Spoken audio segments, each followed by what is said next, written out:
Axtria.com.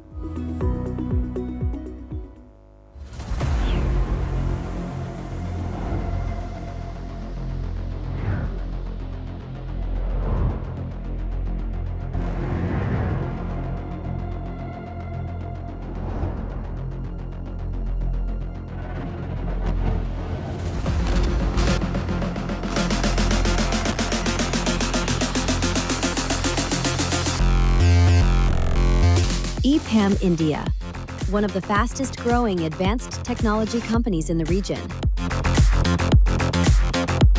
A modern engineering partner to more than 175 global clients across industries, helping them accelerate at scale and advance on the technology curve, one innovation at a time. We are located at Hyderabad, Bangalore, Chennai, Gurgaon, Pune, and expanding to new cities with key capabilities around AI, digital, cloud, data, analytics, open source, and quality engineering.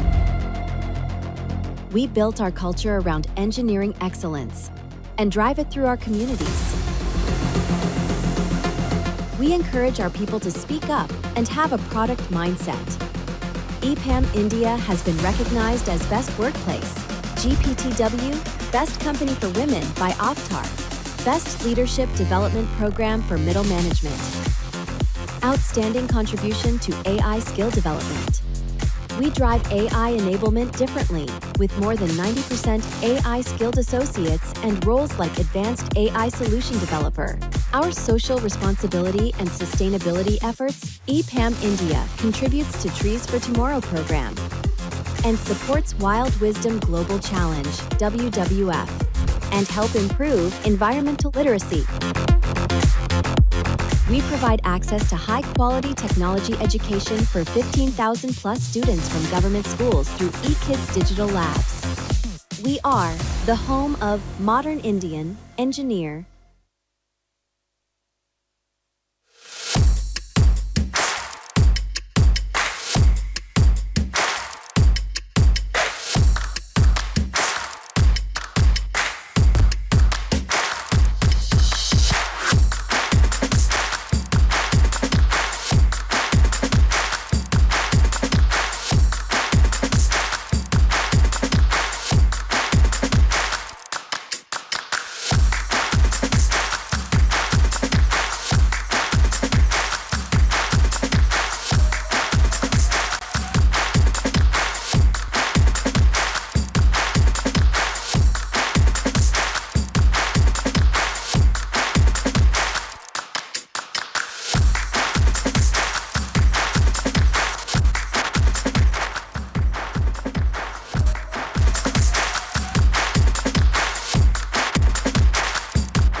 Check 1 2 check mic check quickly.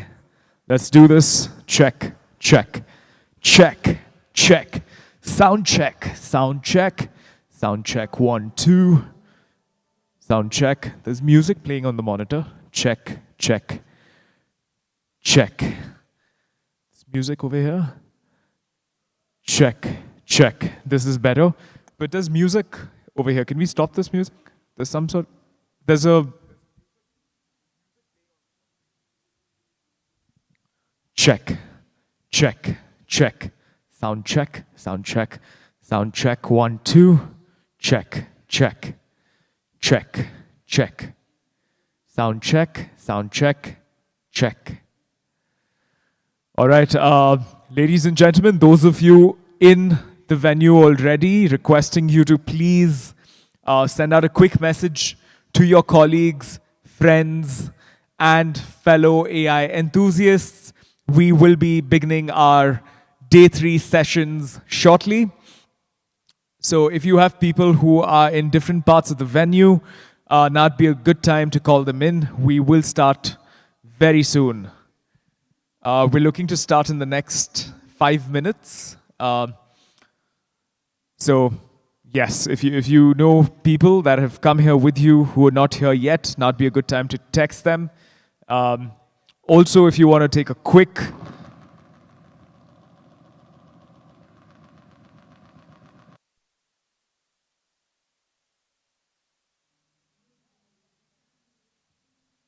very sorry.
decisions powered by AI. They need Axtria. At Axtria, we help life sciences companies harness the full power of AI to make smarter, faster, and more personalized decisions with AI agents powered by InsightsMax.ai. From drug discovery to commercialization, from brand launch to loss of exclusivity, our solutions span the entire product lifecycle.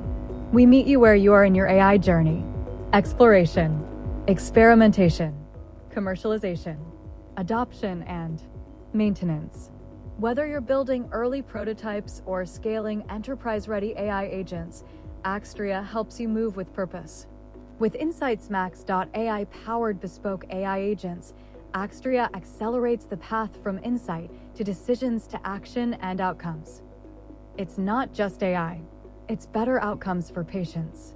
It's faster, more confident decisions for life sciences to better people's quality of life. It's real change delivered at scale. With deep domain life sciences expertise and a global presence, we partner with the world's leading organizations to shape a healthier, more intelligent future.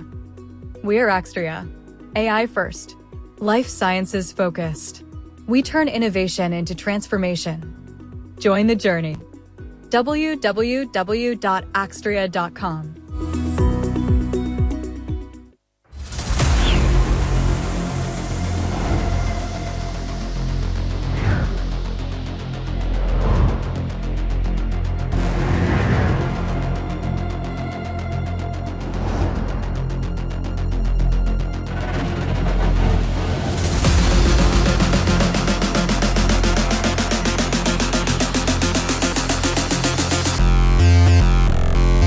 EPAM India, one of the fastest growing advanced technology companies in the region. A modern engineering partner to more than 175 global clients across industries, helping them accelerate at scale and advance on the technology curve, one innovation at a time. We are located at Hyderabad, Bangalore, Chennai, Gurgaon, Pune, and expanding to new cities. With key capabilities around AI, digital, cloud, data, analytics, open source, and quality engineering. We built our culture around engineering excellence and drive it through our communities. We encourage our people to speak up and have a product mindset. EPAM India has been recognized as Best Workplace, GPTW, Best Company for Women by Avtar, Best Leadership Development Program for Middle Management, Outstanding Contribution to AI Skill Development. We drive AI enablement differently, with more than 90% AI skilled associates and roles like Advanced AI Solution Developer. Our social responsibility and sustainability efforts, EPAM India contributes to Trees for Tomorrow program and supports Wild Wisdom Global Challenge, WWF, and help improve environmental literacy. We provide access to high-quality technology education for 15,000 plus students from government schools through eKids Digital Labs. We are the home of modern Indian engineer.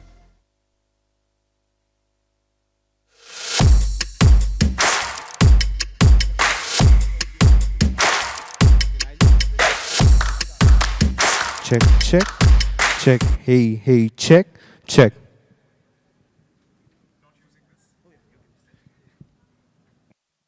Check, check, check, 1, 2.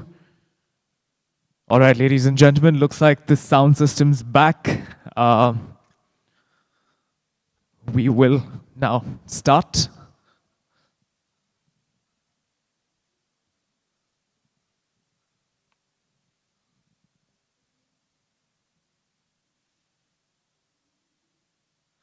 A very good morning, everyone.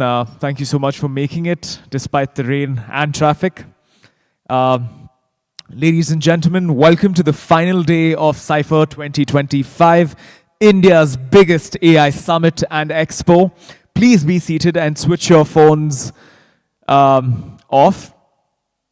All right, don't switch it off. Just put it on silent to ensure an uninterrupted experience. I'd also request your cooperation, collaboration, and participation throughout the conference so that we can all have a great experience. Again, a very warm welcome to Cypher 2025. I'm Akash, and I'm going to be your host for the day, and it is my pleasure to be here with you on day 3. Cypher 2025, the flagship conference of AIM Media House, is back in its 9th edition, themed around generative AI, and day 3 promises to take the conversations, insights, and innovations even further. We are thrilled to have you here once again as we dive deeper into the transformative world of AI. Can we have the Cypher video play, please? Could we have the video?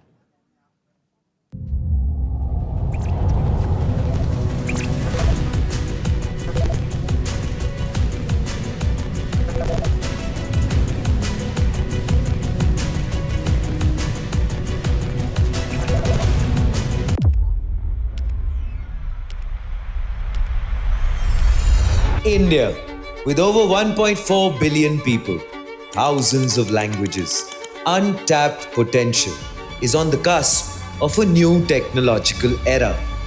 How do we look at deciphering the India story through the prism of greater usage of AI? Artificial intelligence. Artificial intelligence. Artificial intelligence. Artificial intelligence. There is one large society in the world that seems most enthusiastic to transform with AI right now. It's India. India has successfully built a digital public infrastructure for over 1.4 billion people. India leads in AI adoption. We have one of the world's largest AI talent pools. Yet, the journey is not without its shadows. Access, bias, infrastructure, inclusivity. I think India may be our largest market in the world. We've seen a massive uptake of ChatGPT. Yeah. It's almost our second largest country in terms of users. For India, this is a moment. India has an extraordinary base of developers. We have the highest concentration of AI talent in the world. From consumers to creators, building solutions that India and the world can use.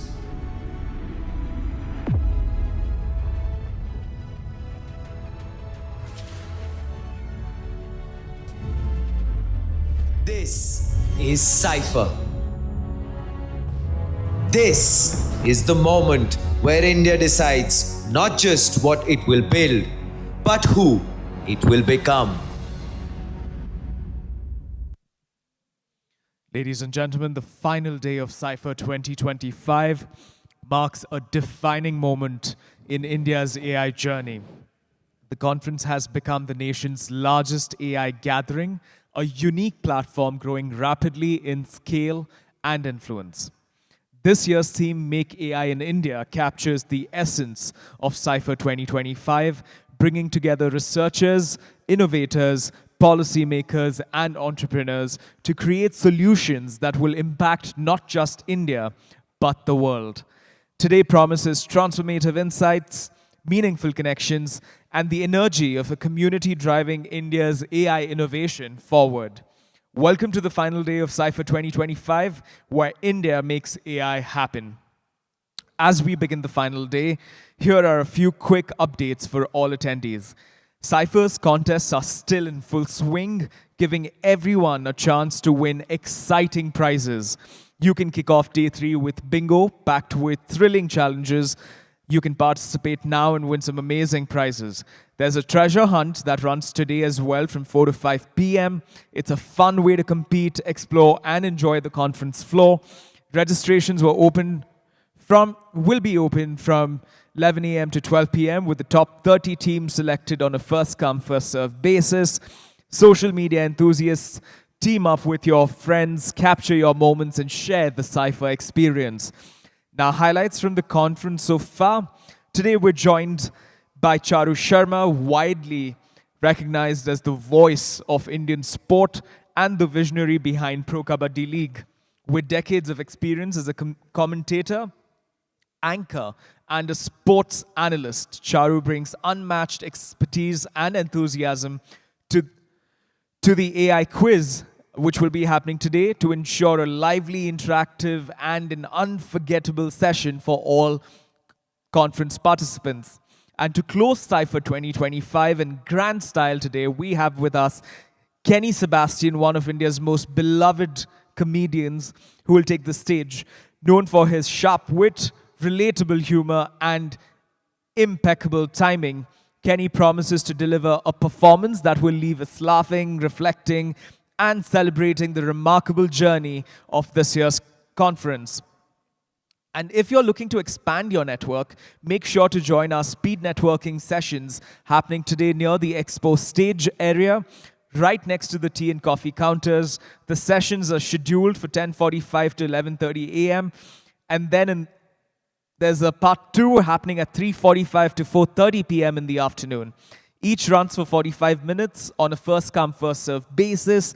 So please register. It's the perfect chance to connect with fellow AI leaders, founders, and professionals before the conference wraps up. Also, please note the session by Priyank Kharge, Cabinet Minister for Electronics, IT, BT, and Rural Development in Panchayat Raj at the Government of Karnataka, will happen at 2:15 in Hall 1. It was originally scheduled to happen at 10:15 today morning, but it has been pushed to 2:15 and will take place between 2:15 to 2:45 at Hall 1 today. Let's begin today's session by acknowledging and thanking all the incredible sponsors whose support has made Cypher 2025 possible.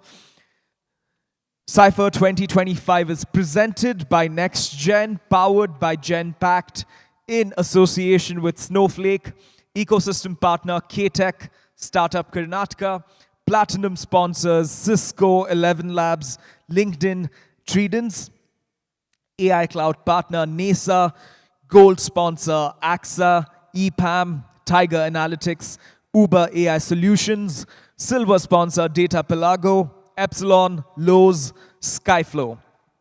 Exhibit sponsors, we have Alstom, Burns McDonnell, EM Alpha, EXL, Firebolt, Gixo, Gyansys, Ignite AI, Krithramal IQ, Lauren Group, Nav AI, Nirvana, New Relic, Orme, Prism Force, Cybernova, SetNext, SmartQ, Walmart Global Tech, WebMap, and Xflow. We hope these 3 days bring you valuable learning, meaningful connections with great minds, and plenty of fun through our competitions. Now, without further delay, let's get started with today's first session. Uncertainty is part of every organization, government, and society. Governance teaches us how to balance risk, build resilience, and foster trust. This session will give real-world lessons on using governance principles to thrive amidst volatility. Can we please have the speaker's profile on screen? Please welcome on stage K. Ratna Prabha, President of the Ubuntu Consortium, a leader in promoting accountable and ethical decision-making. Ladies and gentlemen, a warm welcome for K. Ratna Prabha.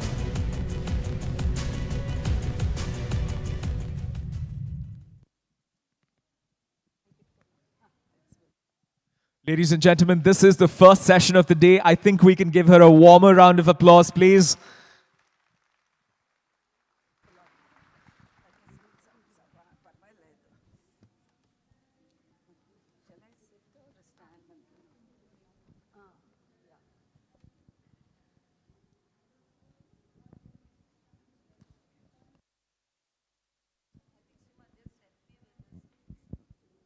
Hello? Oh, yeah, it's working.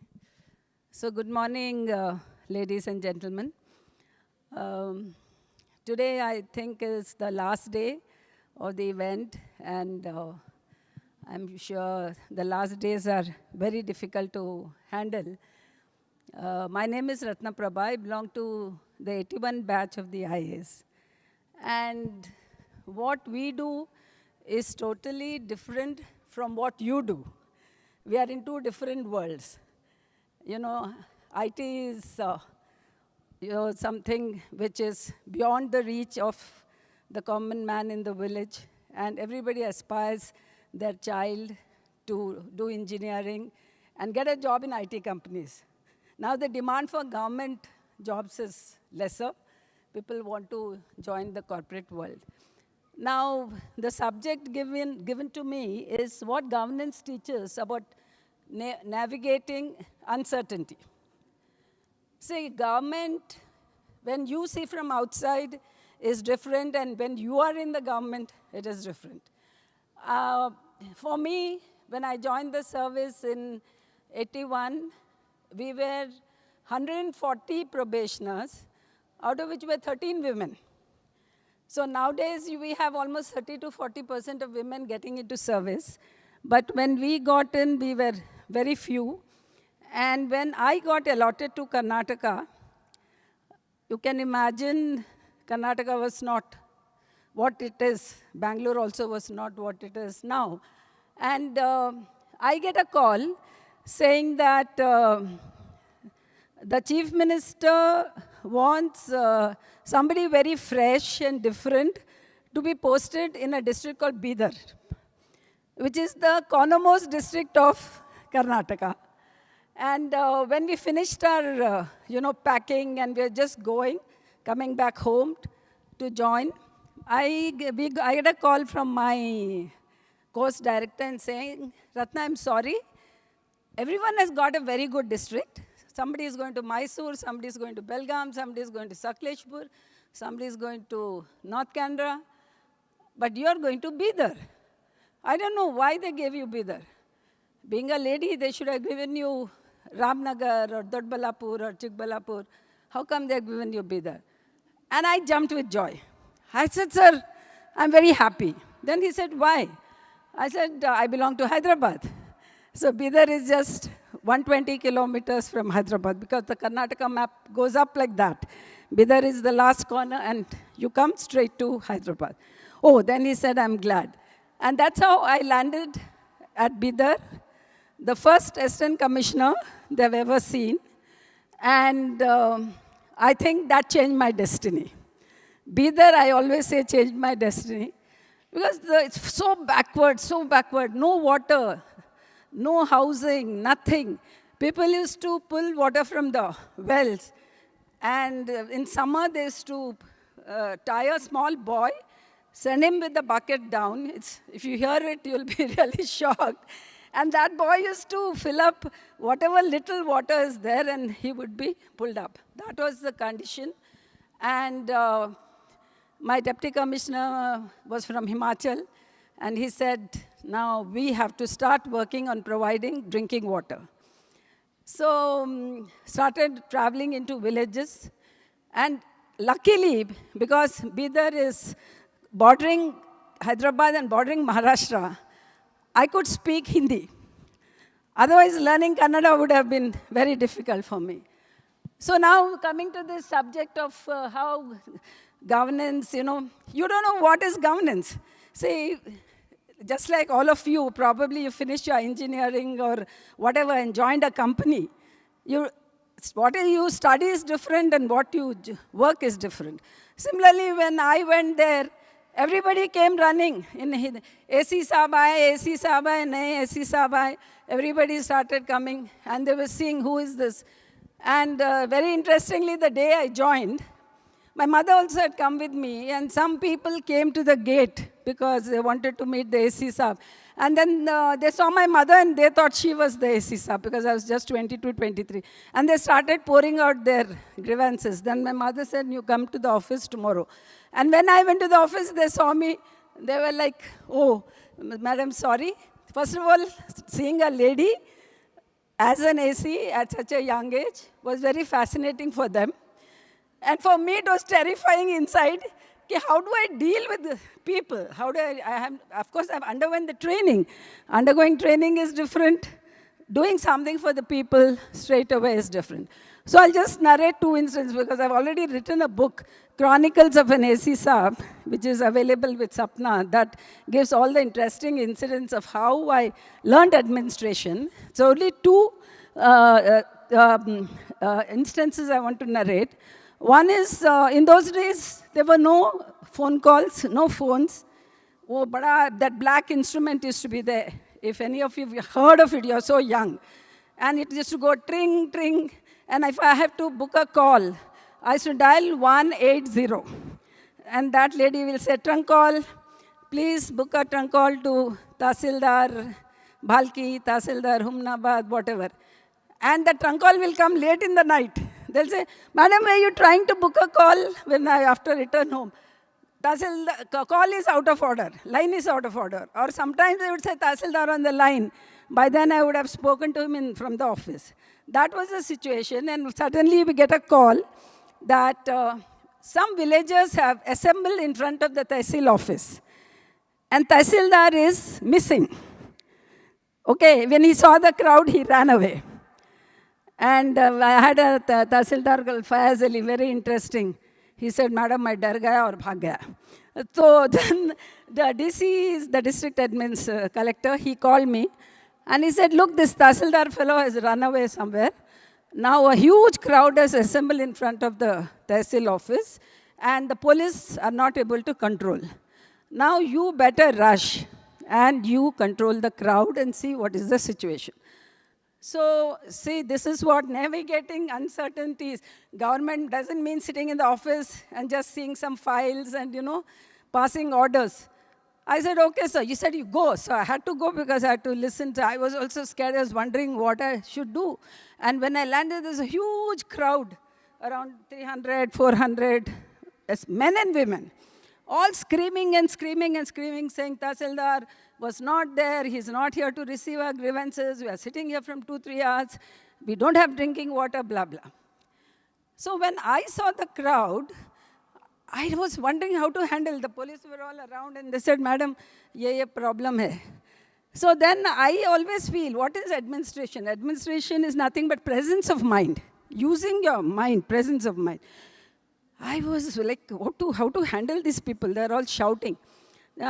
AC Saab aa gaye, AC Saab aa gaye. Then little bit, they cooled down. Then what I did, I said, I don't know how God gave me the common sense because I was also out of college and straight there. I said, isme kaun leader hai? Then 2-3 fellows said, I am the leader from this village. 3 villages had come. So I took them inside and I said, what is the problem? They said, pani nahi hai, borewell ka to samasya nahi tha. There was no borewell. They said, all the wells have dried up. There's no drinking water. Government has not done anything. And we want water. I said, what is the solution? Then they said there are some 3 nalas flowing and you can put the pipe and we can do this, some piped water supply scheme. Then I said, okay, we'll do it. Then we came out. I came out with the leaders. And I said, see, your leaders have given the solution. So all of you go. And I will take the leaders and I'll come to the village. Then the leaders took the lead. And they told the crowd, madam has given the solution. All of you go.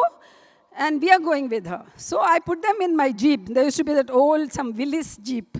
It used to go gad, 40 kilometers. So I put them at the back. And I sat in the front, and we went to the village. And then I asked the engineer, BDO, to also come. Then they said, this is the water, this is how you draw the pipe. And then I brought the report, gave it to my deputy commissioner, and he immediately sanctioned. And that's how those 3 villages got water. And that's how I managed the crisis. Then these villagers were so happy. They said that you and DC Saab should come to inaugurate this piped water supply scheme. So they took a date from the deputy commissioner, and both of us went.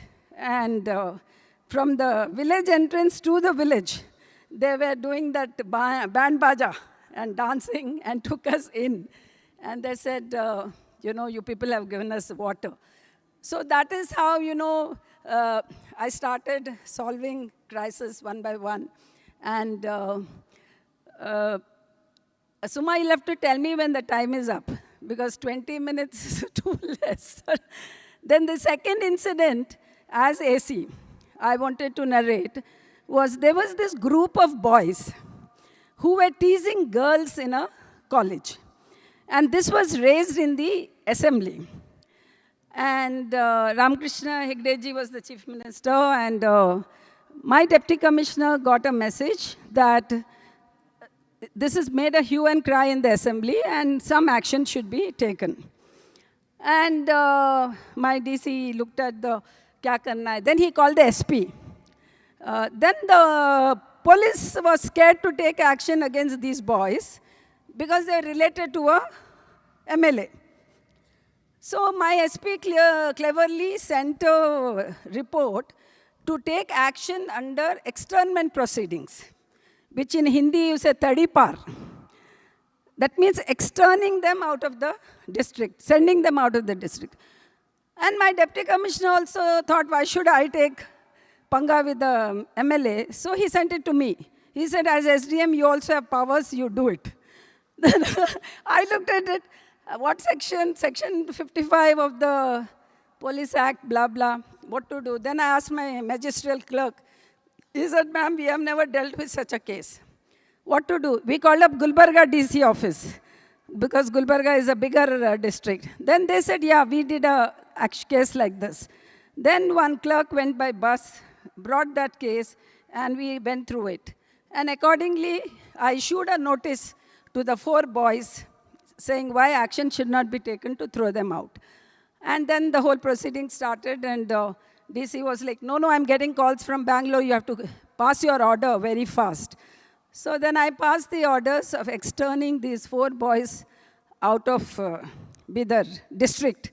They should not be seen in the Bidar district. Then orders was passed, government was happy. Then after a week when I was going, because my Jeep is an open Jeep, not this kind of now Innovas and all that. So I got into the Jeep. I saw these 4 boys standing in front of my house when I got out and looking at me. Then when I went to the office, I again saw them standing in front of the AC's chamber. When the parda was moving, they were like looking. Then I said, what the hell, I passed this order to be out of the district, and they're not out of my eyes also, standing here. So I went up and told my DC, sir, DC's office was on first floor. Then he said, no, how can it happen? He called the SP, said, this is not done. SP said, no, they have shifted to Bellary. But we said, no, the AC has seen and they have been following her.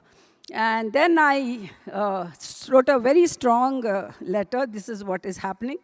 And I think SP told them, why are you doing this? Stay away from her eyes. And then after 15 days, the SP sent another report. Some gundas have to be thrown out of the district. So I wrote back to the deputy commissioner that the police is asking us to do their work. They are using our shoulders to fire at people whom they don't want to fire.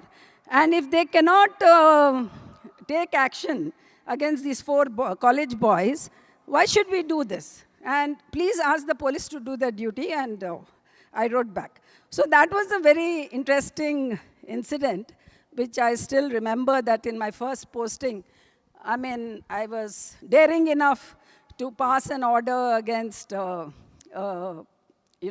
of an MLA, who later on became a district minister later on. So these kind of instances,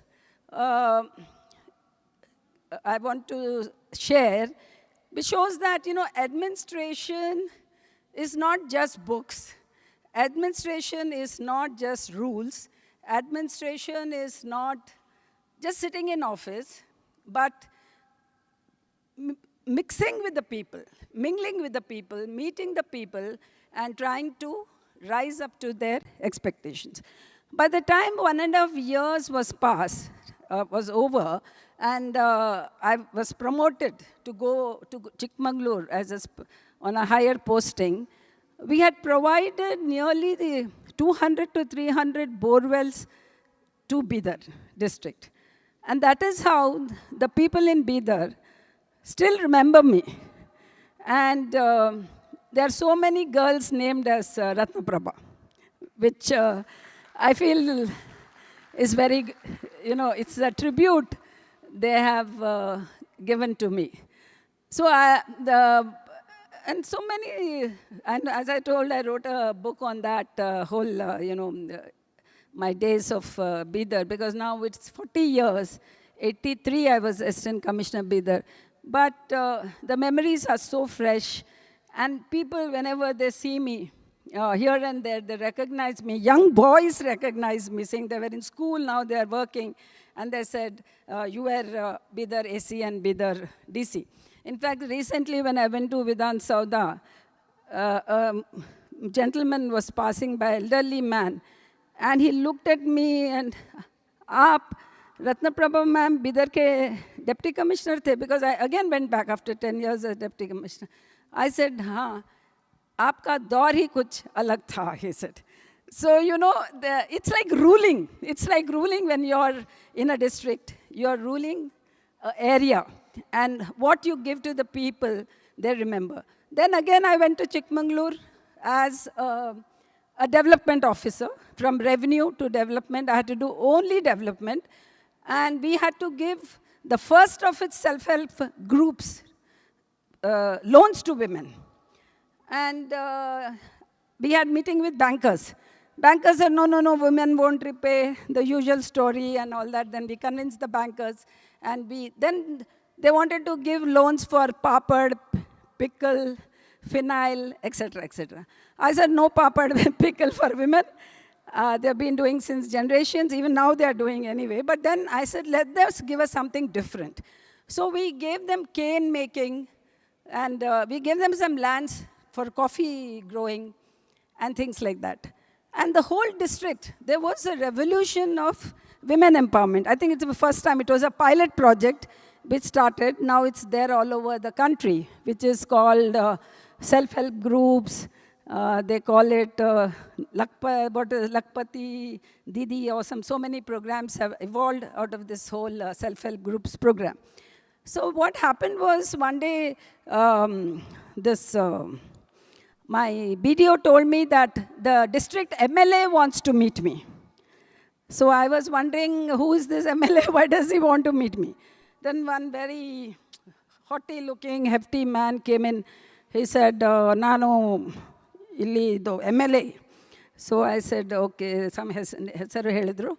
Then he said, I want to share something with you.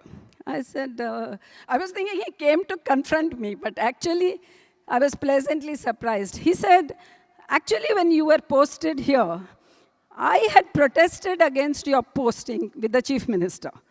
I said, I don't want a woman officer.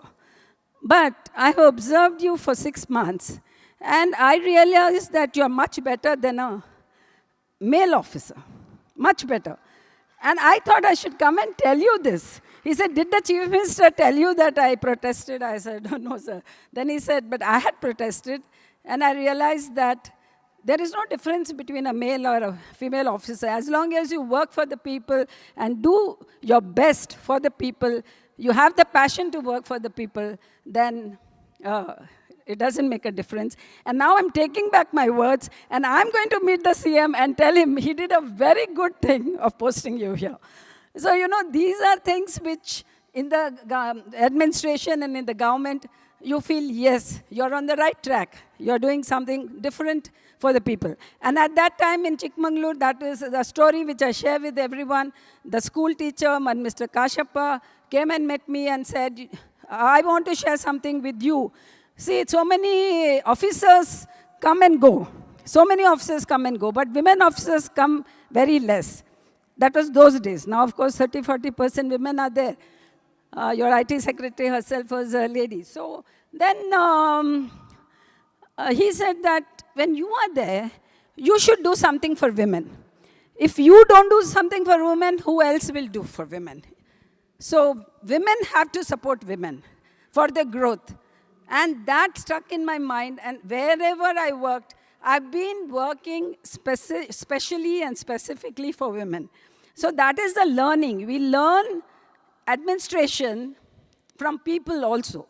Because the local people know the local problems, the local culture, and the local issues much more than we know, because we go there for 1 or 2 years. So we should never think that we know everything.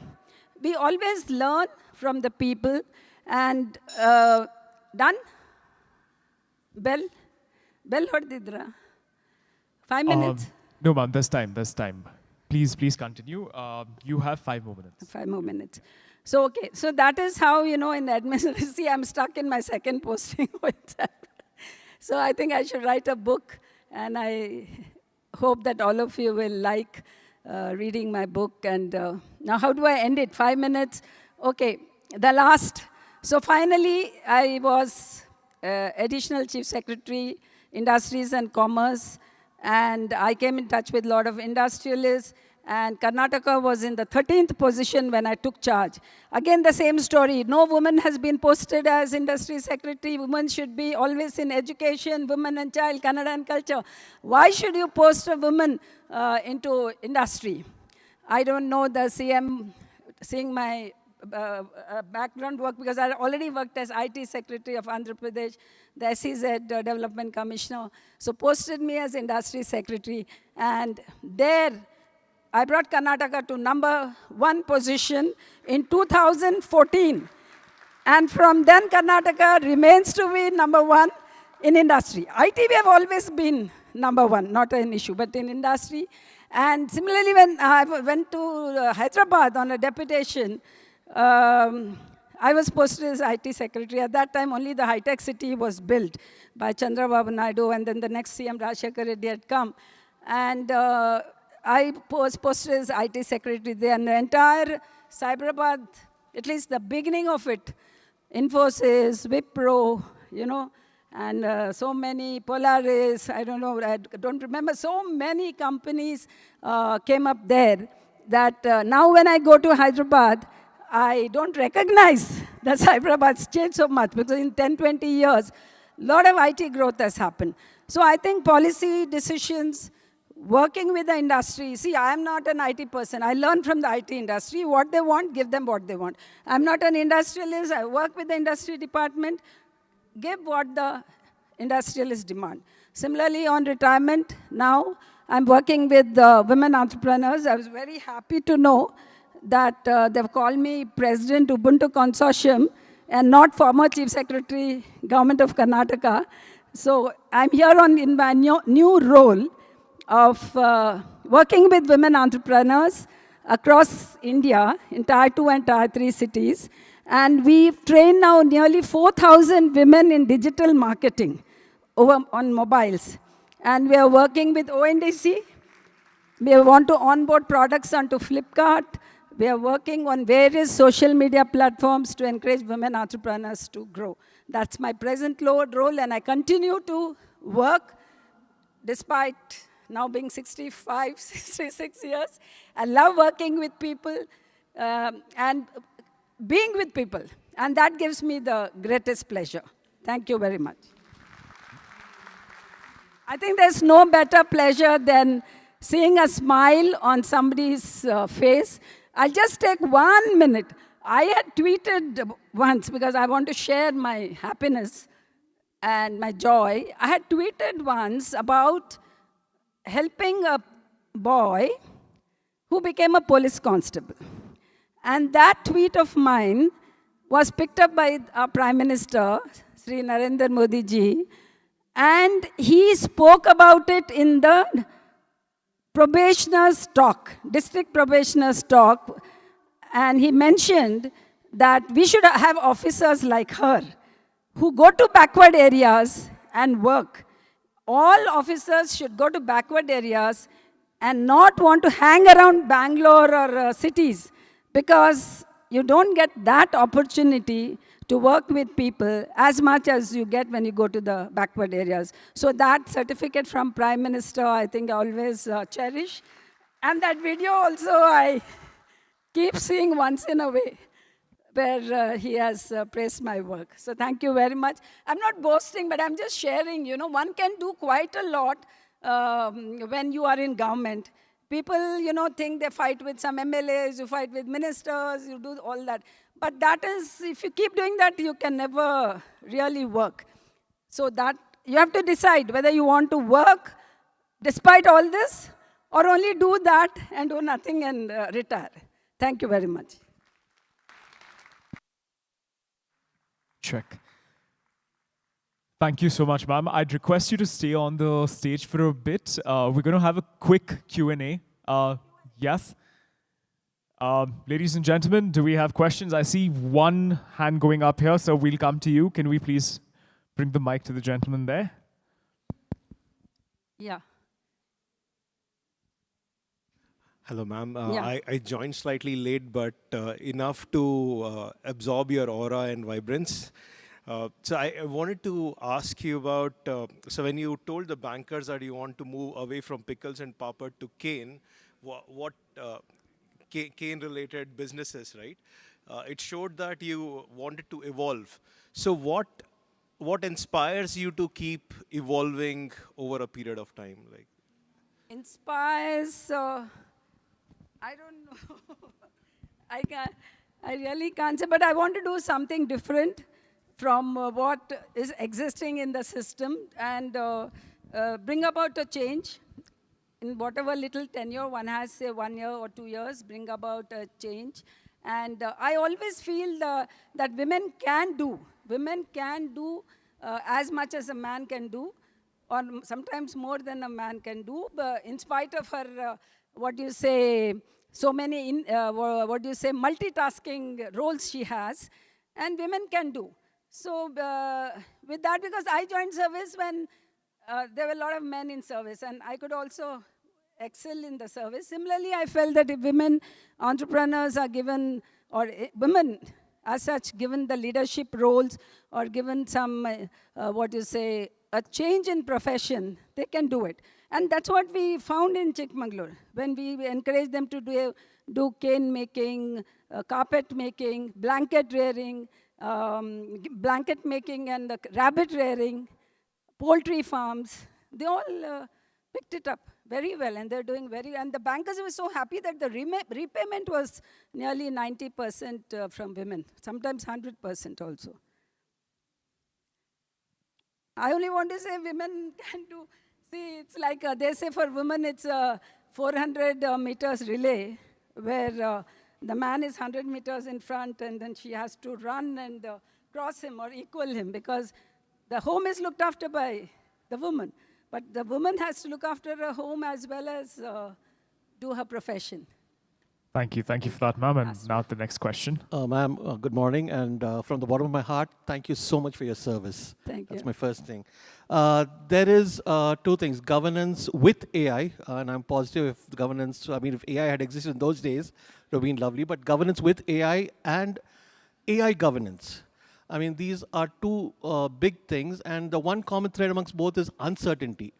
Now, what would your advice be for us, the generation now, in terms of governing this extremely powerful and sometimes worrisome tool as well? I know you people are all experts in AI. For us, it's something new. But definitely, AI cannot replace the human mind. I can say that. It can replace to a certain extent, but human mind is much more superior than any artificial creation. Okay, and but it also helps in administration if one can use it, effectively. We see women. I'm not women. I'm always.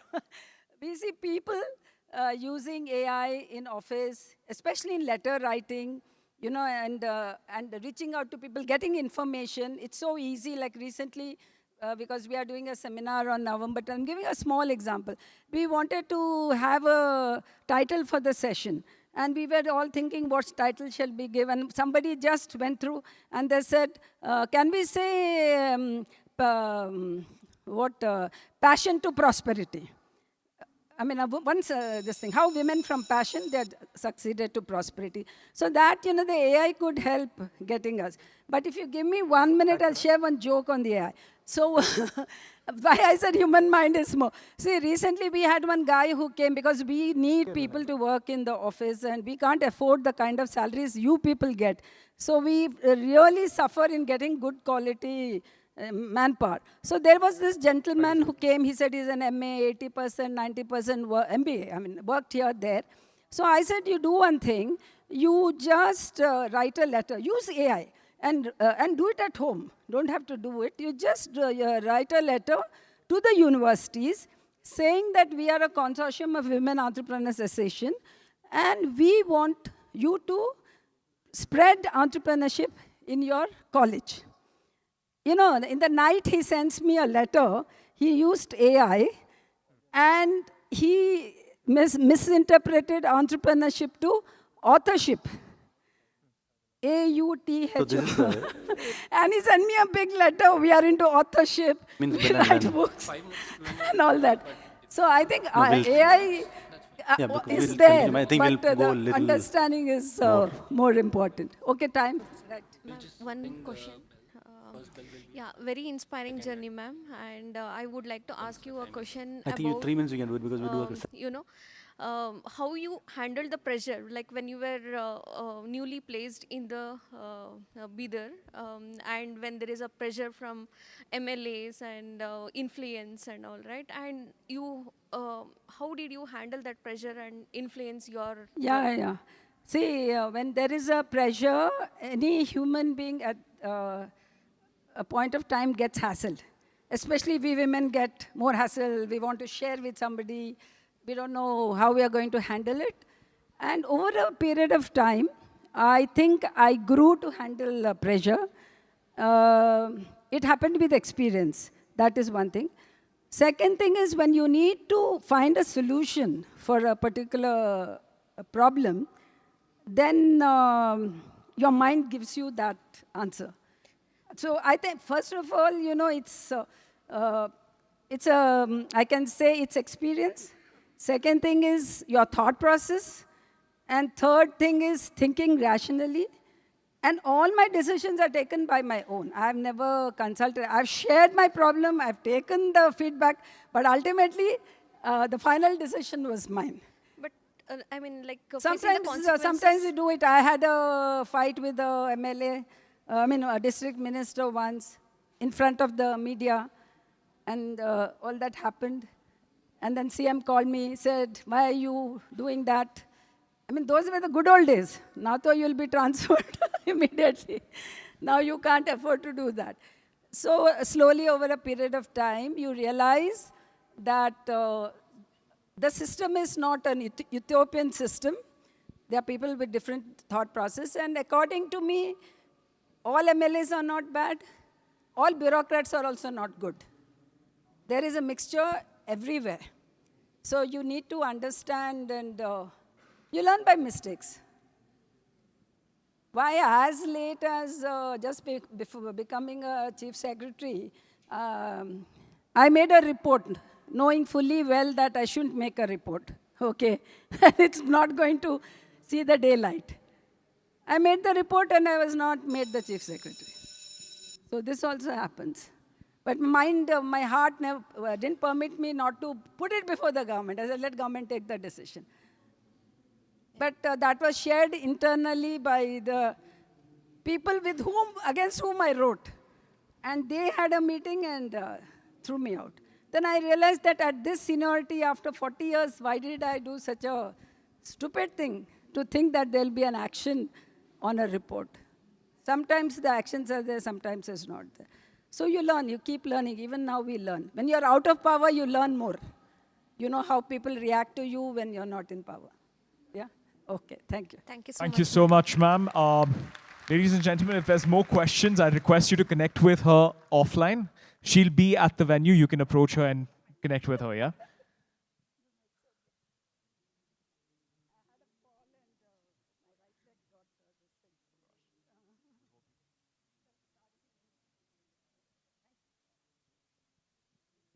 Ladies and gentlemen, can we give her a huge round of applause?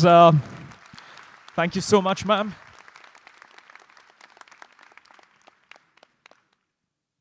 With that insightful and so many experiences shared, that being our first session, we're moving to our second.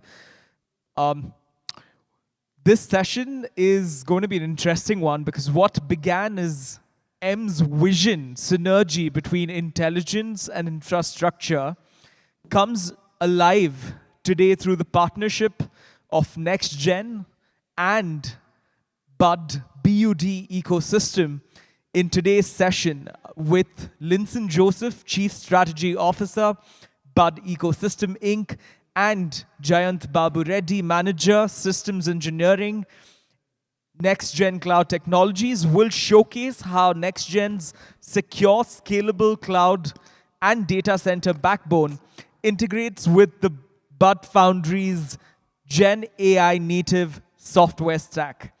Together, this joint solution enables enterprises, governments, startups, and developers to deploy generative AI securely with flexibility and at scale, ensuring faster adoption, optimized TCO, and enterprise-grade reliability. Please welcome Linson Joseph and Jen Babu Reddy to the stage.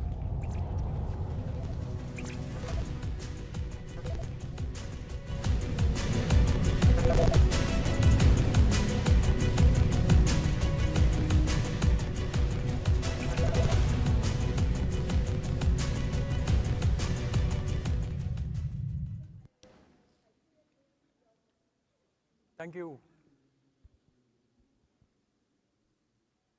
Thank you everybody for gathering here.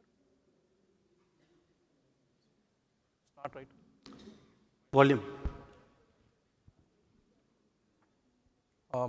Yeah, okay, seems good. So thank you everybody for gathering here. So I would like to describe the fundamental building blocks of our AI architecture, AI infrastructure that is, that is deployed by NextGen data center, right? So I would like to start from the very basic in this case, the NextGen AI infrastructure, right? So can be deployed anywhere. It could start from basic bare metal or virtualization powered cloud solutions. It could range from public clouds, private clouds, and even the edge sites. The NextGen's AI infrastructure also supports accelerators such as NVIDIA, AMD, Intel, and even the upcoming ones such as IBM Spire, right? So since orchestration is a key thing in this case, we closely work with Red Hat to bring solutions like Red Hat OpenStack platform for orchestrating virtual machines. We do Red Hat OpenShift, including OpenShift container platform as well as the virtualization capabilities of the OpenShift platform. And since storage is a very massive, thing in this, so we use Red Hat Ceph storage or IBM storage Ceph. Additionally, we also work with IBM for their massively parallel file system, which is known as IBM Spectrum Scale. And additionally, all of the platform services are delivered using the BUD's ecosystem, which I'll later invite Linson to speak about the platform services. Next up, just like I was speaking, the orchestration capabilities in this case. So we primarily choose Red Hat OpenStack platform, right? So that powers our cloud platform. It doesn't matter if it is a private cloud, public cloud, or a bare metal setup. So which offers seamless access to virtual machines, Kubernetes clusters, and a lot of accelerated workloads. Red Hat OpenShift is again a Kubernetes platform which helps us orchestrate accelerated workloads. It could be containers, virtual machines, right? So it is designed to run AI workloads starting from the development to the deployment. So the storage platform of our choice is Red Hat Storage Ceph or the IBM Storage Ceph because it delivers block, object as well as shared file system in a single unified system, right? So since the parallel file system is extremely important for the training workloads or inferencing workloads, we make use of IBM Spectrum Scale in this case because it offers high performance and it is extremely scalable for all of the AI training and inferencing cases.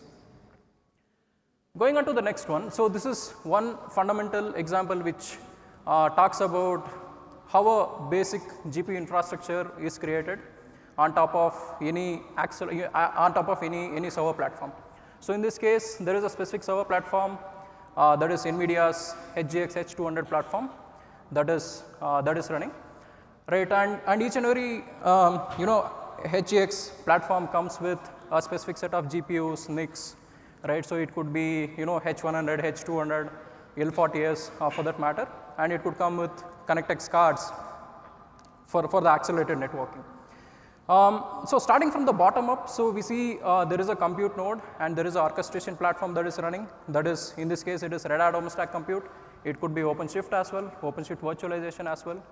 And by using methods, right, by using methods or technologies like SRIOV, so what we could essentially do is we could pass these GPUs directly onto the virtual machines or containers for that matter, right? So what SRIOV essentially allows us to do is it can pass through entire GPUs directly as a whole to the virtual machines, or we could also do vGPUs and then pass it to the virtual machines.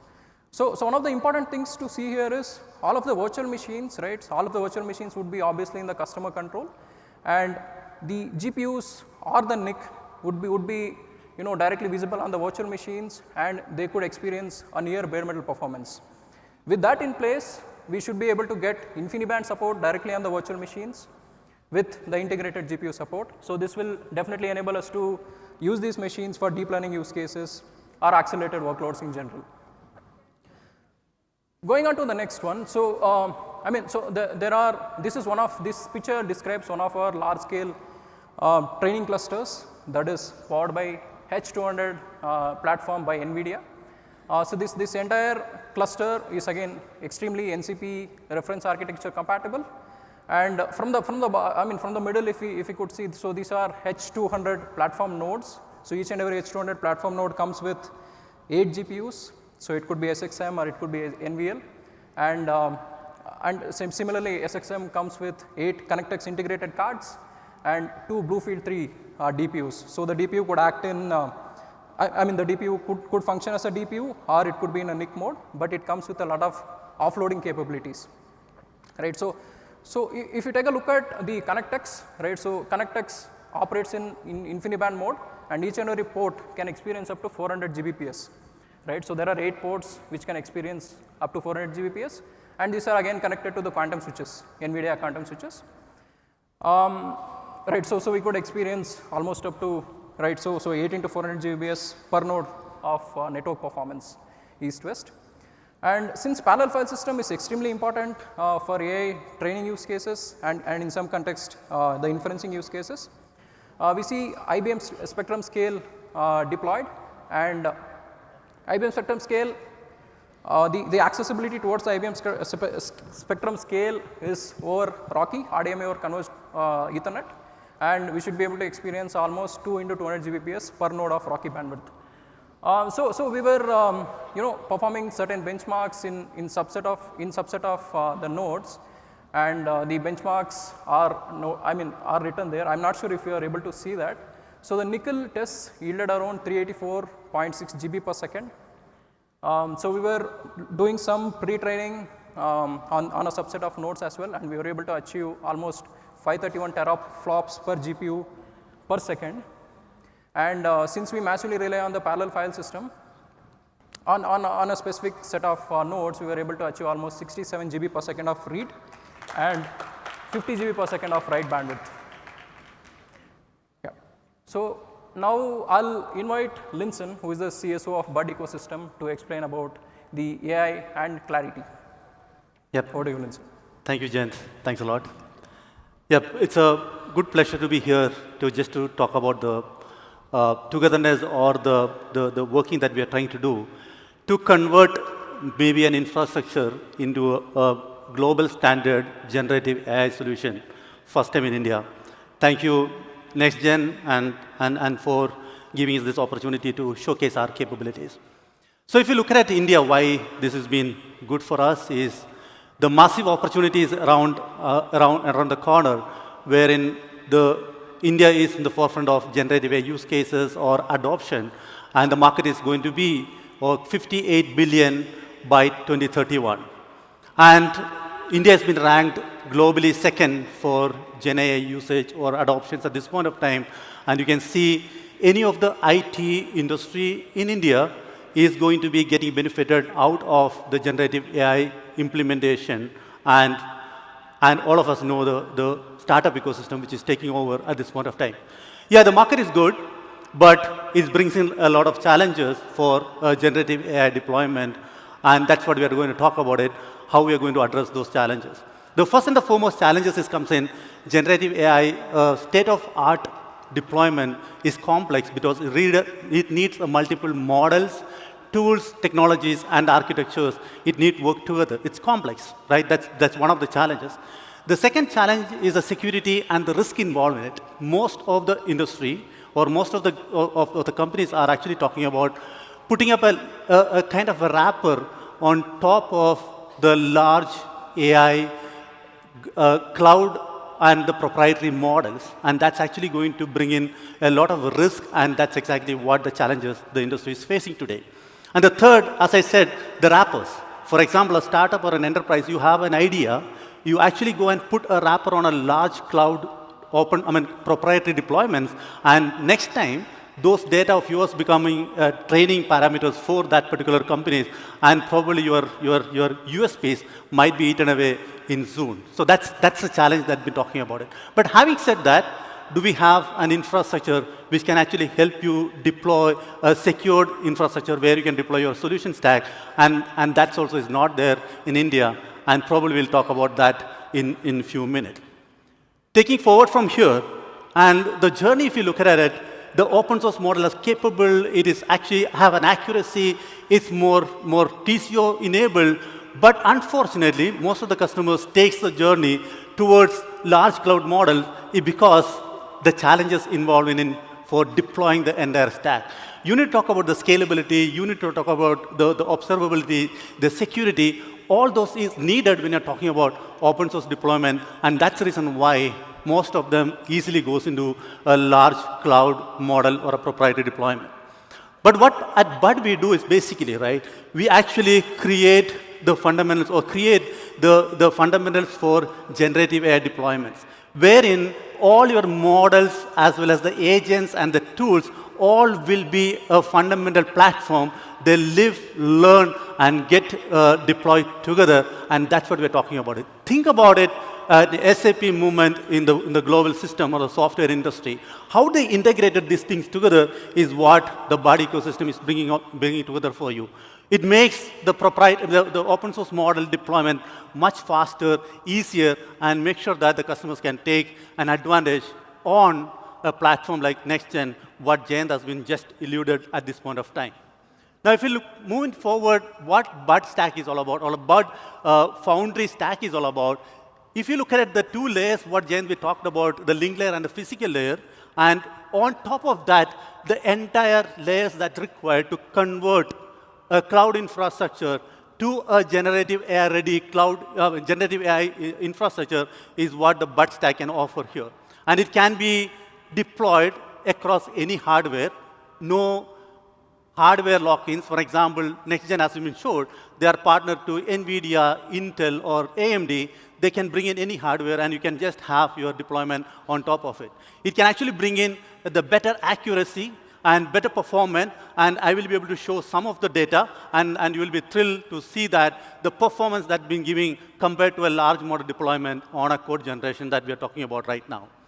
And just not to take too much of time, to explain those whole capabilities, I'll just run a small video, and I'll show you what that platform is all about.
So this is what the partnership is all about. And now if you look at it, how did we build this?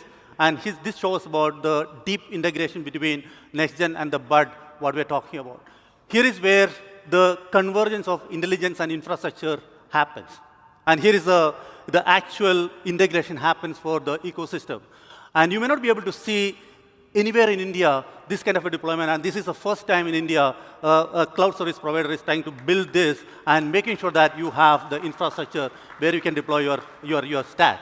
And the bottom of the pyramid is a place where NextGen will create the cloud infrastructure which is required, which is secured, which has capability, which has the performance. On top of that is where the BUD comes in and provide the stack which convert that particular infrastructure into a generative AI-ready stack. And if you look at it at the top, the M, you can actually see on the booth, it's all live, real, and is consumable. And you will be the first-time consumable if you can just touch on it and take it forward. And this is what the partnership that we're talking about it, basically. And this is, again, first time in India. Nobody has done it. And we are the first to bring it in India for customers. And you will be the first one to see this at this point of time. Thank you, NextGen, once again, for putting these visionary thoughts on making sure that we actually can show the path to the global. We can actually have a make in India or made for India and consume even for global customers. And taking forward, here is what the strength of the partnership that we're talking about it. It's not about that, hey, look, one can do everything by themselves. Need to have strength between the partners. And here is where the BUD partnership or the BUD can bring in the capability on the software layer, and you can see the NextGen can actually bring in their capability on the cloud infrastructure, which they are doing for last maybe 2 decades. And putting this thing together is what the customers can get benefits. Faster deployment, accuracy, performance, and the lower TCO. Taking it forward, because of the time, and here is what we are talking about today, just M for coding. It's actually going to replace an alternate for the Claude Code or an OpenAI Codex or any of the larger solutions that the customers are talking about today. Why it's important? Why India needs this? Yes, India needs this because we have the massive developer community. And we fuel the global development system, but why do you depend upon the global system today? Why can't we have our own systems and the tools? Democratization is important for innovation.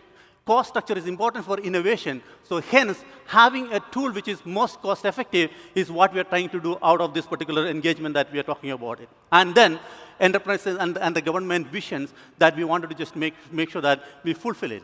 And that's the reason why you will be able to get a faster deployment solutions, and you will have developers get a better productivity, nothing less than a global solution. And then you have flexibility, affordability, and adaptability on the M for coding powered by BUD Stack. We are welcoming you to the booth. You have a session there, and you can go and experience and feel it, what the solution is all about. And then, moving forward, here is what the fundamentals. Look at it horizontally and vertically on the chart. You have all the global leading models like ChatGPT, and you have it the DeepSeek, or you have the Kimi K2 Instruct. All of them, if you look at it, and the vertical wise, if you look at it, all of them are the leading benchmark to see the performance.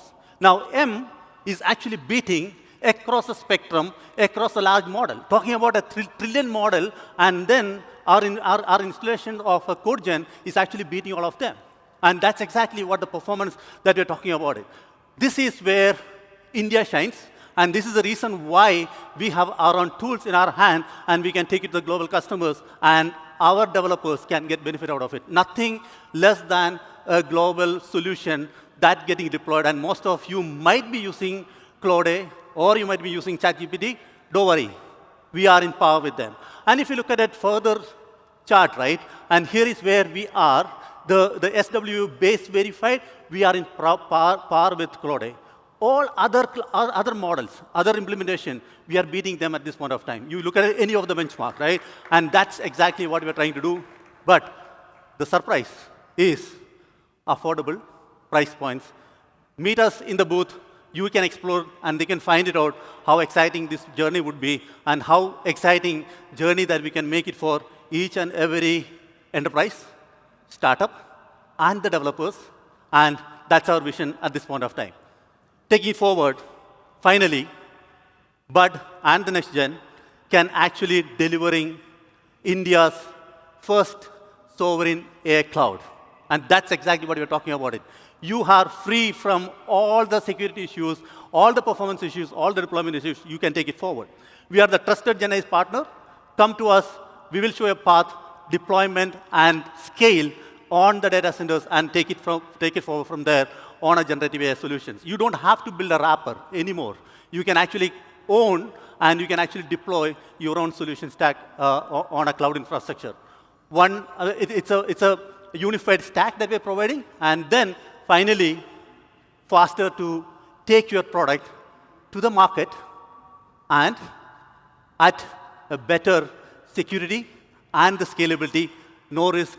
You are the owner of your generative AI applications, and you deploy it, and that's exactly what we're trying to deliver. Thank you very much, once again, for your time and listening to us. Thank you. Thank you, Jay. Thank you, Linson. Thank you, Jayanth. Ladies and gentlemen, can we please give them a huge round of applause for that session? We will not have a Q&A post this session. If you do have questions, please head to their booth in the Expo area. You can find them at the NextGen booth, and they'll be more than happy to have a conversation with you. Moving to our next session. Generative AI is redefining creativity, but where does machine intelligence stop and human imagination take over? This session explores the boundaries between AI capabilities and human intuition in storytelling, design, and beyond. Can we please have the speaker profile on the screen? Ladies and gentlemen, please welcome Soumyadeep Mukherjee, co-founder and CTO at Dashtun, a visionary driving AI-human collaboration in creative industries. A round of applause for Soumyadeep, please. Can we please have his profile on screen?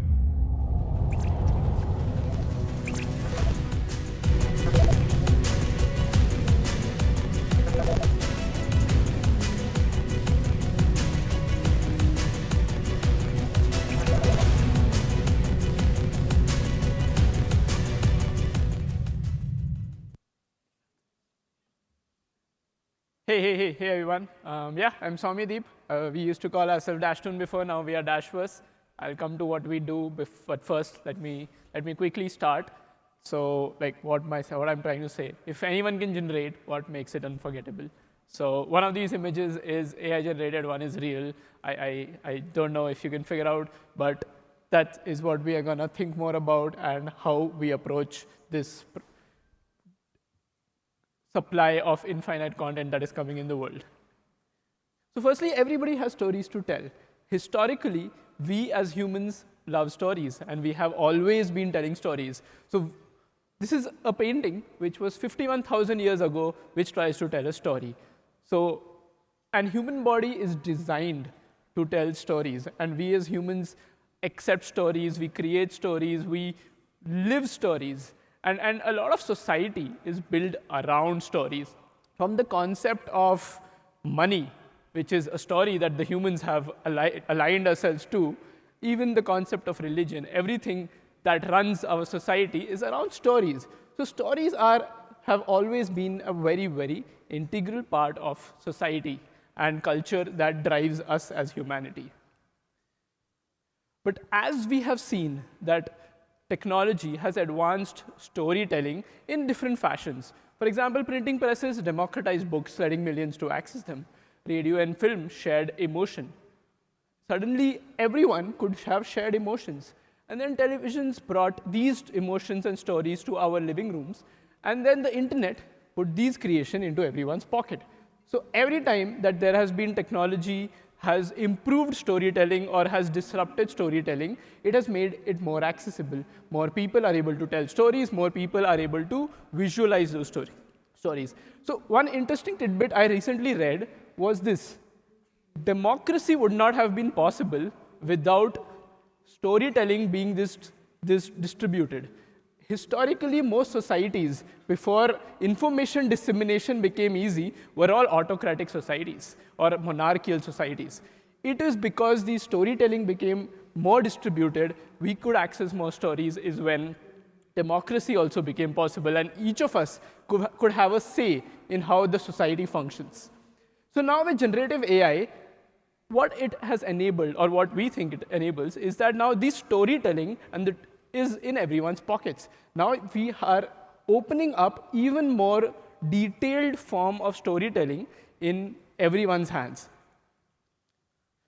So what these technology has already seen, and I think this is something that all of us already know, is that our creators, people who want to tell stories, have increased month over month, year over year, as we have democratized more, which automatically has increased more people telling stories, which has not increased more people consuming these stories. And why are more people consuming these stories? Because now everyone's story finds a niche of people that they like, and everyone finds what they want. Now there is the distribution of whose story that you want to watch is so large that you find your story that you like. And that's what means when there are more creators, there is more content. But yes, there is more content, but there is also more content for you. And that's what increases your emotional connect with these stories. So now what we did and what we as Dashverse are trying to do, so we started with a simple thesis. And here's a video that I wanted to show that I created to tell about why we started Dashverse. And this is where my film ends, a universe you would have never imagined. And the budget we estimated is 200. You know, Mr. Sanidhya, just like your universe, this budget too is something we have never seen. And yes, limit your imagination, my friend. Limit your imagination, my friend. Disappointed.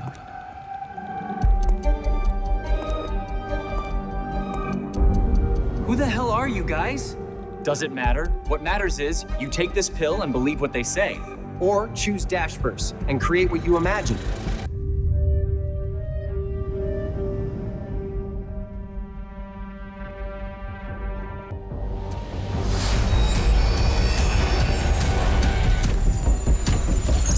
Dream away, brother.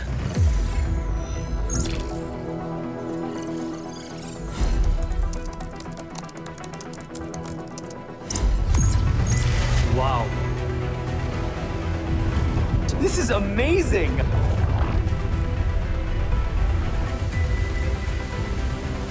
I am surprised how quickly Fremio created my world. Now, let's show it to the world.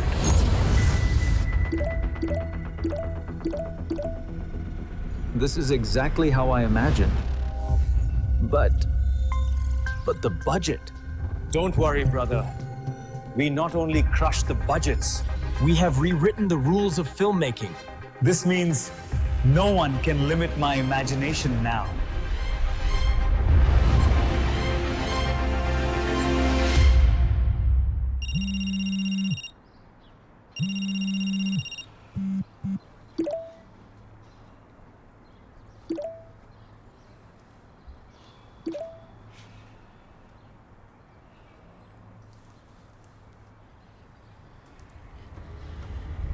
So this was a video that we created in one day about how we started or why we started Dashverse, and purely tells the story in some fashion about what we started with.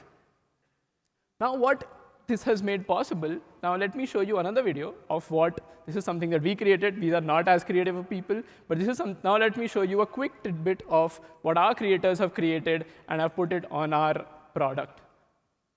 Next.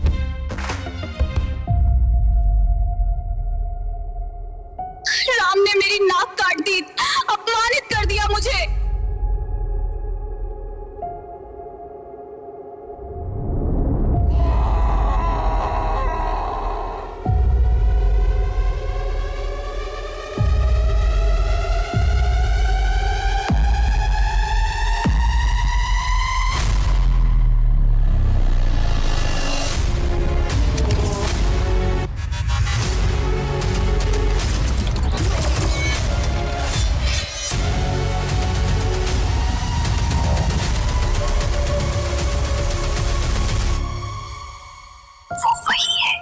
Shri Ram. So these are the visuals that are possible with like a few days of effort and with a few, and it is all controlled by your imagination. And that is what enabled this, and generative AI is what enabled all of this to be possible. So now coming back to what has changed, right? So historically, when we told stories or told movies or any kind of a video, there needs to be an idea, then there is a script writing, then there is a script, and then there is a budget planning. You have to do the budget planning, and then you have to figure out, okay, can we fit this script in the budget? Once we do the budget planning and everything is done, we go, and then we finalize a script, finalize a storyboard, finalize how the scenes are going to look. You have to make a location, get a location, have a production schedule, then you have to hire, there are some 10 departments that need to run these things. Each department needs to run on time. Then the production begins. The production begins. I don't know if anyone has seen the chaos of a production. There is a room that is booked. Everyone is trying to shoot a scene. You have limited time to do those scenes, and then you have to set up everything on time. And there is, after that, there is special effects. Until then, till now, till we have got here, no one has seen what is going to come out. Everything's on the camera, everything's on record. Some people behind the camera actually are able to see what might come out, but no one has seen the entire thing. No one really knows, except for the director's brain, no one really knows that how to stitch this entire thing together, which takes like 3 months to 4 years sometimes to set this up. And all of this then goes into a post-production thing. The post-production is done, some effects come in, some don't, they get to go back to editing. Editing does all of those changes, and everything that takes ages and ages to finally see what we see on the screen. And at that point, and I think we've seen enough movies which got shelved before release. This is why it happens, because when it came out, no one really liked it. No, not even the director who wanted to make that story or tell that story did not like it. And this entire loop has to either start again, or the budget is over and you can't do this. This is how storytelling was done before. This is what has happened since years. And how that has changed, here's what we are trying to change, the next video. And this is what we believe is, how do you change? You need to reduce the thought to the output that you see to as little a time as possible. So here's a story. You got a script. We decided to have a script. And then you can read the script. You say that, okay, maybe you like the script, you don't like the script. No worries, just go ahead. You get the first shot. You get the first shot. The first thing you see, or you should see, and now you can see, is the first shot, how you want to tell the story. My village.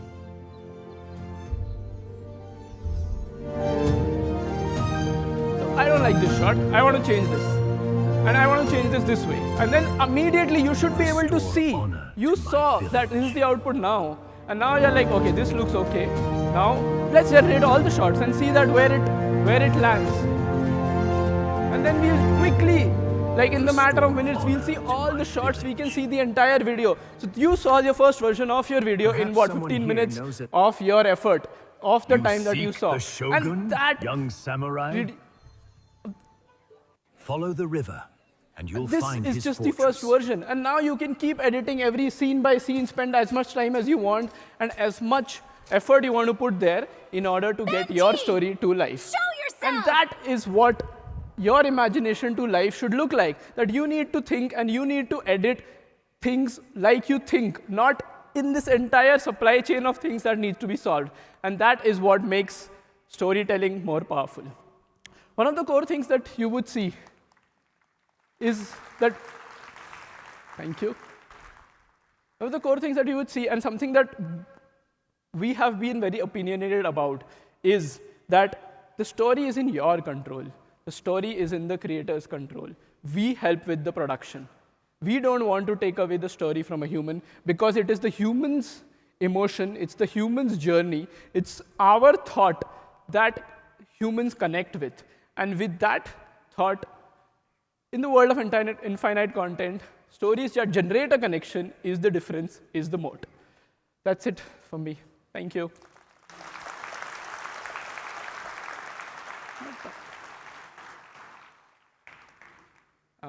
Anything you want to ask? I'm here for a while.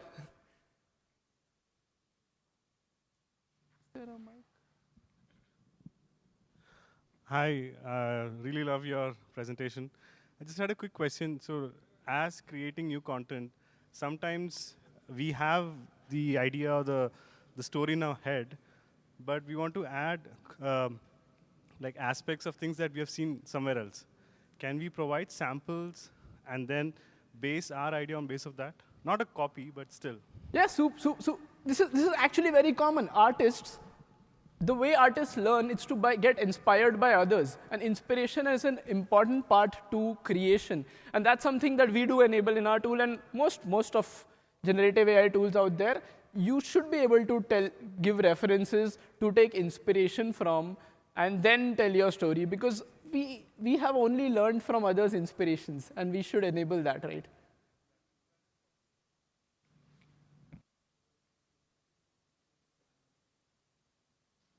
Hi, Soumyadeep. My name is Prithvi. So I have a couple of questions for you. So don't you think GenAI, by creating the stories and films, diminishes the originality and creativity of the human creators? So there's some, can you increase the volume? Yeah. Don't you think GenAI, by creating the stories and films, diminishes the originality and creativity of the human creators?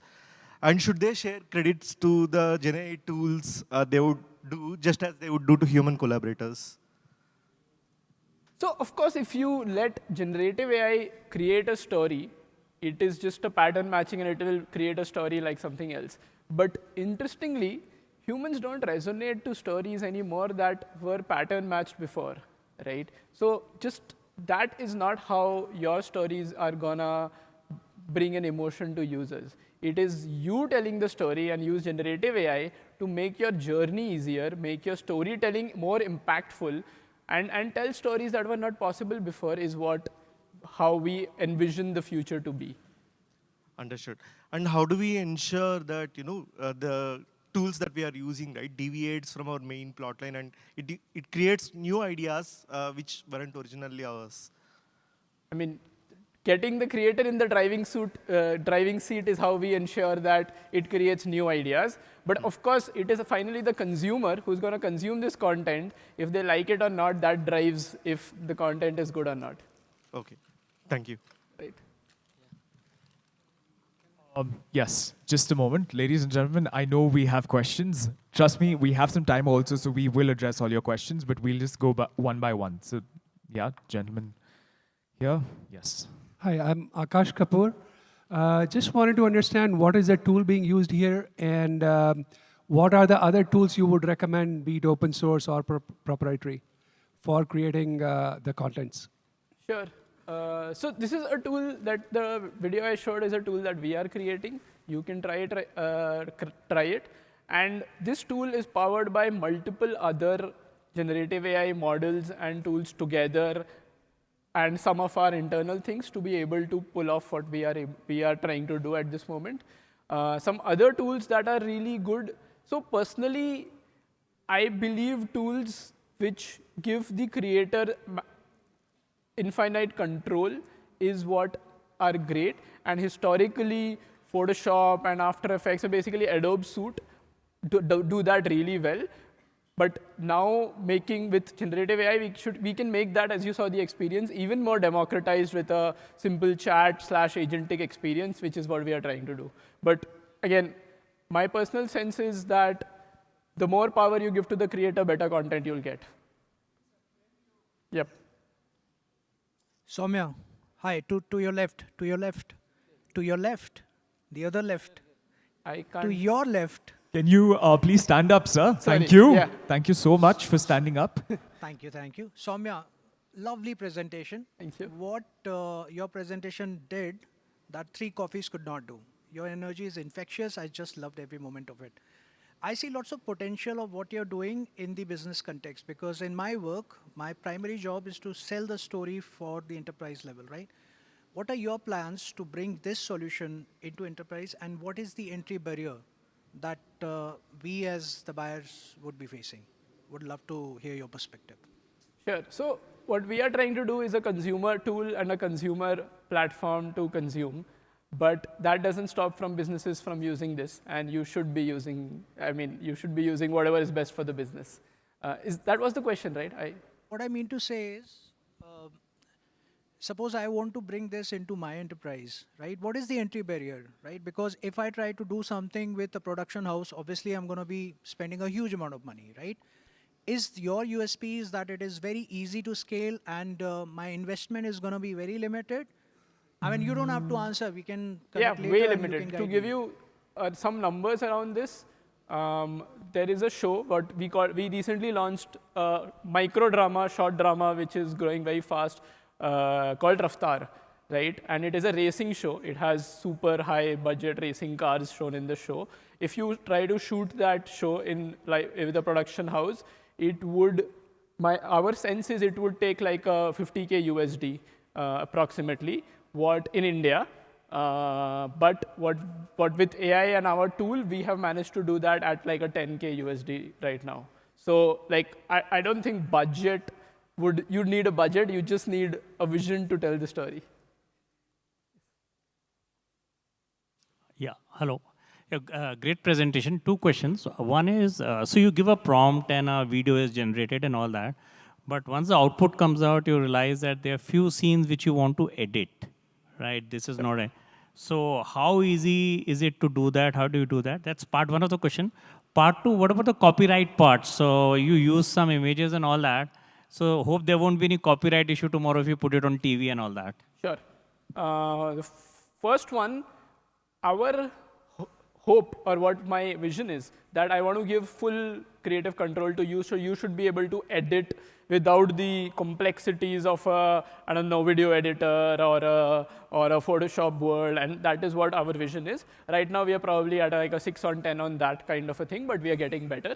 That's one. On the copyright part, so everything that you create is unless you are referring to already copyrighted content, which we don't allow, right?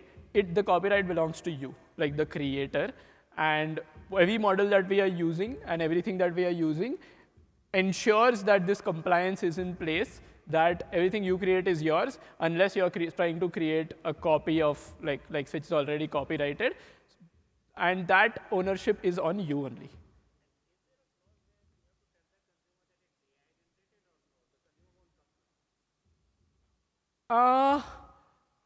The distribution platform ensures that the consumer knows whether it is AI generated or not. But my sense is you don't, consumers, my experience has been consumers don't care. So we also have the app called Dash Reels, where we have real videos and AI-assisted videos both. Consumers don't care till the story resonates with them. Consumers absolutely are really, they are very opinionated about their time, so they will not see crap, but they will definitely look at everything that resonates with them. So,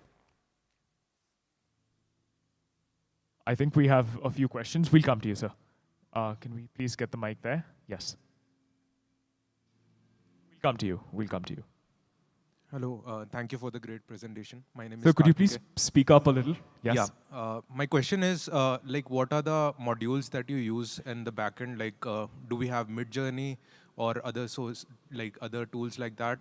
And you answered first part of the question where the editing comes in, and how do you segue into the background music and other post-production elements? The other part is in the video we saw earlier, we saw that there was a budget element to it, right? So how significantly better the budget aspect is with respect to other tools? Right. So I just said from an Indian standpoint, the budget, basically with digital creation, which is what this is, right? Your budget is flat. It doesn't matter whether you want to show a helicopter drone scene or you want to show a courthouse drama, the budget is flat. It stays as it is. For example, for us, 60 minutes to 70 minutes of a video that we create takes like 10K USD on an average, including the humans that are doing this for now, right? So the budget is flat. The other question was, sorry, can you remind me? What all backend modules do you Right. use? So on the backend, there are a few interesting things that we do. One important thing that we do is image generation is something that we have a very custom fine-tuned version that we have built. The reason to do that was we wanted far more control than any other image model that is out there is able to give. So that is image. Other than this, everything else is actually stitching together in a more agentified and easy to use fashion. A background music generation model, an animation model, which is like a VO3 or a Kling, and then there is dialogue generation model and all of that. It is just stitched together smartly, but most of our, what I would call the secret sauce is our image generation model. Thank you. Can we get the mic to the person behind him, and then we'll come to you. Hey, this is a question from my practical experience. So You speak. Yeah, sure. Are you able to hear me? Yeah. Okay. Initially, right, like I mean, 20 years back, when I have to shoot a shot, and then right, like we play it back and see that, right, like I have to make a change to it, because it includes set properties, the junior artists around, and other things, right? It's expensive to bring them back. And at that point in time, you just had this Nokia phone and other things. I found it that very difficult, so to get them here. So if I were to do something now, will your platform be supportive in such a way, right? Like, so, okay, I see a scene. I have these bottles here, and this gentleman standing here, but eventually he's not there. After 4 days, I want to reshoot it.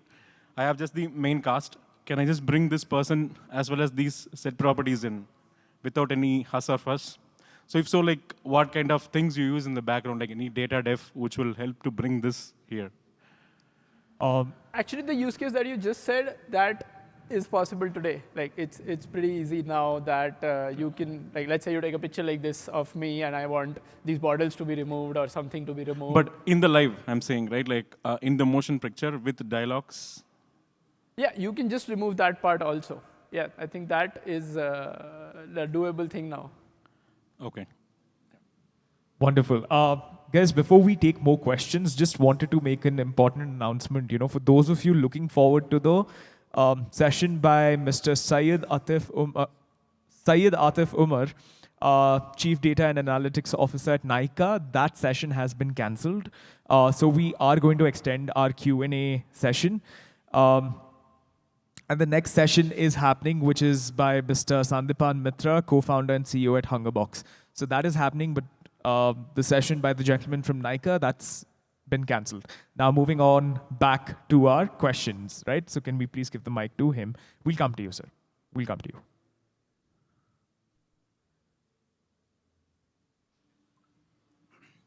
Hello. Yeah, hi. Wonderful session. I just wanted to ask you, there are other platforms as well, right? There is Kling and there is Leonardo. And so how do you fare against them? You are an aggregator or you are doing similar? And my second question is, have you, like you talked about models, right? You have fine-tuned your models. Can you talk more about that? Sure. So there is slight difference in who we are making for from a Leonardo or a Kling. We are more focused on slightly more deeper, longer form storytelling. For example, the kind of content that we make is like at least 70 minutes, 80 minutes, 90 minutes. So a lot of our product choices are around that kind of storytelling, less around like a 5-second video or a 2-second video, which is what a Kling is. DaVinci is a more like a very, very horizontal tool. We are not as horizontal, so slightly different from a product direction. So you are a very niche kind of... We are doing long-form storytelling. Okay. That's how I think about it. Okay. The other question was about the models. The model. Yeah. Right. So at least my journey, we started like 2.5 years back when the first model was Stable Diffusion 1.4. That's what I saw, and I started this company. And what we realized as we kept at it, we started with Dashtoon, which is how I was introduced. Like, we were making comics first, got into videos like 3-4 months ago, right? So what we realized is that image models, everything that we are seeing, are very, very optimized for one beautiful image generation, one really, really pretty image generation, including a mid-journey, right? But not for storytelling. So that is why we had to choose that we'll find some open source one, and then we'll fine tune it for practically 3 purposes. The first is consistency of aesthetics. If I'm making 5 generations differently, do they look of the same world or the same universe? That is supremely important for long-form storytelling. You can't have one scene that looks like it's from, I don't know, Godfather, and the other scene that looks from Inception. You can't. You just can't. So that's consistency of aesthetics. That is something that we had to bake into our model building. The second was consistency of character. Like, again, the same problem. Once there is a character, it has to look like that across generations, across days, across weeks, because you're going to, like, if you're making a 70-minute content, right, you need like the 70-minute content on an average. For every minute, we create like around 30 images, right? So 70-minute would be like 30 into 70. So it has to look the same. And third is controllability, right? If I, as a creator, want my frame to look that here's the camera angle, here's how the frame looks, and it has to look like that. Otherwise, my storytelling doesn't work, right? And how do you bake into that? You can't do this with a text prompt. You can't. The modality of text stops when you think visually. When your creator thinks visually, your modality of control needs to be more visual. And how do you do that? So these are certain things that were our core components, why we had to fine-tune and why we had to even spend as many dollars that we did for getting this model. Cool, thanks. Thank you. Hi. Hello. Here. Yeah. My name is Sai. I'm major into the metaverse and AR, VR, XR development space. So we're building a solution around a metaverse for conference providers. So today, like someone suggested me to attend this session. It's more of on the 3D space, right? Like with the platform, as metaverse providers, what all feature set that we can explore, especially with avatars and the talking capabilities of it. Would you be able to cover that aspect? And one more thing, like how different is it from VO3, the platform itself, in the video generation standpoint? These are 2 questions that I had. So we use VO3, firstly. Like VO3 is a model that we use to animate an image. That's the best that VO3 is. Coming to the 3D world, so according to me, actually, the holy grail of even storytelling is that if I'm able to create a 3D world and then control things within it, I don't think we are there yet. Like most of there is this class of world models that are being trained which should open this up, but I think we are fairly early on that journey. So which is why like I don't think 3D is still hard, and I don't expect a lot of I don't think in the next 2-3 months at least, because how fast the world is moving, that I don't expect anything to happen great in 3D anytime soon. Got it. I think looking forward to test your tool. Thank you so much. Thank you. Thank you.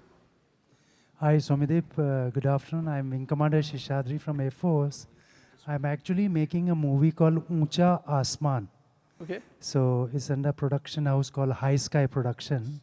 Now, my question was, if you see, we used to use Maya long time back. So this is no way close to Maya. We're using artificial intelligence. So I want to know if this software can actually clone.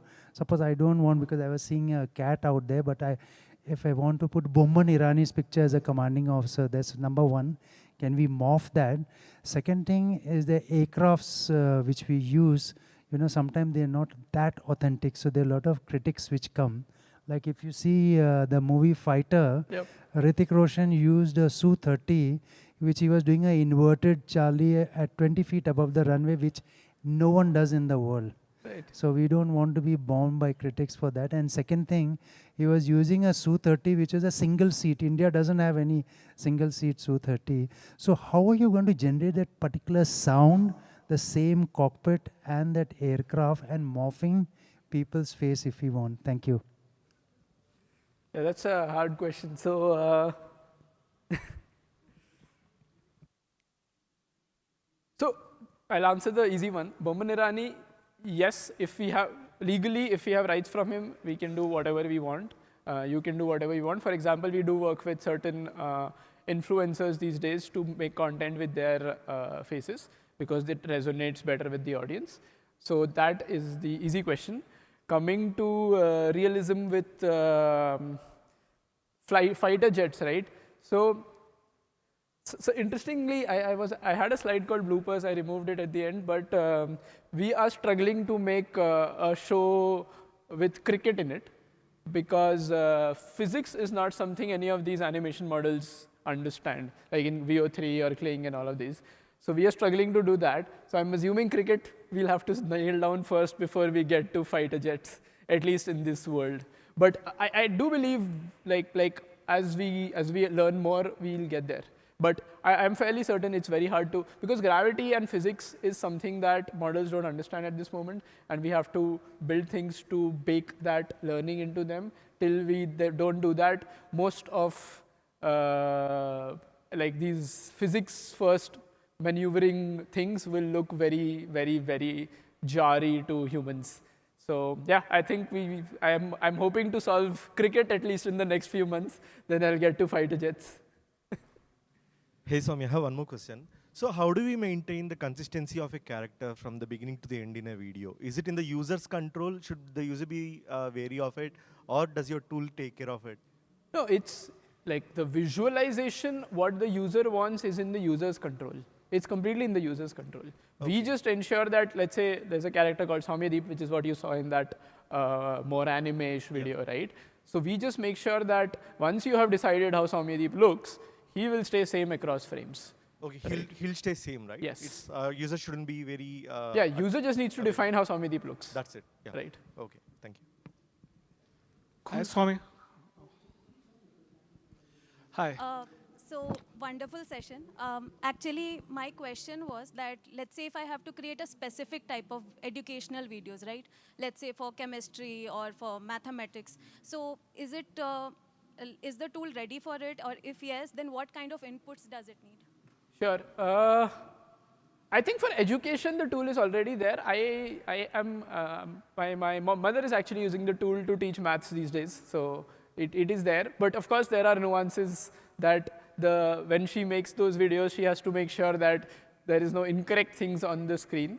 But it is there. Like education is something which is, till the time it doesn't need physics simulation, I think we can be able to do it. Cool. Hi, Swami. So is your product only limited to storytelling, or it can also be used for product demos and something like that? So let's say if we have a product where we need to have the actual view of the product and give it like a story. So can it be done? Right. So today, no, we haven't actually, that is not what we are trying to solve for yet. Because in product demos, my understanding is that your product needs to look very, very authentic to the brand's persona and the brand's value. We haven't tailored it for that, but I'm fairly certain that there are other products in the market which can do this better. Cool, I guess. There's one more question, Swami, I think. And yeah, hi Soumya. It's very nice demo, I really liked it. I just wanted to have one question, what about the content adoption? So let's say, are you also taking care of geography, culture, localization? And is there any restrictions behind it? Let's say if someone just want to put anything in the storytelling. So do you have any restriction on it? I didn't understand the question, so. Like the content adoption. So someone wants to build that story in English, someone wants to build that story in Hindi. That is localization. Right, and second thing, cultural, how much extent that someone can build that story, at what extent? Sure. So we are actually geography agnostic, at least the creation tool.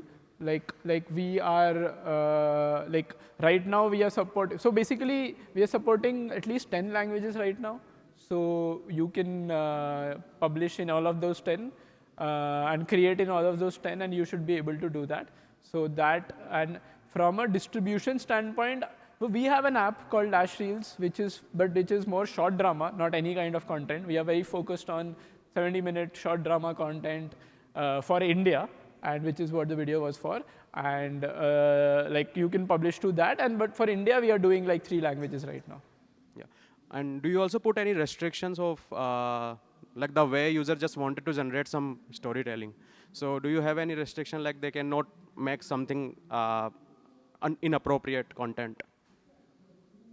So we have a certain policy filters, like of course there are basic filters like nudity and child abuse and all of that. So you can't create those for sure.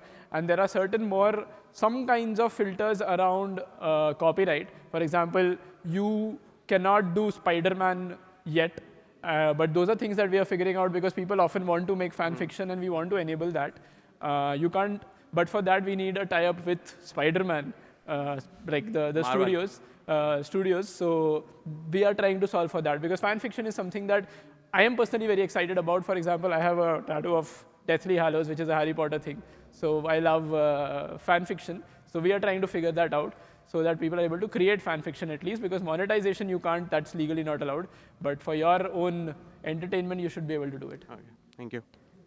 Cool. All right, we'll get the mic to you just a moment. So I mean, it's clearly an engaging session, and that's why we have so many questions.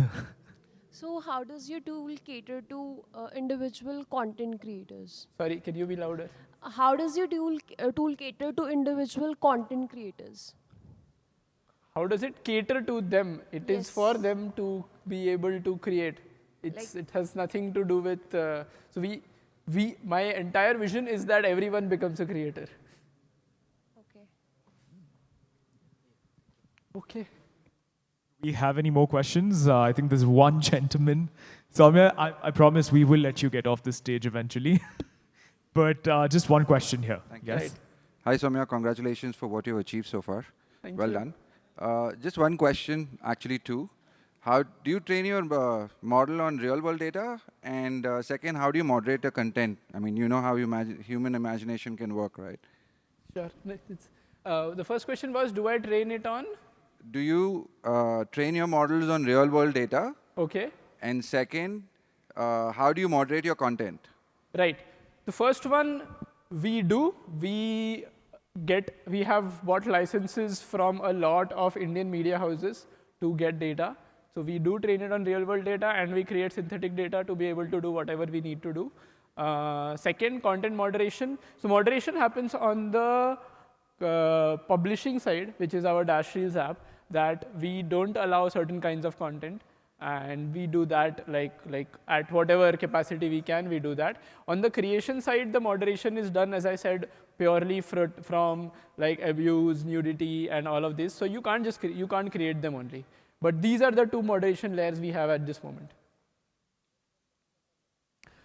Okay, I guess. Yes, I think so Soumya, are you okay to take just one question? And after that, if we have any questions, I'd request you to connect with Soumya offline, right? I have a 12:30. So. Thank you. I was late for the thing. I'm the Cultural Ambassador for Governor's Office from California. And it was a great thing to see you here. And do you have offices in US that we can reach out to you for any kind of We are work? setting up, but not yet. Not yet. Okay. We are in HR. Looking forward for you. Sure. Thank you. So would definitely want you to exchange contacts, and hopefully he can keep in touch. Thank you, Soumya. Thank you for that interesting session, ladies and gentlemen. Thank you. Please give him a huge round of applause. Thanks a lot. We wish you the best, Soumya. All right. Thank you. Thank you. Have a good day.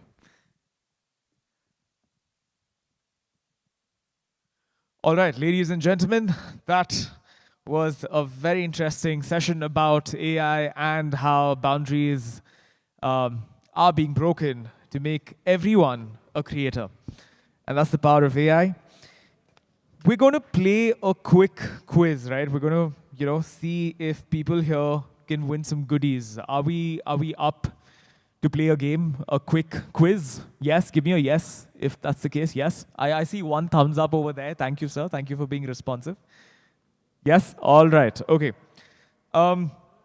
First question. And Anuj, we can give away goodies, right? Anuj? Yes, all right, super. Okay, so the first question is, just a sec. What is the name of the architecture used in models like DALL-E and Stable Diffusion? Any ideas? I'll repeat that question really quickly. What is the name of the architecture used in models like DALI and Stable Diffusion? Any techies here? Shall I make it easier? Shall I give you options? A, transformer. B, GAN, which is generative adversarial network. C, VAE, which is variational autoencoder. Or is it D, CNN, convolutional neural network? Okay, there's a person who's raised his hand. Two people, actually. Can we please give in the mic to that person over here, right? Yes, right there. His hands is up. Could you please say that again? It's C, autoencoders. That is the wrong answer. I'm so sorry. Yes, there's another hand going up over there in the middle. Can we please give him the mic? Okay, the mic's gone to the other side. No worries. It's D, C, and N. Is it? A, transformers? It's not A. It's not transformer. It's D, C, and N. Wow, 4 options and everyone's just... Not hearing. It's not audible? Or? It's Guys, a D, C, and N. Just a sec. Where are you and where are you speaking from? Who has the mic right This now? side, left side. My left? D, Oh. C, and N. Is it, what is it? D, C, and N. Convolution networks. No, it's not convolutional networks. Okay, the only answer left is BGAN, generative adversarial network. We'll be kind and nice. We'll give you a goodie really quickly. Anuj, can we ensure that the lady in the middle gets a goodie here? Ma'am, could you please raise your hand so that we ensure that the goodie reaches you? All right, Preksha is on it. The goodie will reach you quickly. Okay. So second question, which of the following is a popular open source framework for building generative AI models? A, TensorFlow, B, PyTorch, C, Keras, D, all of the above. All right. I love how the gentleman just didn't wait for the mic to come to him, but yes, that is the right answer. So please raise your hand so that Preksha knows that he gets a goodie as well. All right. And if you don't get your goodie, please reach out to the help desk. They will give you a goodie. This is for the people who get the right answers only. All right. Third question. What is the... I hope our volunteers are on their foot and ready, right, to reach out with the mics. Because if people are raising up their hands, we need mics to reach them on time, yeah? So thank you, guys. Thank you for that support. What is the term for the process of generating new data samples that are similar to the training data? I'll repeat that question. What is the term for the process of generating new data samples that are similar to the training data? A, data augmentation, B, data generation, C, data synthesis, or D, data replication? C. Who's got the mic? C. I'm not able to see you. Where are you? C. Okay, all right. Got it.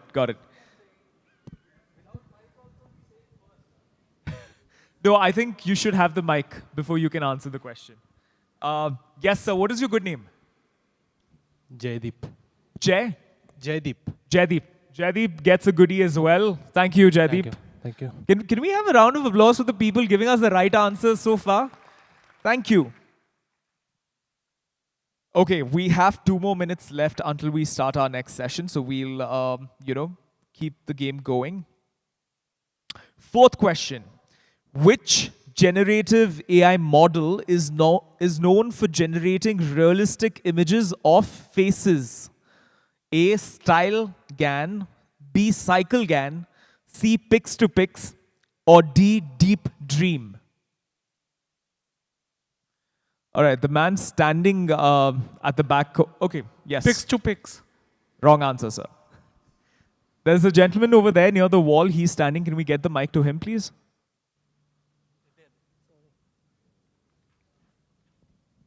Dream, I think.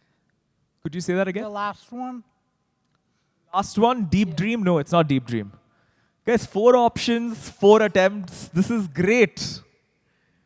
All right, we have no one answering this question. It is A, StyleGAN. Yes? Fifth question. What is... Okay, before we go to the fifth question, just want to, make an announcement from the Lost and Found. There's a really nice gray color Samsung phone that we found towards my left, which is there. So if anyone comes across a person looking for their Samsung smartphone, please lead them to the help desk and, they'll get their phone back. Thank you. All right, the fifth question, last question for this segment of the quiz. What is the name of the technique used to evaluate the quality of generated images? I will repeat that. What is the name of the technique used to evaluate the quality of generated images? Is it A, FID, which is Frechet Inception Distance, B, PSNR, Peak Signal to Noise Ratio, C, SSIM, Structural Similarity Index Measure, or is it MSE Mean Squared Error? Wrong answer, sir. I love the confidence. Was anyone else? Third option. SS. Someone said FID. FID. Yes, that is the right answer. FID is sir, what is your good name? Worden. Can we give Worden a goodie as well, please? Thank you. Okay. All right. So super. Do we have the next speaker ready though? That Anuj? Is our next speaker ready? Yes? All right. So our next speaker is mic'd up, ladies and gentlemen. So we will move into the next session really quickly. AI is reshaping workplaces in ways both visible and subtle. This session brings lessons on adopting AI at scale, influencing organizational culture, and leveraging data-driven decision-making in Indian tech companies. Ladies and gentlemen, please put your hands together for Mr. Sandipan Mitra, co-founder and CEO at Hungerbox. He brings insights from building AI-enabled workplaces in India. A big round of applause for Sandipan Mitra, please.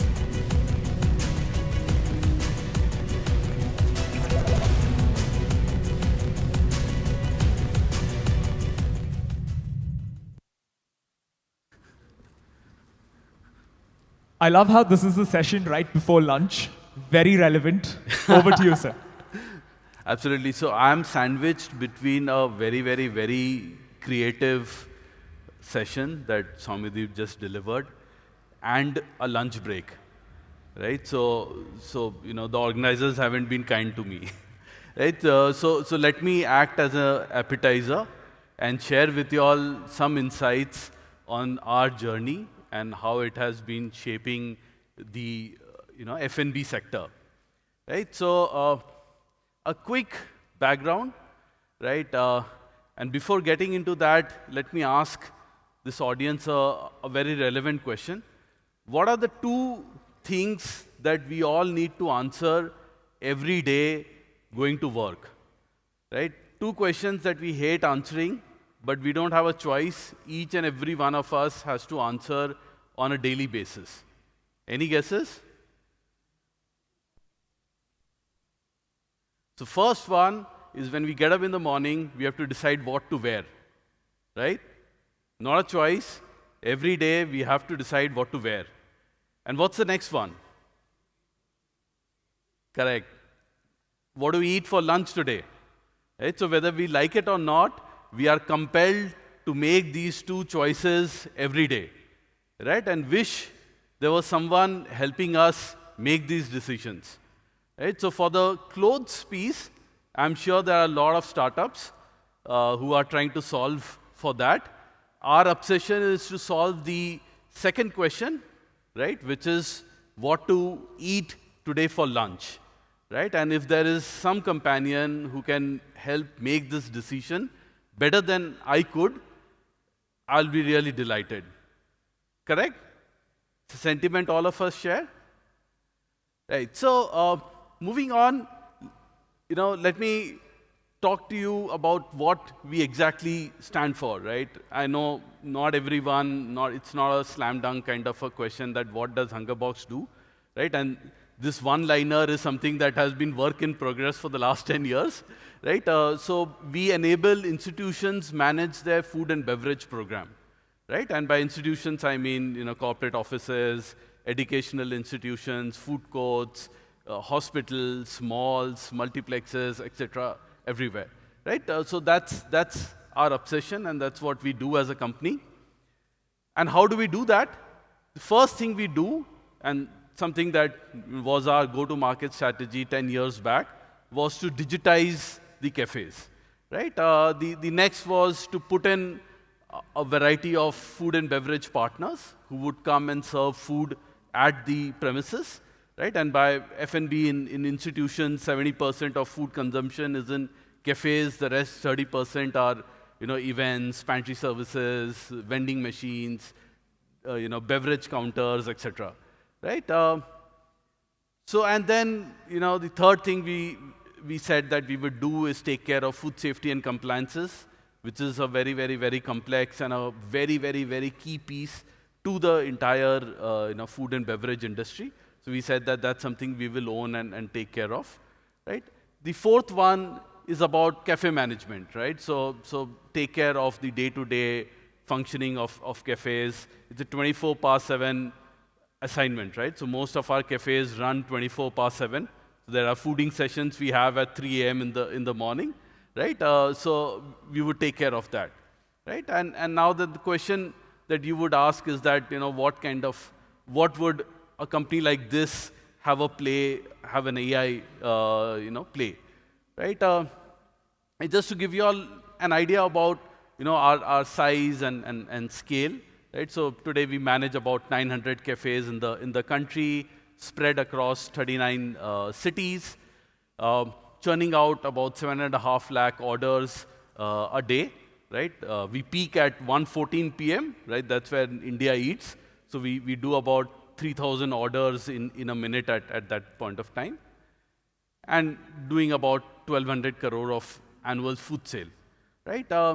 So while having reached here, the question that popped up in every team meeting anywhere in the world, and every company had to answer, the same question came to us from all our stakeholders, from our clients, from our board, from everyone, as to what is the Hungerbox AI strategy, right? And this question came about 1.5 years back.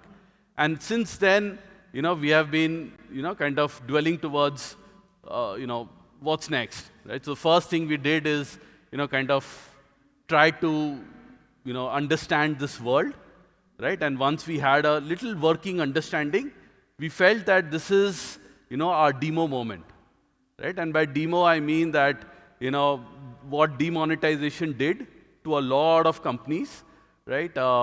Especially ours, where digital interfaces became, from a sidekick in a movie, we became, the real heroes, right?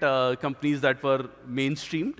So demo had that impact on us, right? And we feel that, AI would have similar impact on our businesses, right? Make us far more relevant and compelling over the years to come, right? And I'll tell you why we are, so well placed, and what's been our journey, right? So the first meeting, we said that what's it that we are starting off with, right? Where do we draw the line, and where do we start, right? So few things that are very compelling, something that only we have, right? Number one was data.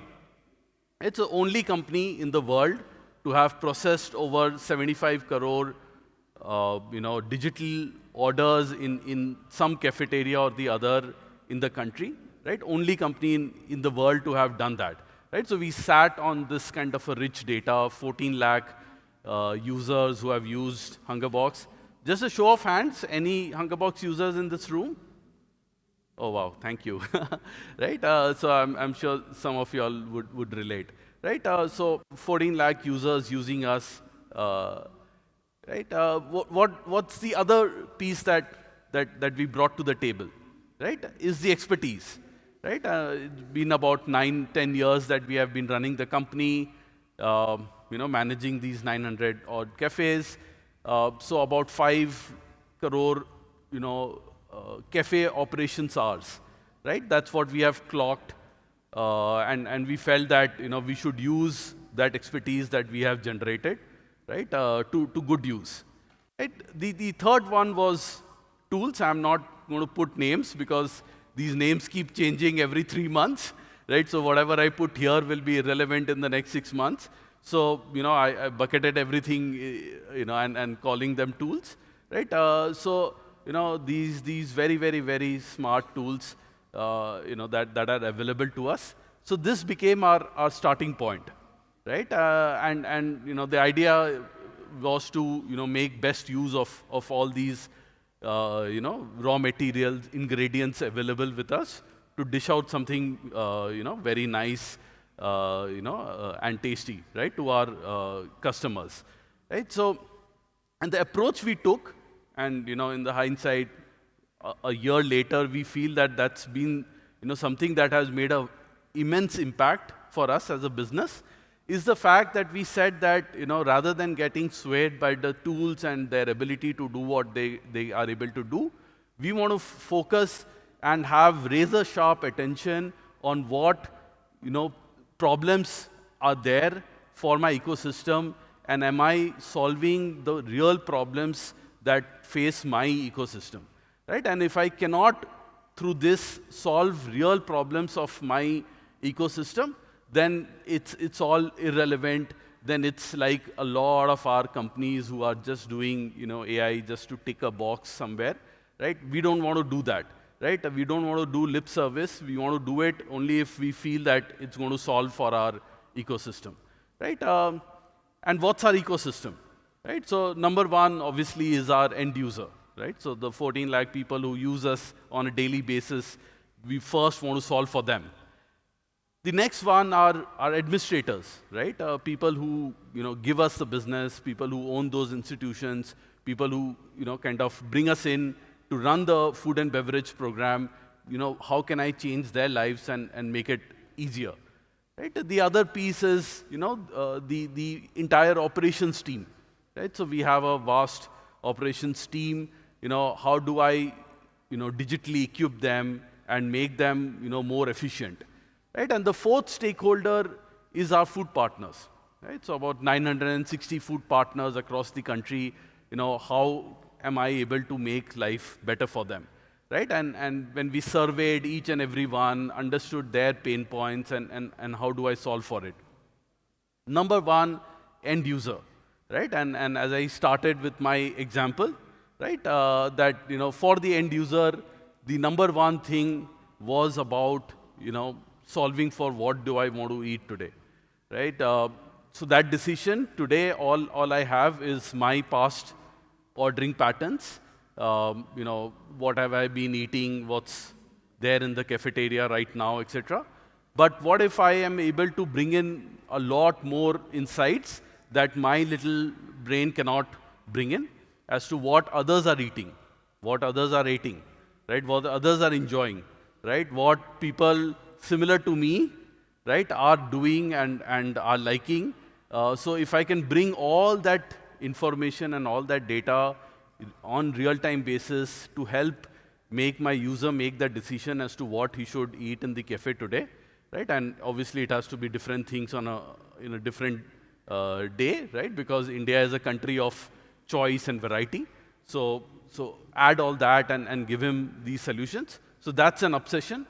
Right? And we feel that these tools, our ability to be able to address this big, challenge of our industry has kind of, looks like something that is achievable.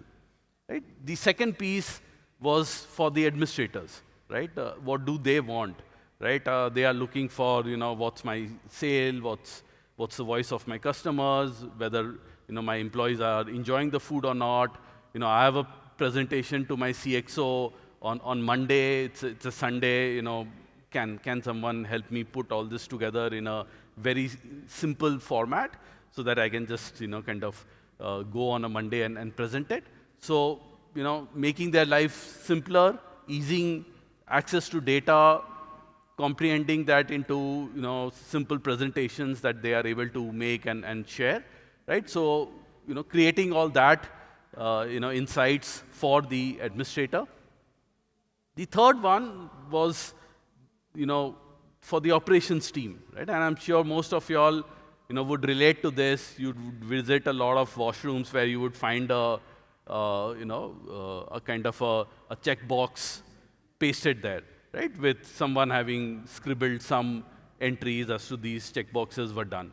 So this is something that we digitized over the years and created a digital checklist for our staff to be able to fulfill, fill that, session-wise, fooding session-wise, etc., right? Relevant for our industry, and we did that for, some years, and then we realized that, this is also outdated, right?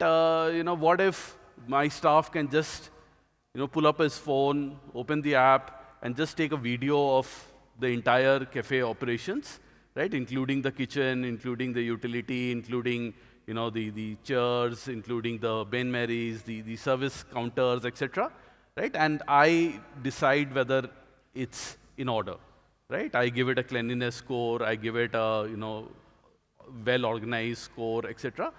I assign that, and if I find that there is some shortcoming, I'm able to immediately intervene and get him to address that. So all that through a live a live video streaming, right? So that's something that we kind of were eventually able to build together, and something that we are kind of launching, which we are very, very, very excited that from a journey of having to scribble something on paper to a digital checklist being filled to today, they just take a video and we kind of are able to address all these questions, right? So that journey we are able to make, and in our industry, half the challenge is about building such solutions. The other half is about educating, taking people into confidence, explaining people that this is not going to replace you, not going to take away your job. This is just going to make you more efficient, make you more accountable. So let's join this journey. So 50% is about taking your ecosystem together, building that trust, making them believe that this is for the good, right? So doing that and taking everyone along has been the other part of the journey, right? The big question for my food partners, right? And any guesses, the lunch that you're all going to have, right? Any idea of what time would preparation for that lunch have started?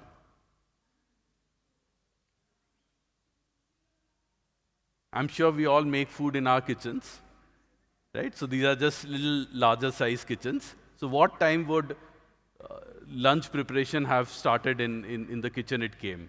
I see 8 a.m., right? 8 a.m., 4 a.m., 7 a.m. Yeah, so it starts at 3 a.m., right? That's where the vegetable chopping and everything starts for you to have lunch at 1 p.m., right? That's the journey that food takes, right? And it cannot be done before, cannot be done later. It's all real time, right? So that's where it starts, right? So the biggest challenge that our food partners ask of us is how much to prepare, right? Because there's food brought in from central kitchens, set up in your office cafeteria, being served. If there is wastage, right? No matter how much money you have made selling, 50, 100 portions, if there is a wastage of in excess of 5, 10, 15%, then you have incurred very, very, very deep losses in operations for the day, right? So there are just two metrics that matter in our part of the world: kitchen utilization rate and the wastage percentage, right? So a good wastage percentage is not more than 3%. Right? So the biggest challenge over the years that we have seen is to be able to predict as to how much food to prepare and bring to the cafeteria, right? Today, right? And it's there are just so many variables attached to it. The weather conditions, I have to come to work 3 days a week, so I will ensure I don't come on a Monday and a Friday. And so accounting for that, India-Pakistan match, right? So we have to practically account for everything, every micro scenarios that could happen, right? To be able to, with some level of confidence, tell food partners that, bring this much food, right? And then stand by the number we have given them, because otherwise, there is either wastage or there is shortage, both of which are not acceptable, right? We don't want a scenario either ways, right? So this acute problem of our industry is something that we are trying to now able to solve, right?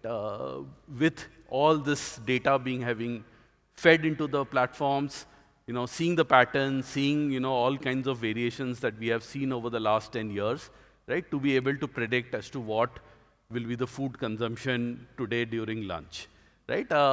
So that's one of the biggest challenges we are trying to solve for our food partners. Cool.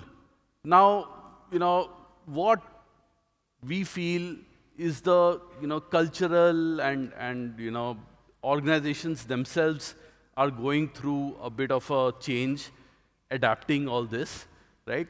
So and this is a piece that is very less talked about, right? But a piece that is very, very, very relevant, right? Without which all this migration kind of does not synchronize, right? And our organization, we are about 800, 900 people organization, right? So with a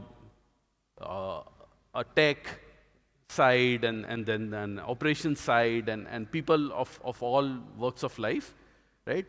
In our organization, so we kind of see everyone's journey happen, right? And what is it that's changing? Number one is the decision making, right? Before this, we would hand out some junior analysts to put a lot of data together, get all the raw data, and then someone would sit on top, put that into a nice presentation, and then make a presentation and all that, right? So there would be an hierarchy of how data was being consumed. So that gets completely demolished, right? So today, the consumer of the data is the one who is able to produce and access the data on real time, right? So that changes the entire decision-making ability, right? Flattening hierarchies, we have seen this, right? In my entire entrepreneurship journey, we have seen how organizations are flattening. I think that flattening piece has further accelerated, right? Because today, an entry-level staff equipped with AI is a more potent workforce, right, than someone with 10, 15 years experience, but is not ready to kind of migrate to the new world, right? So that flattening hierarchy is happening faster than we can think. New roles are getting generated, right? So the walls that we had between departments and one not having access to the other and all that. So all that is kind of collapsing, and there is a lot more collaboration, faster collaboration, people getting together, doing it, together, as combined teams. So that's another big change that we are seeing. And then, from intuitions to evidence, right? A lot of decision making was based on intuitions before this, but today we are able to run quick pilots, check on whether the intuition holds true with evidence, right? And be able to make more evidence-based decisions, right? Which is creating a big impact for all of us, right? And all in all, the most important piece that we all kind of need to understand and appreciate, and a thought that I want to leave all of you all with, right, is the fact that AI itself is not the future, right? It is people and organizations enabled with the AI that are the future, right? And we need to have the people and organizations embrace it to create the new future that we all perceive to be building. And with that, I will end, right? Happy to answer all questions, right? And while we do that, next time in your cafeteria, if you are waiting for little lesser time for your favorite dosa to come in, you know the company that made it happen, right? So with that, thank you so much. You all have been a very, very, very patient and lovely audience. Thank you so much for having me here, right? Happy to answer any questions that you all would have. Right. Thank you so much, Sandeepan. We have the mics coming towards you. Please just raise your hand and we'll bring you the mic, sir. Just, there's one question and we'll come to you after that. Yes, thank you for the session. It really was an appetizer for lunch. So, not able to. Yeah, I was just saying, thank you for the session. It really was an appetizer. So my question here is, I just wanted to better understand that how did you shape your strategy when you started off with this AI transformation in your company? What was the team structure? Which departments did you pull in? Did you have one single team which was dictating the AI strategy, or did you have different teams for each vertical that you presented? Right. No, so cardinal sin to say that the AI strategy should be decided by the engineering team or the product team, right? It just doesn't work that way, right? If you cannot take the entire organization together, right, and make everyone believe internally that these things need to be embraced and they need to be taken forward, right? You will not be able to, you might create nice fancy presentations, but you'll not be able to get those ideas and tools really implemented on the ground, right? So the way we went about it is, firstly, we took each user, each stakeholder in our business, right, and identified what's the one real key problem that hurts them the most, right? Pick that one big problem, right, and then see if we can through this strategy solve for this problem, right? If we are not able to solve it, then just building some nice tools which do some fancy things, which really are not used by any of my stakeholders, is not necessary, right? And I'm not here to make fancy presentations. I'm here to make an impact for my end stakeholder, right? So identifying that and then having cross-functional teams of people from engineering who would bring in the ideas and concepts, people from operations who are running the cafe operations, who have the on-ground kind of experience of seeing real challenges, right? Talking to the stakeholders, doing enough number of surveys. The good part is that for us, our end user is also mostly a techie themselves, right? So get their feedback, get their suggestions, put all of it together, right? And then chase one particular objective that we want to solve for them, and then go ahead and build it out, and then plan for it being released and it being adapted, right? As I mentioned, building out such tools in our experience is 50% of the job. The other 50% is to get it made into a daily habit for the end user. If it is not being used by them on a daily basis, then there is no point, right? The entire exercise has failed to attain its objective. So we would work towards ensuring that's met, and we would track it till the time we have a 80–90% adaptation rate of whatever we have put together. Thank you. Thank you so much. We have one question here, and then we'll come to you. Thank you. Hi, my name is Vinayak Sheshadri, and I am an ex-fighter pilot from Air Force. My question is, like you said, the preparation starts at 3 o'clock in the morning. But if you see some of the fruit salad like apple and fig and all, they start becoming little brownish in color. They start fermenting, and eventually by the time it reaches the office, it's already 12 o'clock. So there will be bacteria and other things setting in there. So how do we preserve these things to avoid, because we've seen a lot of food poisoning happening. Second thing is, I had a suggestion, in India, there are a lot of cow gram. The cows, they eat grass. So instead of throwing away the salads and the fruit and other thing, we can actually sell it at a very low rate to these people, for these animals, which have a larger digestive system. And I was in Switzerland, what you said, there are many restaurants where the leftovers are there. they advertise around 10 o'clock. People can actually come and buy them at half the price. So, you know, if we start this with your outlets in India, we won't be having that 3% wastage. Thank you. No, thanks. Very relevant questions. So not everything starts at 3 a.m., right? So most definitely not chopping off the apples that you will consume at 1:30 p.m. Right? So everything has, you know, a time to market, and it's prepared just before, you know, the consumption. And the idea is that from the time it is consumed to the time it is, from the time it's created to the time it is consumed, we keep it as short as possible. Right, so a lot of this chopping of, you know, fruits and all that happens at site, is not something that comes from, you know, our kitchens and all that, so that they can be freshly cut, and that by the time they are cut, they are served and given to people, right?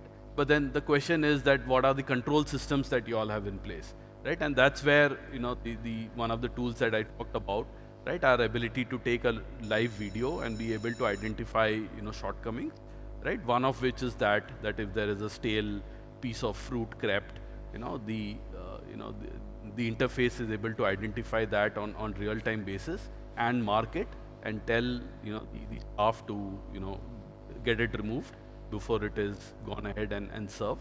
Right? So there are a lot of checkpoints that happen in food. Right, by the time food reaches your premises, there is a sensory test done, there is a temperature test done. Temperature is most critical component in the food journey. So if you can hold the temperature of food, right, almost at the point where it was created, you will hardly have any bacterial and fungal growth on it, right? So that's very critical. So we don't want to leave it to chance, right? We want, you know, and you have these food thermometers on which is dipped and the temperature is checked. Right, like we do for you know, our own bodies. So, you know, this is done. But then today I want it to be evidenced, and I want a digital trail of that maintained, so that, you know, tomorrow, you know, I myself can hold my team and our entire ecosystem and our partners accountable for not having done that. Right. So these kind of tools that I talked about are helping us with the ability to create these digital, you know, journeys and these digital trails of all activities that happen, right? And to answer your question on total, you know, food being, you know, kind of given out, that's a very, very, very tough piece, right? Because, you know, food is typically good for 4 to 5 hours, post which it kind of starts deteriorating and deteriorates fast.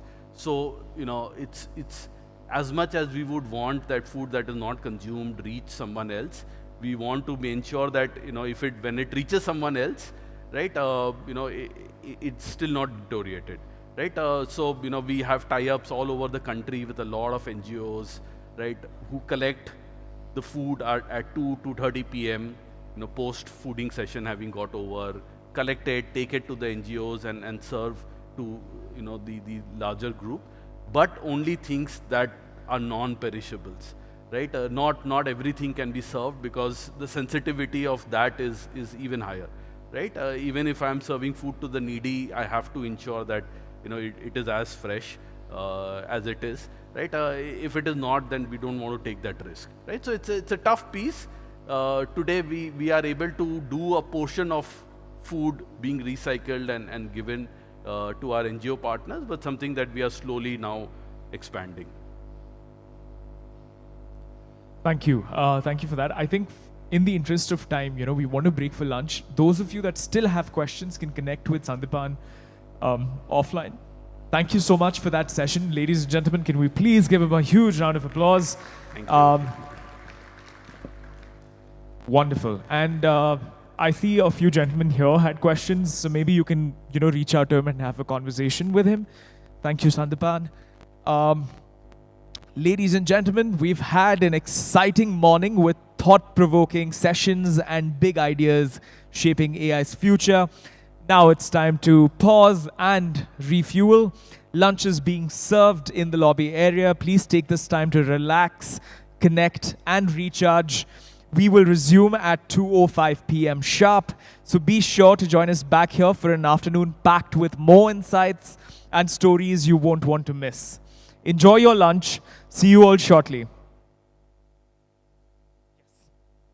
Also, we have the Priyank Kharge session happening at 2:15 in the main hall. So those of you that have been looking forward to that session, he's a cabinet minister of electronics, IT, BT development, government of Karnataka. Priyank Kharge, that's happening at 2:15 today in the main hall. If you're looking forward to that, please do not miss that session at 2:15. That being said, we also have the goodies over here for all the people who gave us the right answers from the quiz. I see that a lot of them have already left for lunch, but we'll have the goodies here. Those of you that are still in the room, please come forward and I will give the goodies to you. Yes, sir. All right. What's your good name?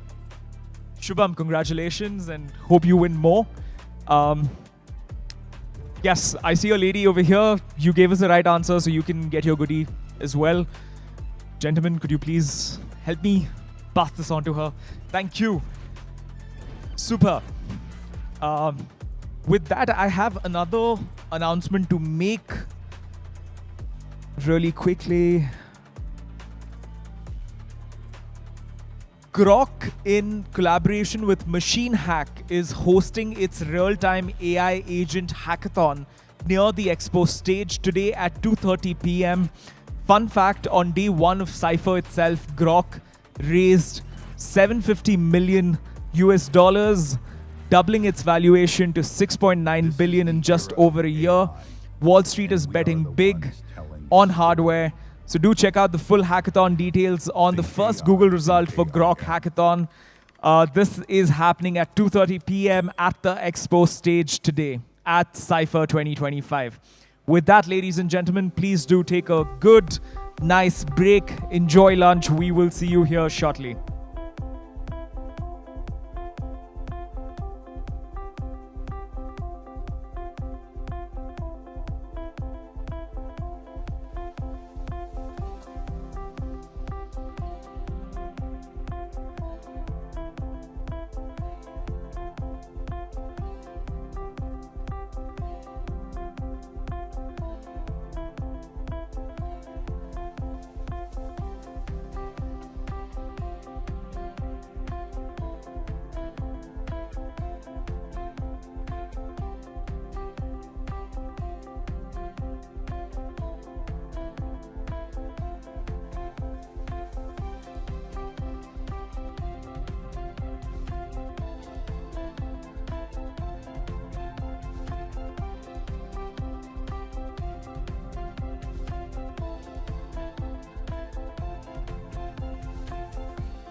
And I've seen this place grow from strength to strength. Speakers, the sessions, and the vibe around that. Love the vibe. Love to see how big it has gotten over the years. The largest AI conference in India.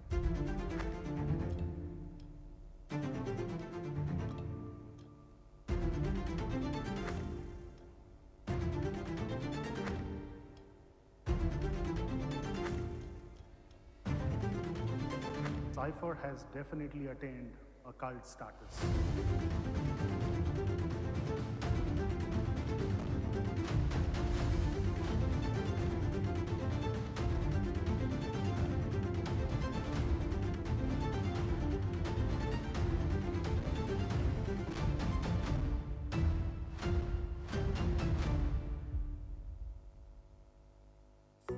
In the age of intelligence, life sciences need more than just data.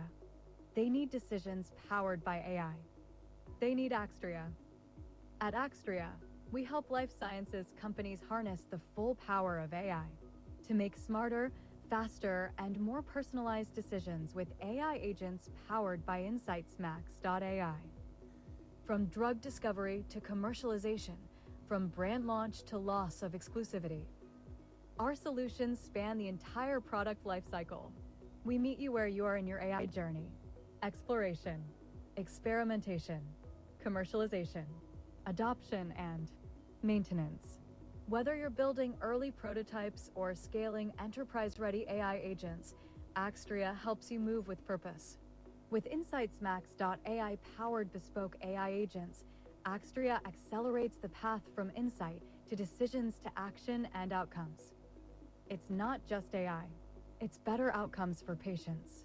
It's faster, more confident decisions for life sciences to better people's quality of life. It's real change delivered at scale. With deep domain life sciences expertise and a global presence, we partner with the world's leading organizations to shape a healthier, more intelligent future. We're Axtria, AI first, life sciences focused. We turn innovation into transformation. Join the journey. www.axtria.com.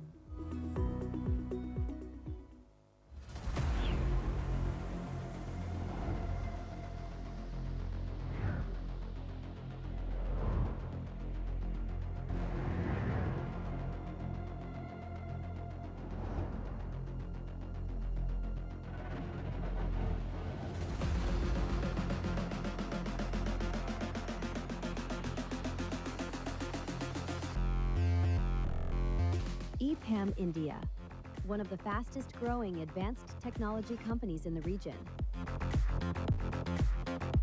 A modern engineering partner to more than 175 global clients across industries,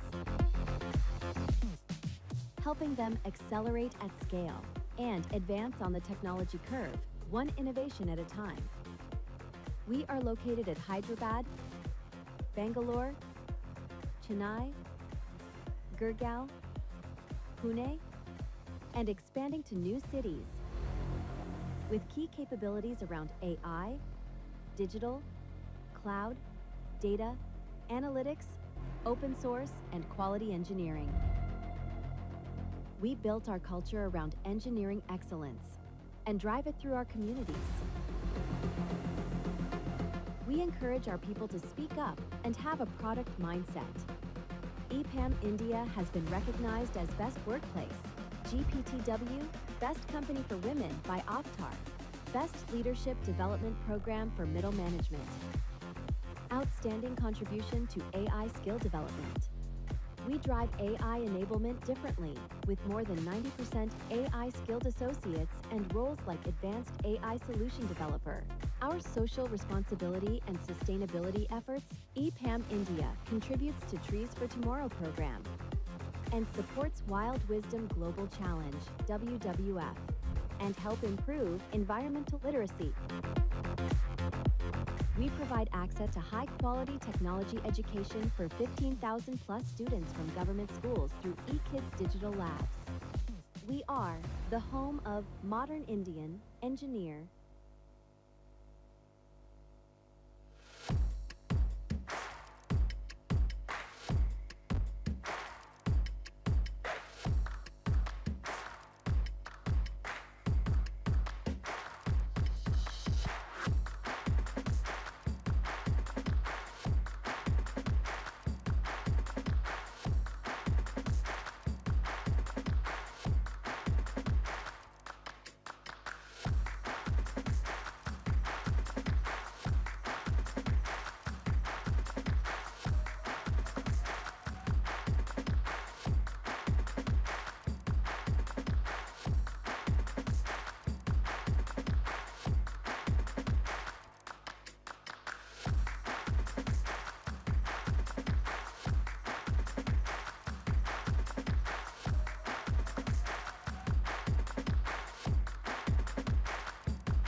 Future looks like wow.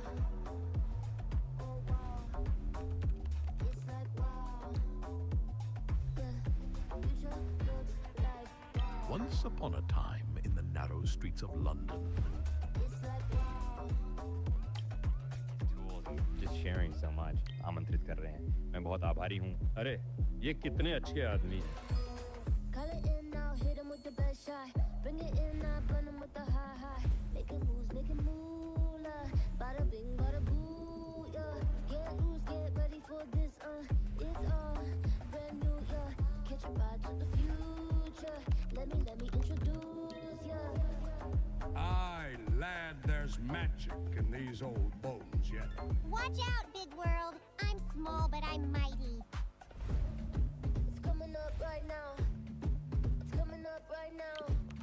And it's looking like how?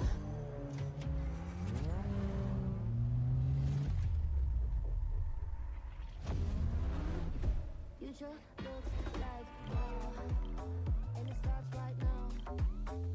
It's like wow. Hey, can I check the status of my order? Yes, of course. Your order is due to arrive at around 2 p.m. And it starts right now. Future looks like wow. Oh wow. And it starts right now. Let us bring humankind together as one. And it starts right now. Future looks like wow. Oh wow. And it starts right now. Yeah. Future looks like wow. Oh wow.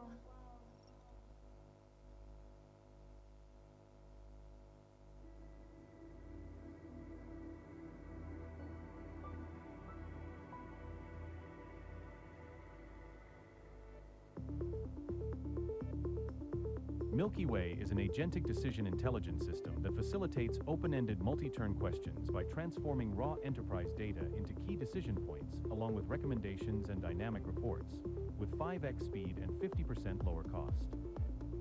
Imagine you're an e-commerce analyst looking for quick insights. Ask Milky Way, what are the top 10 performing product categories in terms of sales growth? Milky Way instantly gives you the quick insights you need to understand performance. But what about deeper, diagnostic questions? Say you're a sales director, and Midwest sales are down 15%. You ask, why did sales decline last quarter? Milky Way responds like a seasoned analyst, asking clarifying questions, just like human-led deep research. Milky Way uses expert traces from Trident's retail, CPG, TMT, banking, travel and hospitality, etc. use cases to generate tailored hypotheses, fully editable by the user. ReasonX powers deep analysis, leveraging client-specific ontologies, a growing hypotheses bank, and robust evaluation frameworks. Milky Way performs data quality checks, sufficiency tests, and rigorous eval-based hypothesis validation. It instantly extracts relevant data for each hypothesis and runs deep analysis at scale. Post-analysis, it generates a transparent, comprehensive report, ready to edit, download, or share. But it doesn't stop there. Milky Way helps you uncover better questions, explore new angles, and builds context over time. learning from past interactions to personalize every session. Unlike traditional GenAI tools, Milky Way isn't prompt-bound. It is a constellation of domain-specific intelligent agents, orchestrated to solve real business problems in real time.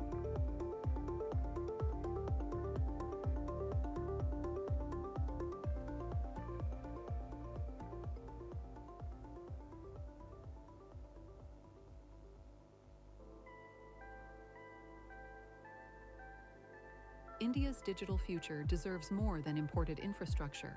It needs a cloud that's built here, governed here, and always under your control. At NextGen, we don't just deliver cloud, we architect sovereignty, intelligence, and performance into every solution. Whether you're a government body navigating compliance, a bank juggling audits, or a startup scaling AI models, NextGen gives you the platform, performance, and partnership you need to lead. Our portfolio is unmatched. Speed Cloud, our public cloud, delivers industry-leading performance and savings of up to 80% versus global providers. Backed by OpenStack, RDMA, and blazing NVMe storage, it outpaces AWS, Azure, and Google Cloud in real-world benchmarks. Speed Cloud Supreme is your next-generation private cloud, on-premises or hosted. Built on Red Hat OpenShift, it gives you 24/7 fully managed operations, transparent pricing, and the ability to move from VMs to AI applications seamlessly. Financial Services Cloud is made for India's BFSI sector. 100% compliant, 100% Indian data residency, and immune to foreign laws. It's where trust meets technology, helping banks and insurers innovate without risk. Government Community Cloud is certified for India's unique needs, supporting everything from election analytics to critical public workloads. Mission critical, always on, and fully aligned with Digital India and self-reliance. Our AI-ready infrastructure is built from the ground up for scale and speed, delivering NVIDIA, AMD, and Intel GPUs on demand. Whether you're training large language models or deploying AI-powered citizen services, we enable your journey from provisioning to meaningful real-world use cases. With our patented SaaS framework, you get a full-stack AI platform, from solution engineering to deployment to continuous improvement. Plug-and-play AI SaaS, custom model hosting, or scalable inferencing. Just pick what you need. Security isn't an add-on, it's at the core. NextGen delivers defense-in-depth, AI-driven threat intelligence and full compliance with Indian regulations. With 99.95% uptime, disaster recovery options, and geo-redundancy, your workloads stay safe, compliant, and always on. And unlike black box clouds, you get true visibility, telemetry, logs, and full access at every layer. This is cloud on your terms, modular, open, and always sovereign. With NextGen, you're not just choosing a vendor, you're gaining a partner dedicated to India's digital destiny. Artificial intelligence. AI. Coexisting. AI.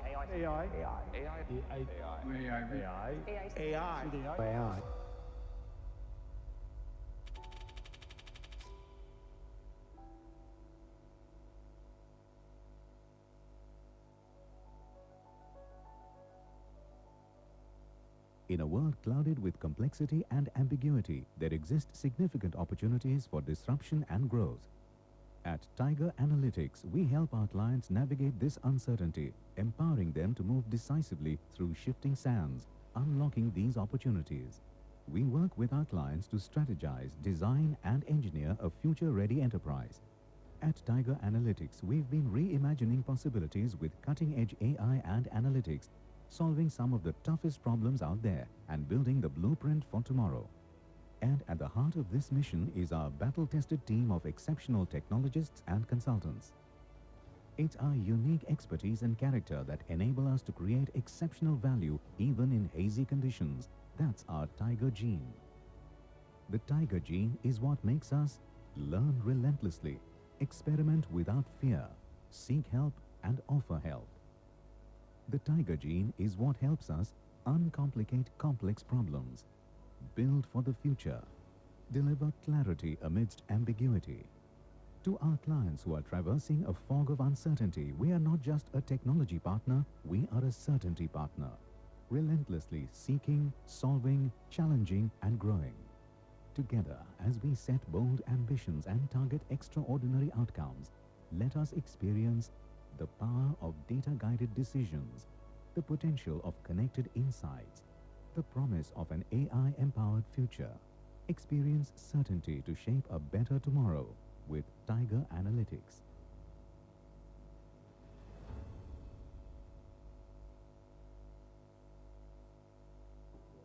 Customers care. They care about their health, their nutrition, their cravings, their habits. They care about what's familiar and what's exciting, about eating right and eating well, about celebration and routine, comfort and discovery, taste and trust, all at once. And when customers care this much, so should we. We have already made it easier than ever for customers to get the food they want, when and how they want it. Convenient, fast, efficient, undeniably powerful. But now, it's time to move beyond convenience and bring soul into every experience. And that's why our vision is to build technology that cares for the customer, with intelligence that adapts, with rewards that delight, with systems that move fast but always feel thoughtful. Because food is personal, and so should be the experience around it. With our thoughtfulness, we are engineered to deliver value at every level. At SmartQ, we're not just building for what's now, we're building for what matters next. SmartQ, built for the customer, built for experience, built for what's next.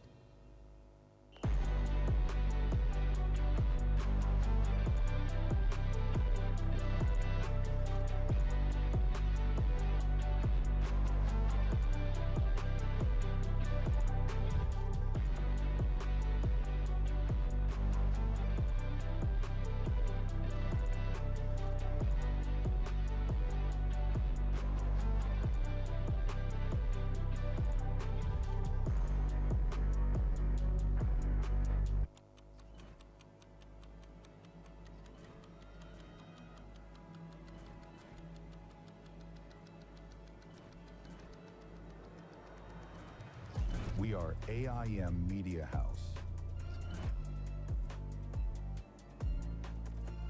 Born in Nama, Bengaluru. Built for the world. We make tech make sense. We tell stories that matter.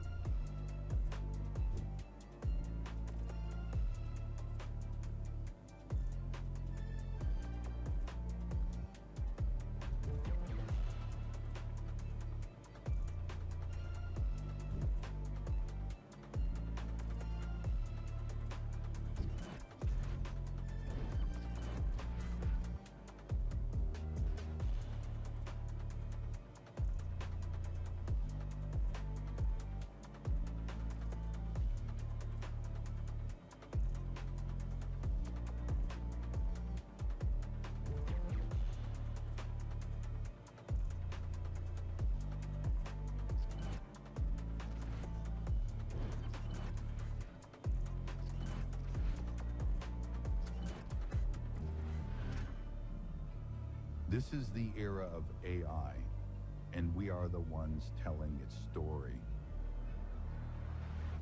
Think AI, think AIM.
I've seen this place grow from strength to strength. Speakers, the sessions, and the vibe around that. Love the vibe. Love to see how big it has gotten over the years. The largest AI conference in India.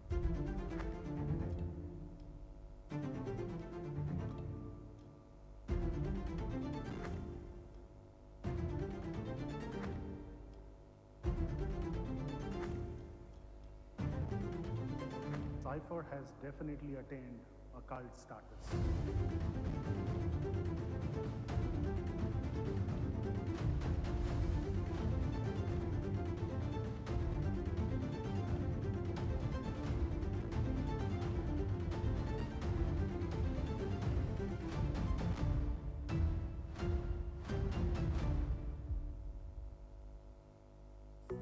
In the age of intelligence, life sciences need more than just data. They need decisions powered by AI. They need Axtria. At Axtria, we help life sciences companies harness the full power of AI to make smarter, faster, and more personalized decisions with AI agents powered by InsightsMax.ai. From drug discovery to commercialization, from brand launch to loss of exclusivity, our solutions span the entire product lifecycle. We meet you where you are in your AI journey: exploration, experimentation, commercialization, adoption, and maintenance. Whether you're building early prototypes or scaling enterprise-ready AI agents, Axtria helps you move with purpose. With InsightsMax.ai powered bespoke AI agents, Axtria accelerates the path from insight to decisions to action and outcomes. It's not just AI, it's better outcomes for patients. It's faster, more confident decisions for life sciences to better people's quality of life. It's real change delivered at scale. With deep domain life sciences expertise and a global presence, we partner with the world's leading organizations to shape a healthier, more intelligent future. We're Axtria, AI first, life sciences focused. We turn innovation into transformation. Join the journey. www.axtria.com.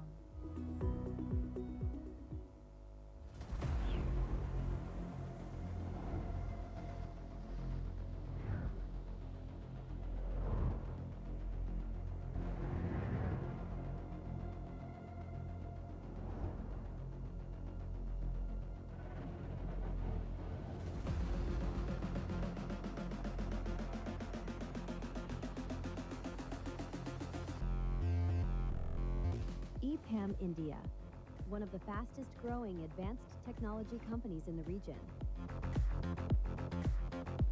A modern engineering partner to more than 175 global clients across industries, helping them accelerate at scale and advance on the technology curve, one innovation at a time.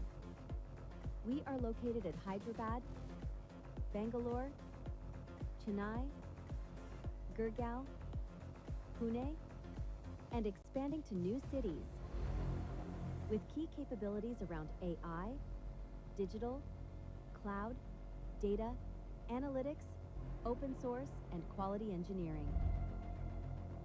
We built our culture around engineering excellence and drive it through our communities. We encourage our people to speak up and have a product mindset. EPAM India has been recognized as Best Workplace, GPTW, Best Company for Women by Avtar, Best Leadership Development Program for Middle Management, Outstanding Contribution to AI Skill Development. We drive AI enablement differently, with more than 90% AI skilled associates and roles like Advanced AI Solution Developer. Our social responsibility and sustainability efforts, EPAM India contributes to Trees for Tomorrow program and supports Wild Wisdom Global Challenge, WWF, and help improve environmental literacy. We provide access to high-quality technology education for 15,000 plus students from government schools through eKids Digital Labs. We are the home of modern Indian engineer.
Once upon a time in the narrow streets of London.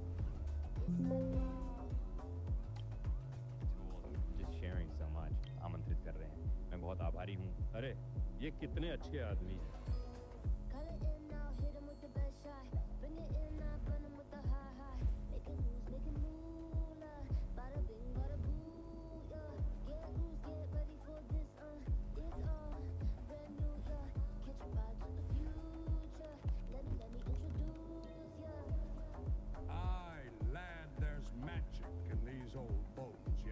Watch out, big world. I'm small, but I'm mighty. It's coming up right now. It's coming up right now. And it's looking like how?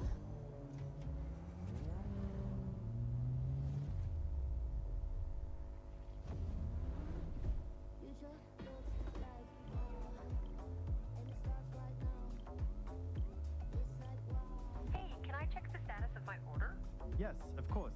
Your order is due to arrive at around 2 p.m.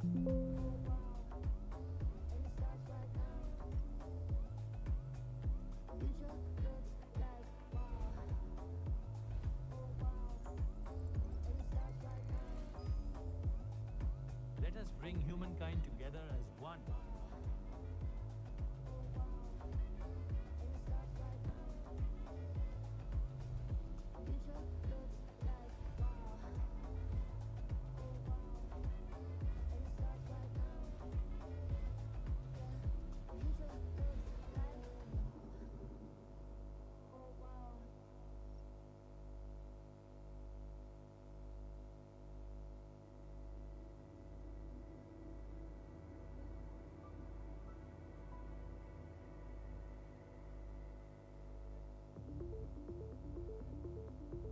Milky Way is an agentic decision intelligence system that facilitates open-ended multi-turn questions by transforming raw enterprise data into key decision points, along with recommendations and dynamic reports, with 5x speed and 50% lower cost.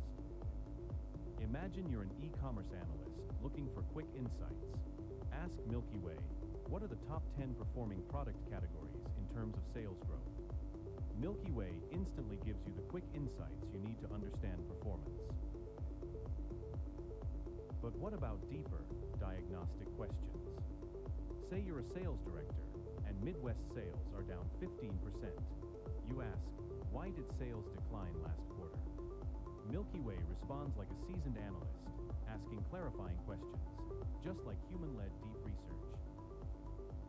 Milky Way uses expert traces from Trident's retail, CPG, TMT, banking, travel and hospitality, etc. use cases to generate tailored hypotheses, fully editable by the user. ReasonX powers deep analysis, leveraging client-specific ontologies, a growing hypotheses bank, and robust evaluation frameworks. Milky Way performs data quality checks, sufficiency tests, and rigorous eval-based hypothesis validation. It instantly extracts relevant data for each hypothesis and runs deep analysis at scale. Post-analysis, it generates a transparent, comprehensive report, ready to edit, download, or share. But it doesn't stop there. Milky Way helps you uncover better questions, explore new angles, and builds context over time, learning from past interactions to personalize every session. Unlike traditional GenAI tools, Milky Way isn't prompt-bound. It is a constellation of domain-specific intelligent agents, orchestrated to solve real business problems in real time.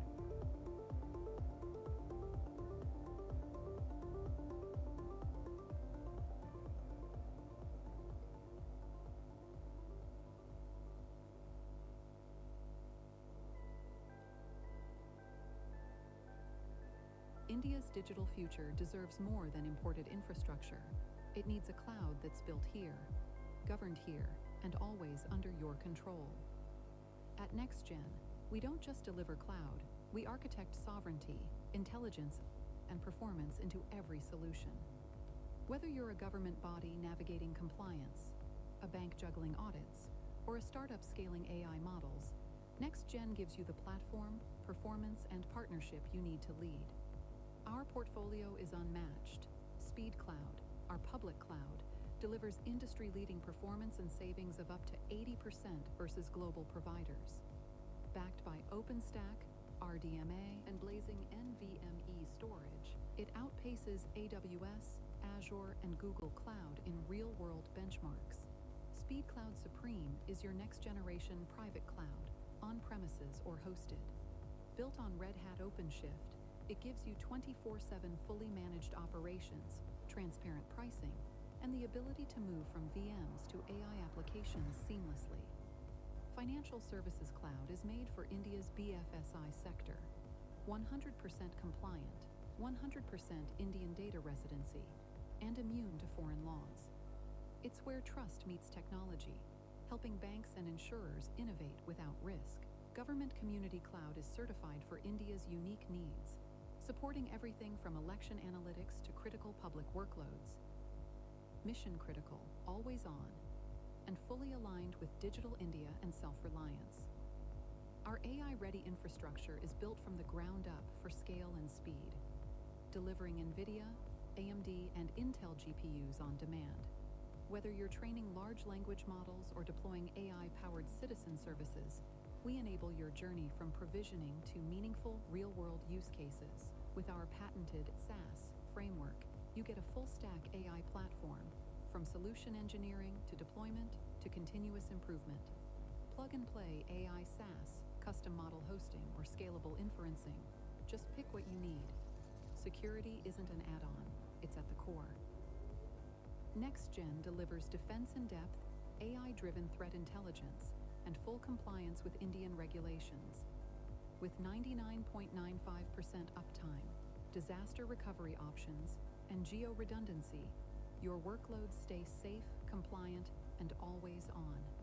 And unlike black box clouds, you get true visibility, telemetry, logs, and full access at every layer.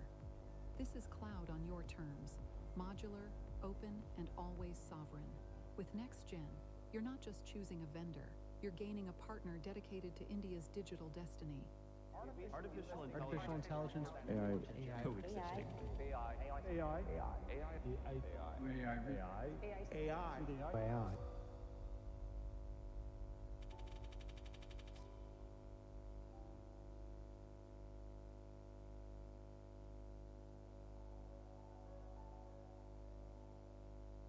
In a world clouded with complexity and ambiguity, there exist significant opportunities for disruption and growth. At Tiger Analytics, we help our clients navigate this uncertainty, empowering them to move decisively through shifting sands, unlocking these opportunities. We work with our clients to strategize, design, and engineer a future-ready enterprise. At Tiger Analytics, we've been reimagining possibilities with cutting-edge AI and analytics, solving some of the toughest problems out there and building the blueprint for tomorrow. And at the heart of this mission is our battle-tested team of exceptional technologists and consultants. It's our unique expertise and character that enable us to create exceptional value even in hazy conditions. That's our Tiger Gene. The Tiger Gene is what makes us learn relentlessly, experiment without fear, seek help, and offer help.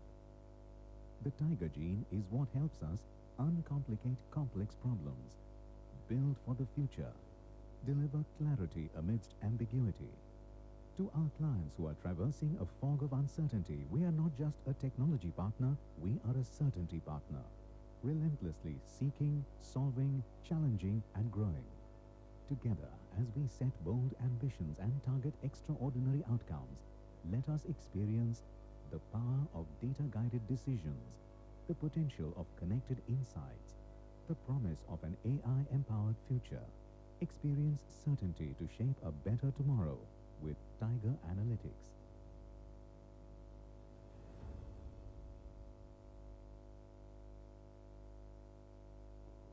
Customers care. They care about their health, their nutrition, their cravings, their habits.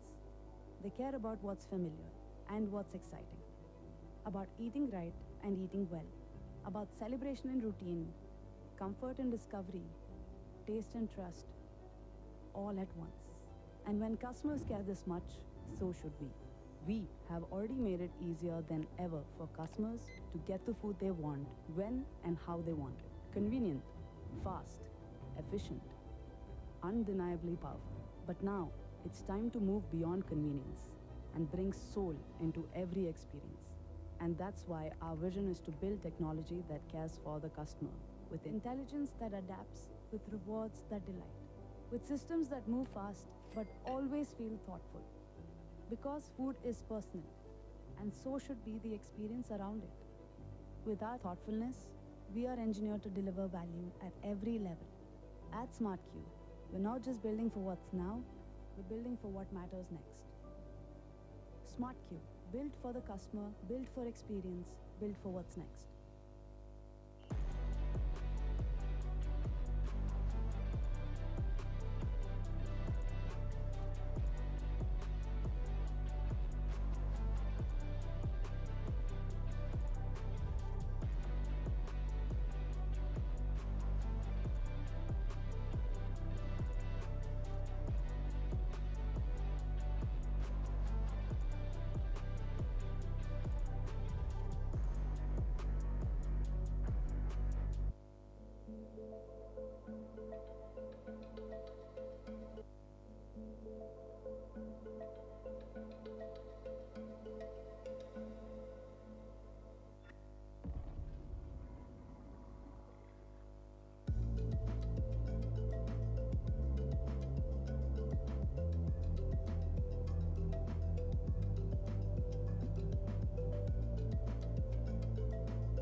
All right, ladies and gentlemen, welcome back. I hope you've had a refreshing lunch and are ready for an action-packed afternoon.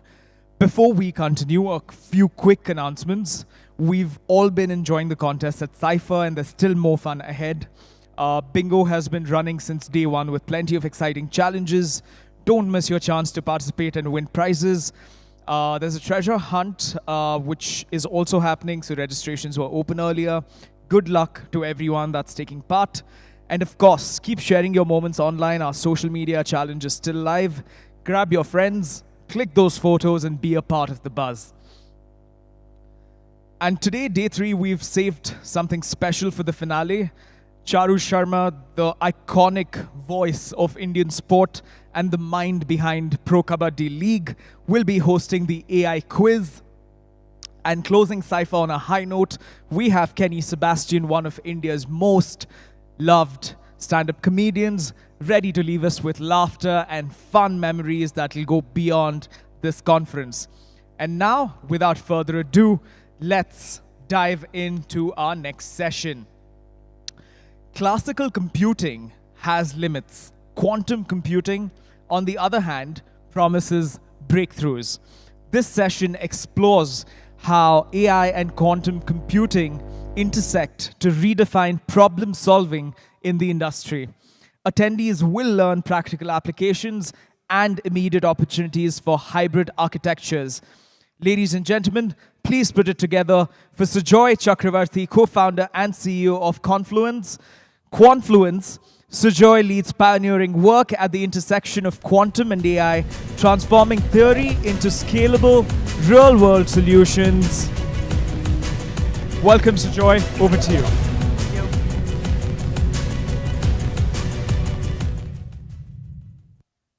Okay, thank you. Can you guys hear me? All right, so my job is to come here today and say that quantum is going to take over and AI is not going to go anywhere. Okay, that's not what I'm here for. That's never going to happen. The idea is, how does all of this coexist, right? Let's get the presentation running. Okay, so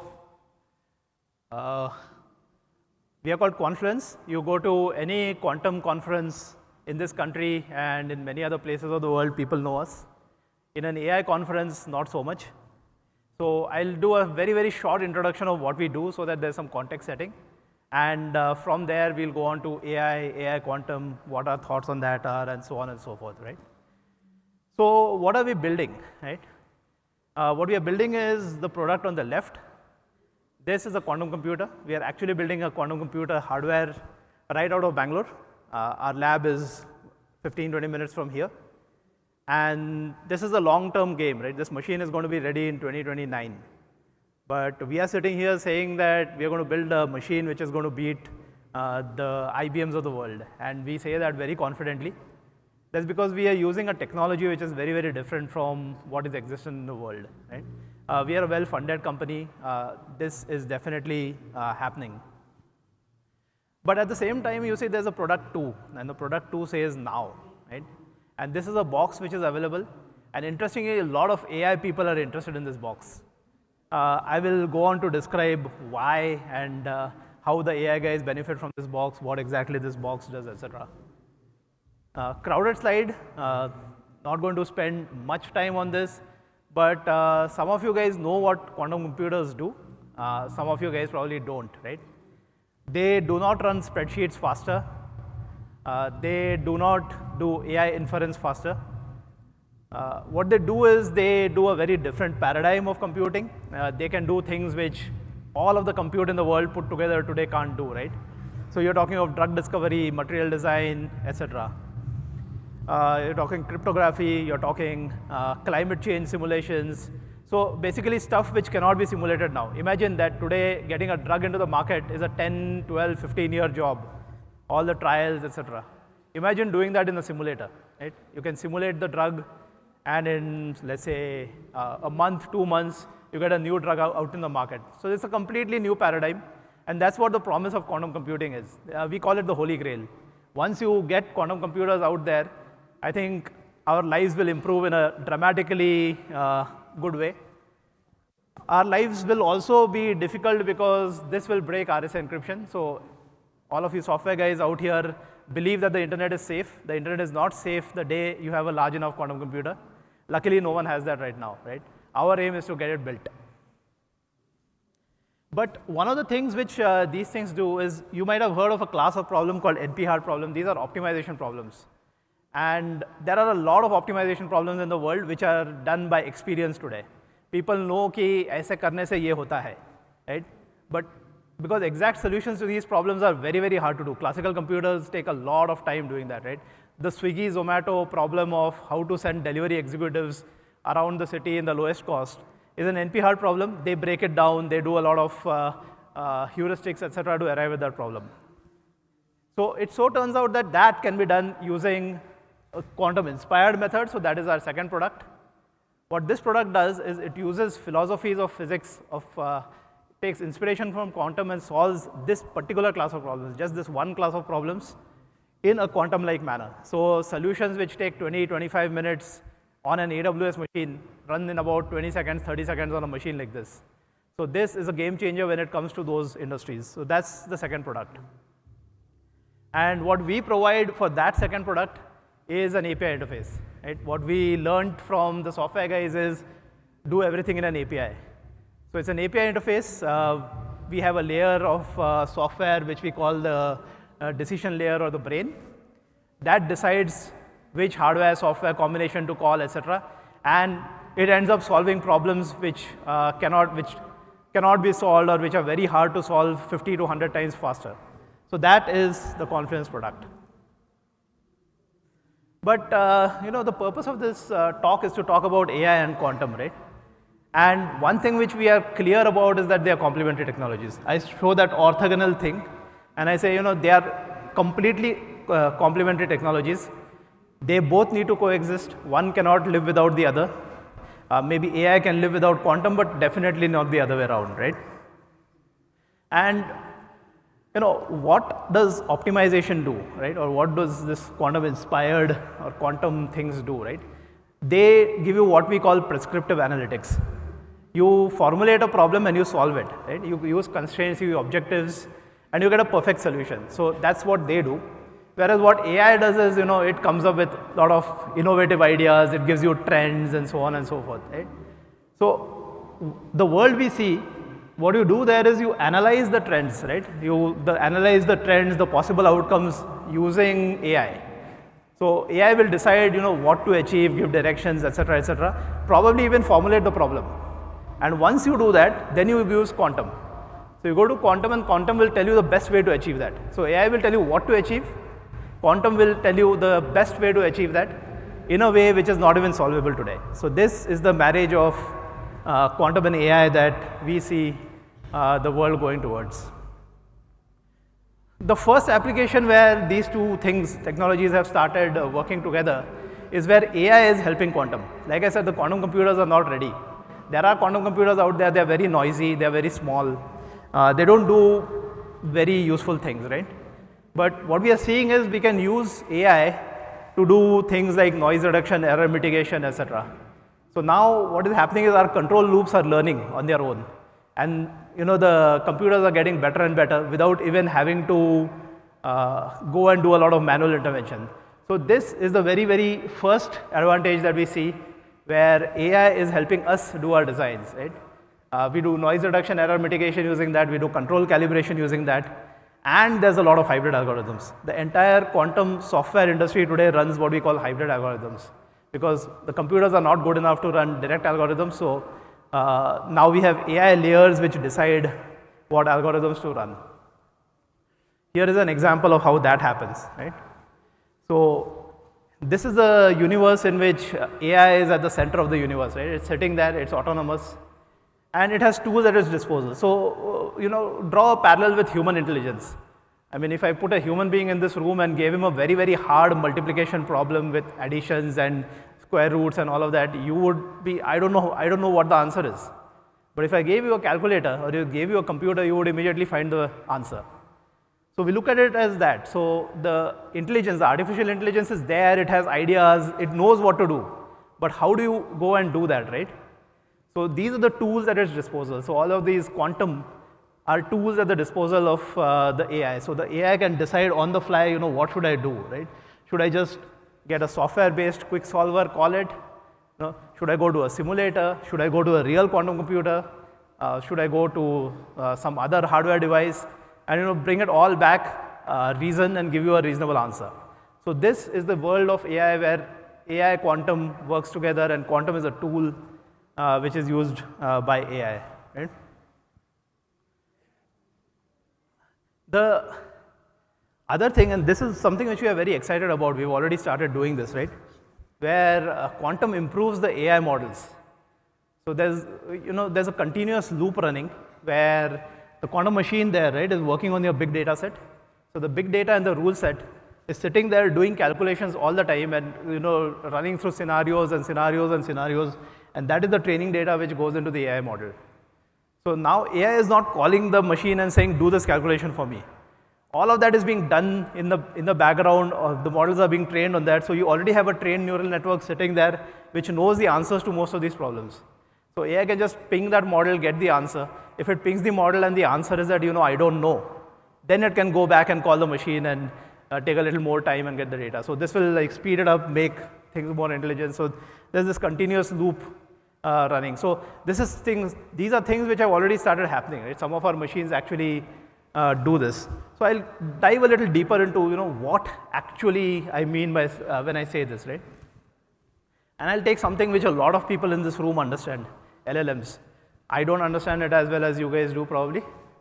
But LLMs and training of LLMs and making LLMs hyper smart or smaller or faster is about a lot of optimization, right? And we've listed on this 3 or 4 places where that optimization comes in, right? Model compression, very, very, very, very important, right?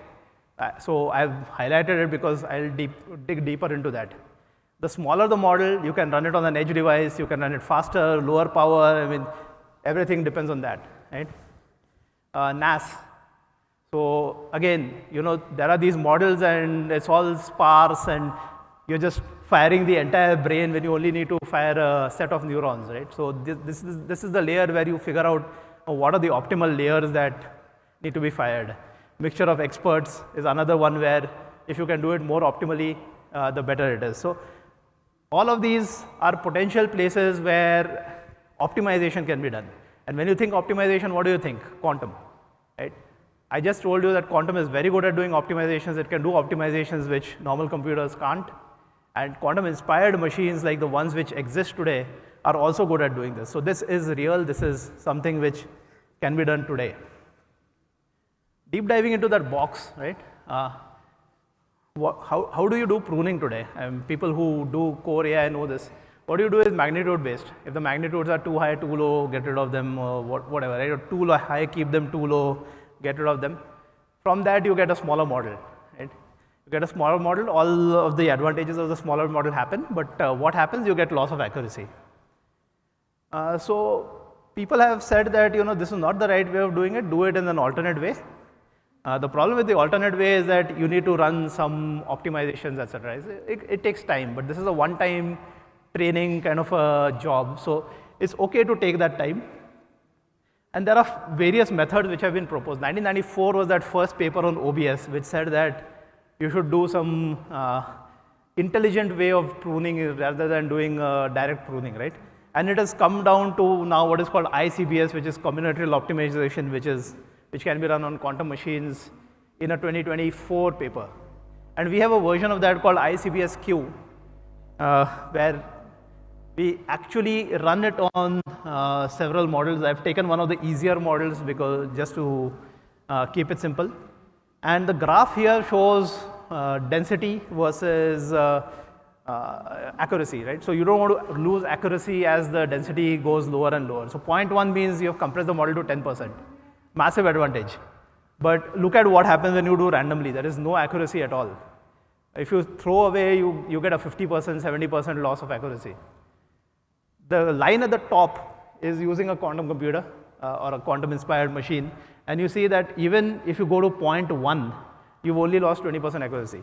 Might be good enough for a very, very large range of applications. So just an example I'm bringing here to show that, quantum computers today have the power to start doing things to your LLM models which fundamentally change the way these things happen. And this is being talked about everywhere. I was at a conference yesterday where this was the focus of a very, very large company who makes phones. Right? So how do you make the models smaller? How do you make them run on the edge? How do you make them run on low power? Right? So I'm just going to conclude in summary saying that, quantum computing and AI are complementary technologies. They will never take over each other. Maybe AI will take over the design of quantum computers, which is good. All of us won't have jobs, we can go party. And the thing is, quantum and AI aren't complementary technologies. Again, sorry, they are complementary, they are not competing. Right? So this is what our ideal vision is. The world of AI plus quantum, right?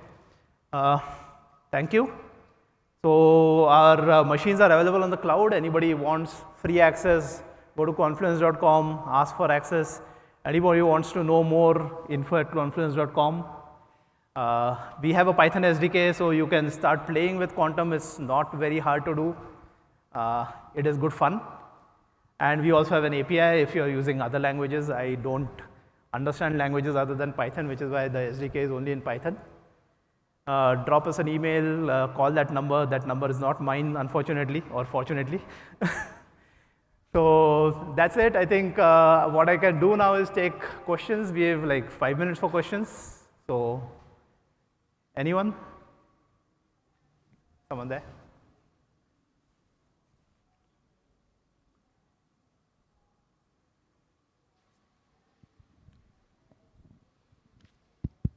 Hi, my name is Ayush, and I have questions. So usually quantum is considered more towards on CPU side, right? I can't hear you very well. Am I audible now? Yeah, much better. So quantum have been considered more on CPU side, right? Okay, so a quantum is not a CPU or a GPU. They call it a QPU, a quantum processing unit. QPU is trying to emulate like CPU as better infinite scale. No, what a QPU does, right, is very different from what a CPU does. A CPU works on ones and zeros. Yeah. Right? What a quantum machine does is it works on a 1 and a 0 at the same time. Yeah.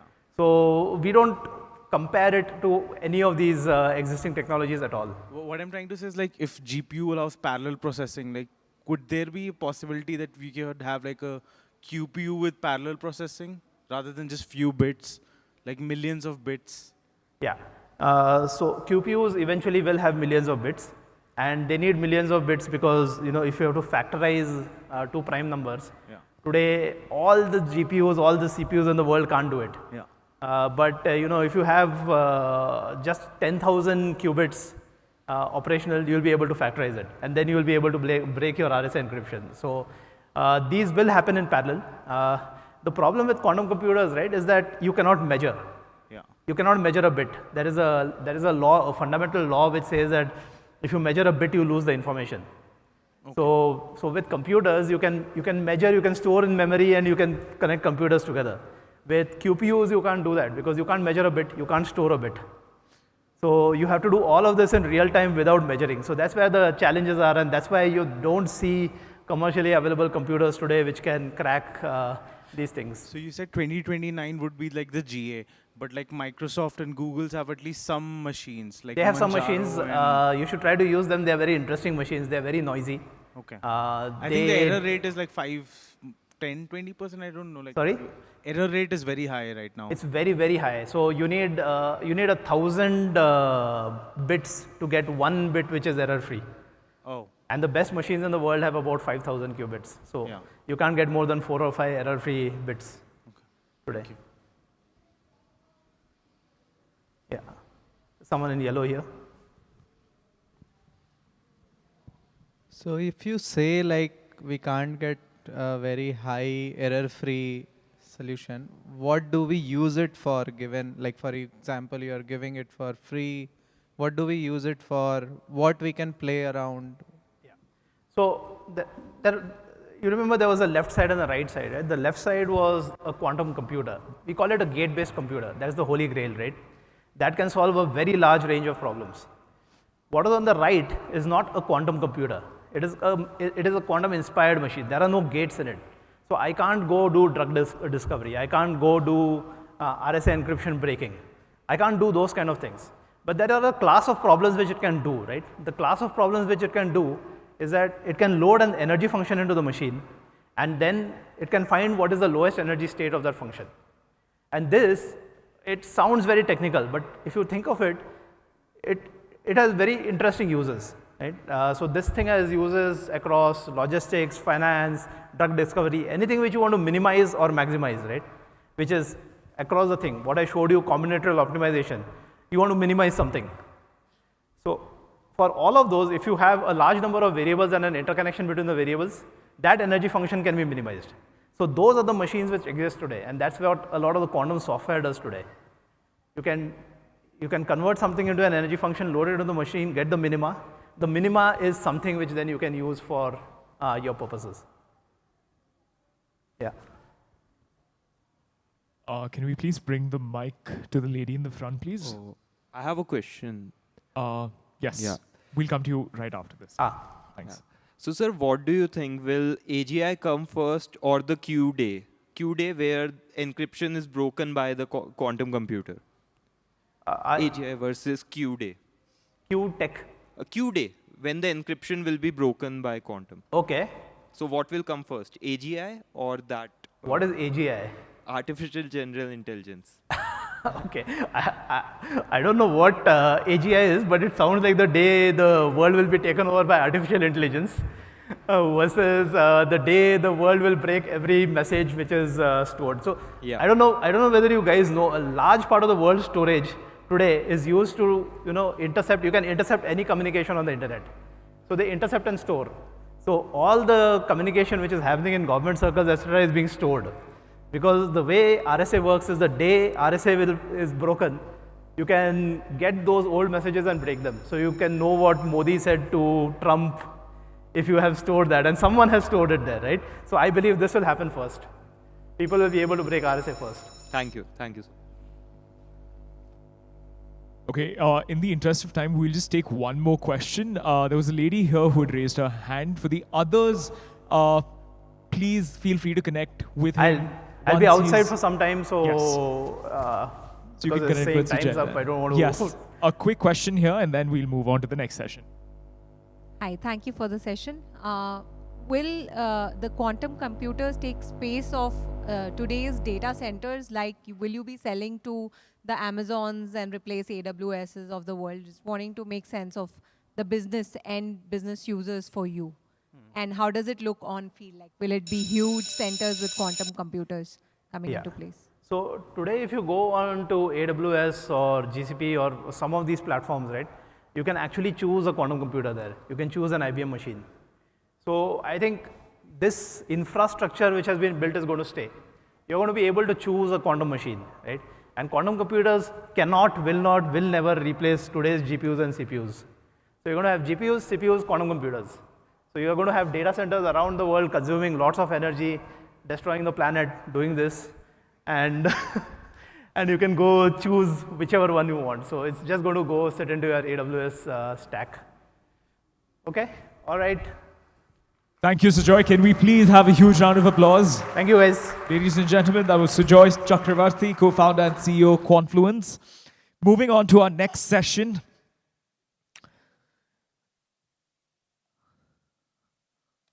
Also, a quick call out. Those of you that had questions for Sujoy, please feel free to reach out to him. He will be at the venue for some time. Our next session is going to be about how GCCs have evolved into innovation hubs, delivering global products around the clock. This session explores strategies and best practices for building continuous innovation while addressing international market needs. please welcome on stage Shri Devi Hegde, Managing Director and Board Member, India GCC Head at Vervent, whose work transforms GCCs into engines of global innovation. A big round of applause for Shri Devi Hegde, ladies and gentlemen. Thank you.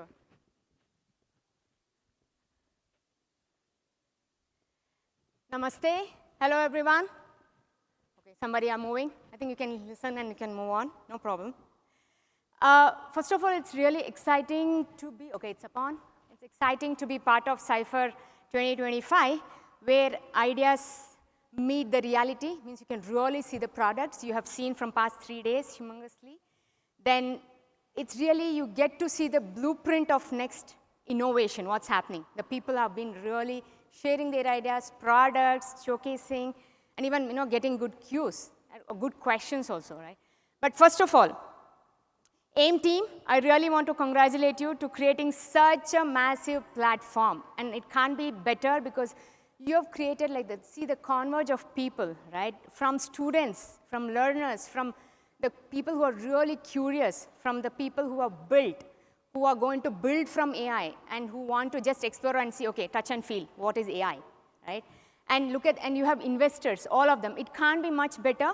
Please congratulate the entire team, and I know some of them were there. Thank you so much, team, for putting this up. And it's really important, and in a true way, make AI in India for global. And you have created that platform. So wonderfully, thank you so much for that. Now, coming to today's topic, I thought of just connecting real quick dots and how AI has helped in the GCC world, because the most happening thing along with AI is the GCC evolution and the maturity and what is going to be future of GCC in India. So both are connected to India, right? So that's more key. Now, why I picked up this topic? Definitely because I'm Shri Devi Hegde. I head the India GCC Vervent, which was just set up a year ago. Very unconventionally. The reason why I say that is, we built it without anybody's, GCC providers or anybody's help, single-handedly, just getting into production in 90 days with infrastructure, our own process, our own team, everything in place, including getting into SEZ zone.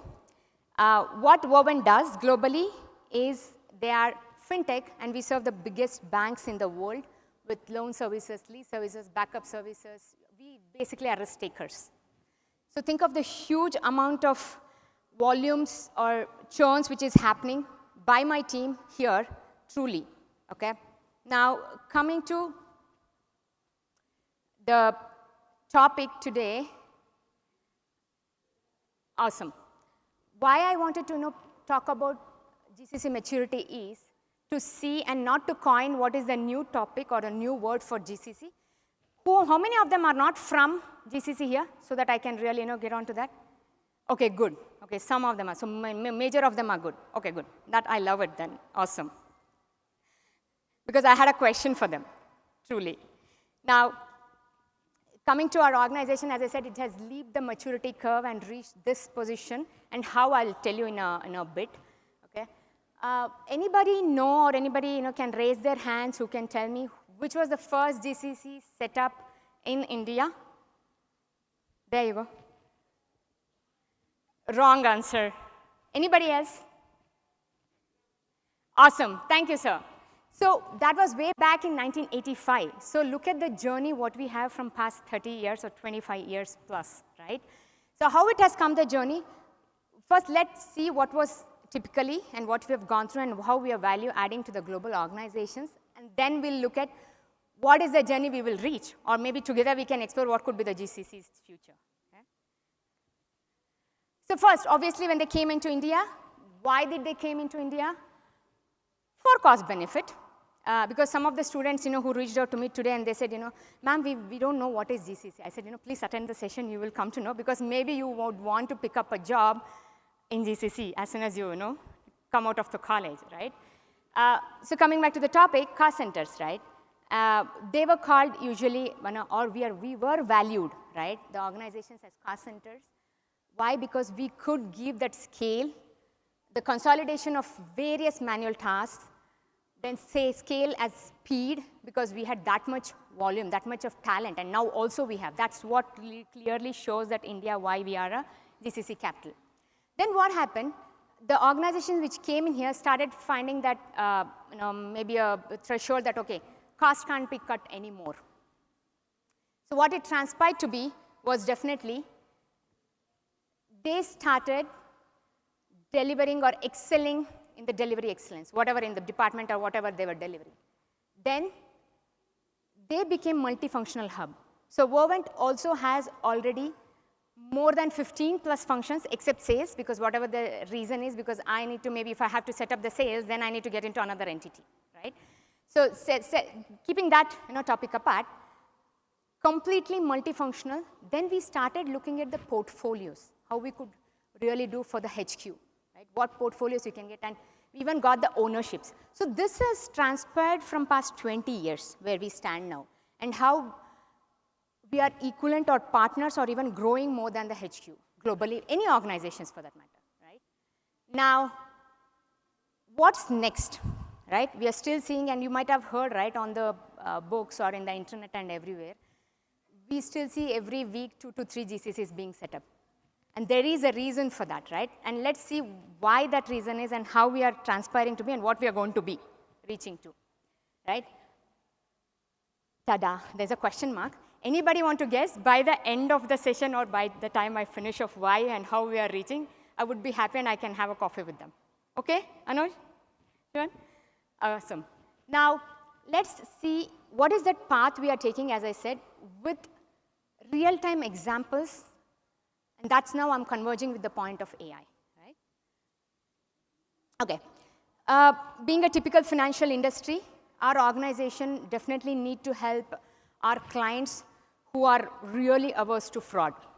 So fraud is very, I think, a day-to-day thing. Every day morning you get up and see, you listen to one of the news that, okay, this was hacked, this was, there's a fraudster, or this is a spam call. You might have also might be getting on your mobiles, right, the fraud calls easily.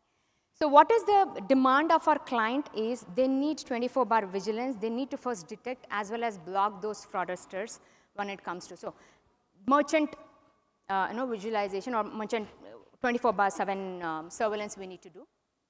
Earlier, US team in our organization used to do this manually, and they had lapse of maybe like say 24 hours or even more when they were doing the fraud detection. What happened after India team was set up? Our smartest folks, right? Maybe they could be just 1 year, 2 years of experience, and they came out.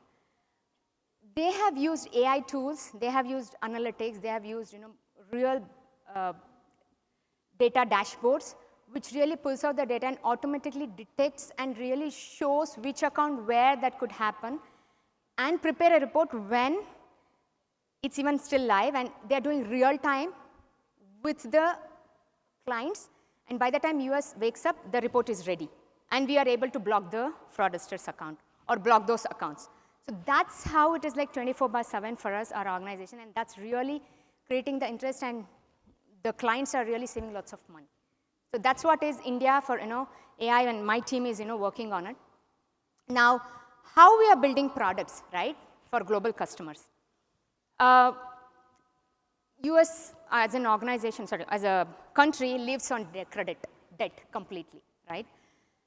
So there is a lot of area when it comes to subprime customers, right? And we dwell in that area or in that market.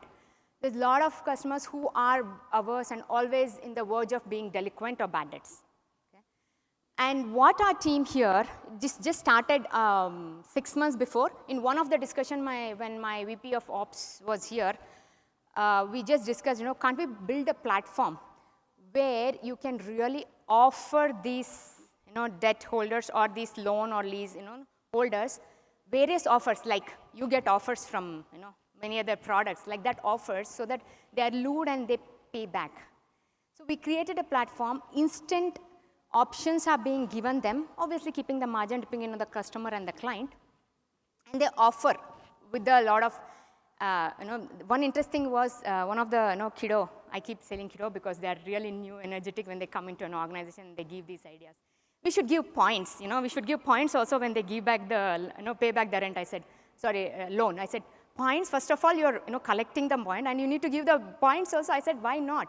And that worked out, because that customer will reoccur, right? So we have another, he'll come back again, right? So they created that, and this has gone live now within our own organization for few of the customers, and it's on mobile. It's not that, the collection folks are calling, they're looking at the history of the customers, and they are not suggesting in person or looking at it. And the systems are not helping. It's interactive. This system is done on the mobile, and they're happily using it. And it has really improved the delinquency rate, or, rather, helped the organization to collect. And the collections team is super happy, because the inflow of the calls, what they're getting is less when compared to, first, obviously, few customers. So this is the product what was created by India. And guess, which is just after 6 months, our India GCC was set up.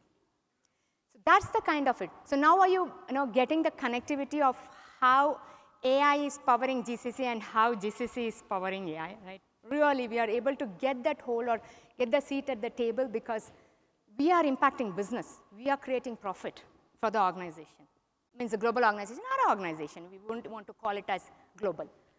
Now, how that is happening is, proactively, we are able to converge with the people and time and take the emerging technology COEs, right? We are creating AI COEs, we are creating ML COEs, we're creating many of them, because this will help all the products, all the functions across, and just not only what I just talked about, fraud or repossession or payments or anything, okay?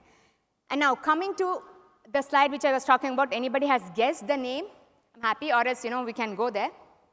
What it is transforming, right, to be is, definitely, we are transforming the way the GCC is riding or even taking the things in their hand, owning it. We are really transforming the business. Then we have got P&L responsibilities, many leaders here, right? And globally also, we have a lot of roles. In my organization, mostly, I have 5 global roles who have reported across the 6 different locations. Then we have emerging tech domains or domains which, when I talk about, right, it could be our loans, lease, repossession. So along with tech domains, we have even the business domains which we have created, because that's helping. And why it is helping? Because it's all under one roof. So that's what is helping. Then now, what we need to be mindful is definitely the operating model, because the ecosystem in India helps that.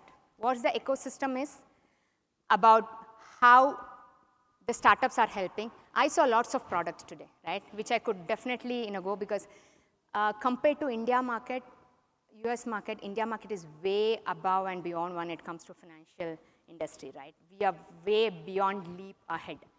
So operating model should be, what I'm coining is next is, it definitely needs to be a combination of our service providers, our, obviously the GCC unit, our startups, and any other niche skilled teams who would want to work on as incubations, right, within our organization. That will drive the business.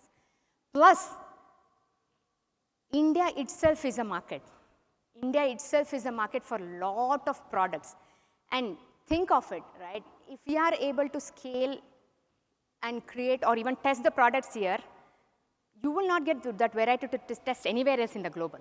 That itself is. So India is also a market for us.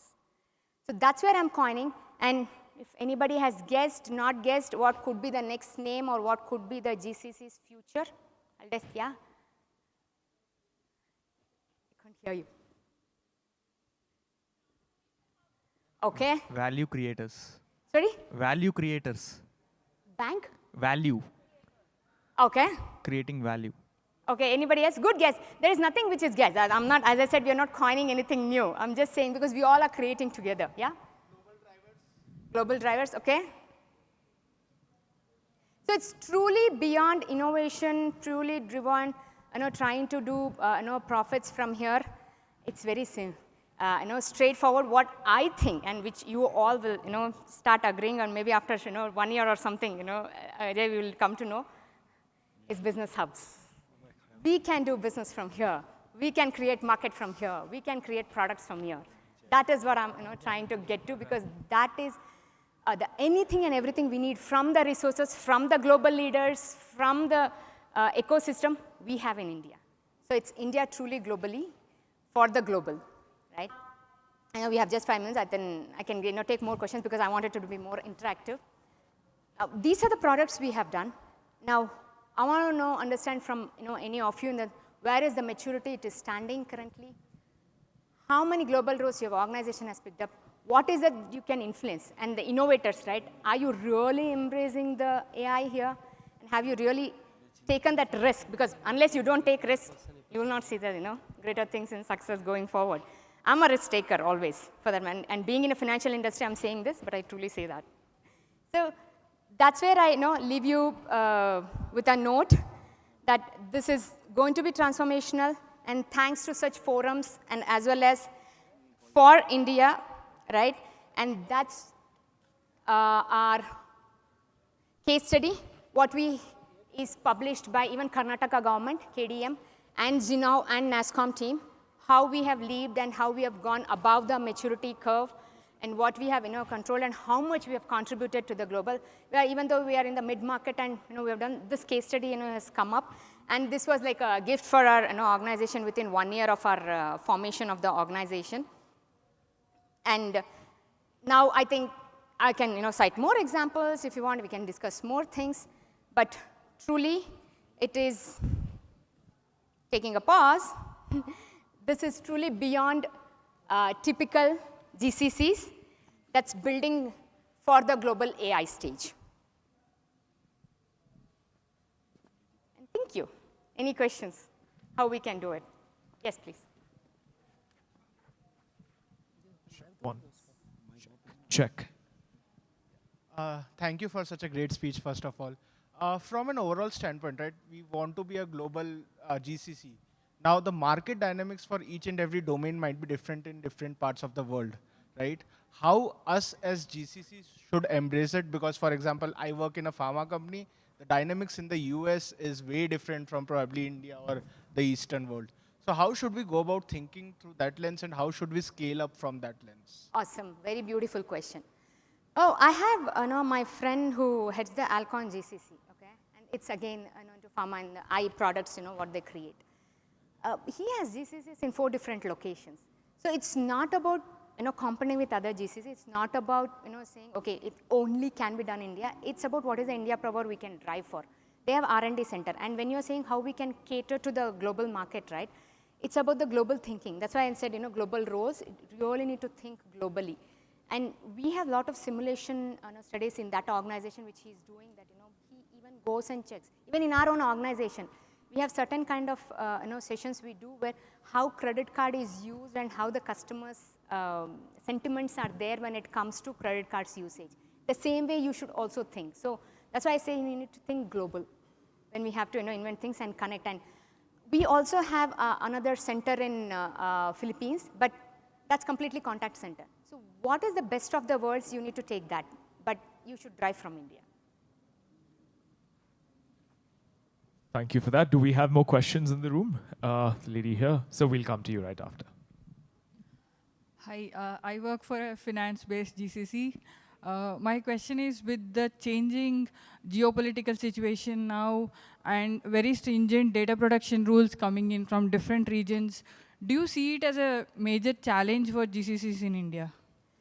Not really. I see this as opportunity because when I started also, okay, a little history about me. I have 14 years in BFSI industry only. So I've seen day in, day out of this risk, this Cybersecurity Act or anything we want to, that they will say, okay, oh, you need to go through this council, which puts up blocks. But I don't really see currently any, because it will generate more. You would have heard, right, that responsible AI use or and all those things, that really is the key. And when we were doing also, which I cited 2 examples, right, that really first thing is we take care of the customer data first, even before churning it out and how we learn it, right, and where the atmosphere we work out of it. So if we do it, including both what you just talked about, being responsible and see where the averseness and take care of it, it will work. And it is more opportunity rather than not, I see, for GCC in India. Thank you. Yeah. Hey, thanks for your speech. Just a question on the maturity part. See, how do you see this new GCCs that is coming to India? what do they expect in terms of maturity of GCC? For example, now in today's world, everybody wants AI, right? The AI transformation is happening so fast. If a new GCC that is going to come to India, the headquarters, how do they see India? I mean, what's the the curve that they'll expect?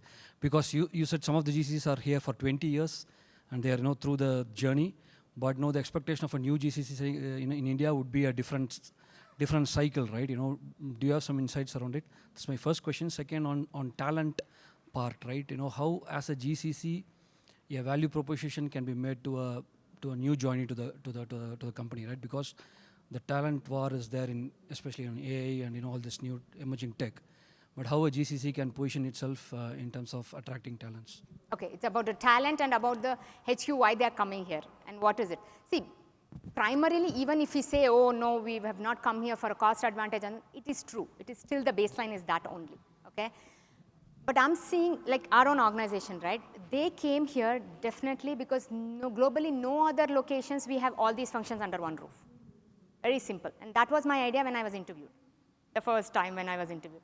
So now coming to the reasons, whatever it could be, it's about the leaders and the team here, what else you can offer, what else you can make the difference to the global.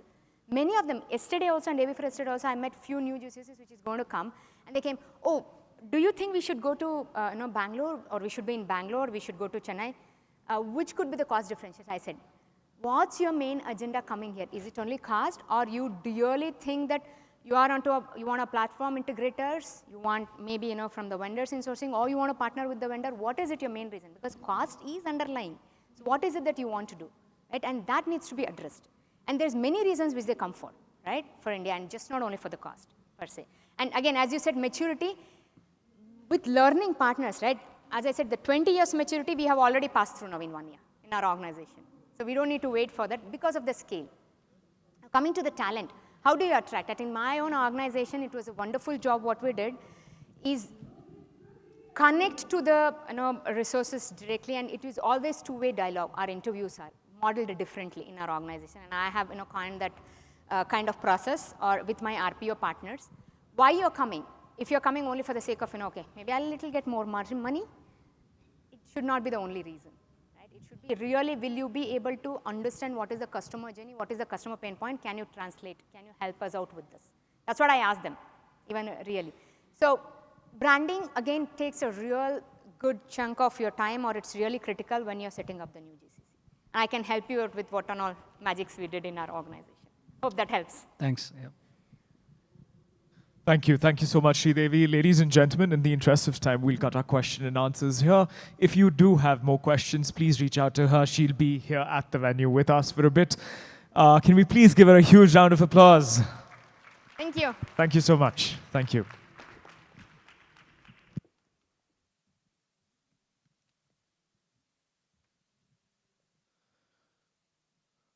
All right, that brings us to our next session, which is about how infrastructure is no longer just a utility.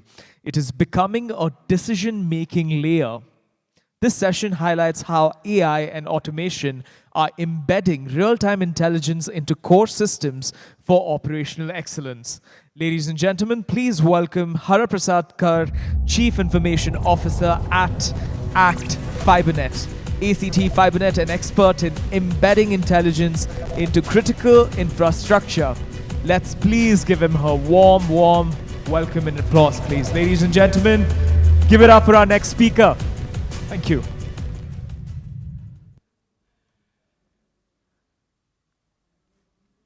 Am I audible? Yeah. Hi. So, good afternoon, gentlemen, and thank you, Cypher, for giving me this opportunity to talk about what we have done as a broadband industry and how exactly AI is helping us in shaping our future. So I work for a company called ACT, Axtria Convergence Technology. I'm sure many of you, those who are from Bangalore, Hyderabad and Chennai are well aware of this company. So we are a leading and pioneer broadband service provider in across India, 19-20 cities. So, but I'm not talking on behalf of my company, I'm talking on behalf of how exactly AI is shaping the future of broadband industry specifically. Okay, so can I?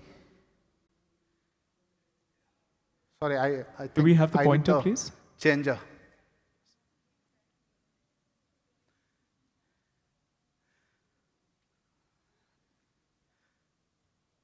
So while I get the remote, so I know. I mean, the broadband as a concept is not very old. While telecom has been there, very, very old. It has been there for many decades, right? So the whole data explosion, if you look at, it has happened over last 5-7 years, right? With 4G coming in, 5G coming in, and putting high-end electronics to our fiber and all. So the speed and reliability has gone multifold. But at the same time, the expectation of a consumer also has given a huge leap. I think today the expectation what used to be there, if I go back maybe 2-3 decades back, for having a landline connection, we used to wait for 15 years. Now, if we give a broadband connection in 15 hours, consumers are unhappy. They wanted it in 4 hours or 2 hours. So that is the kind of expectation shift which has happened in the industry. But before I go how exactly AI is shaping, let me give a context that how exactly Indian broadband industry is evolving and what is the contribution AI is making. This is just a context slide.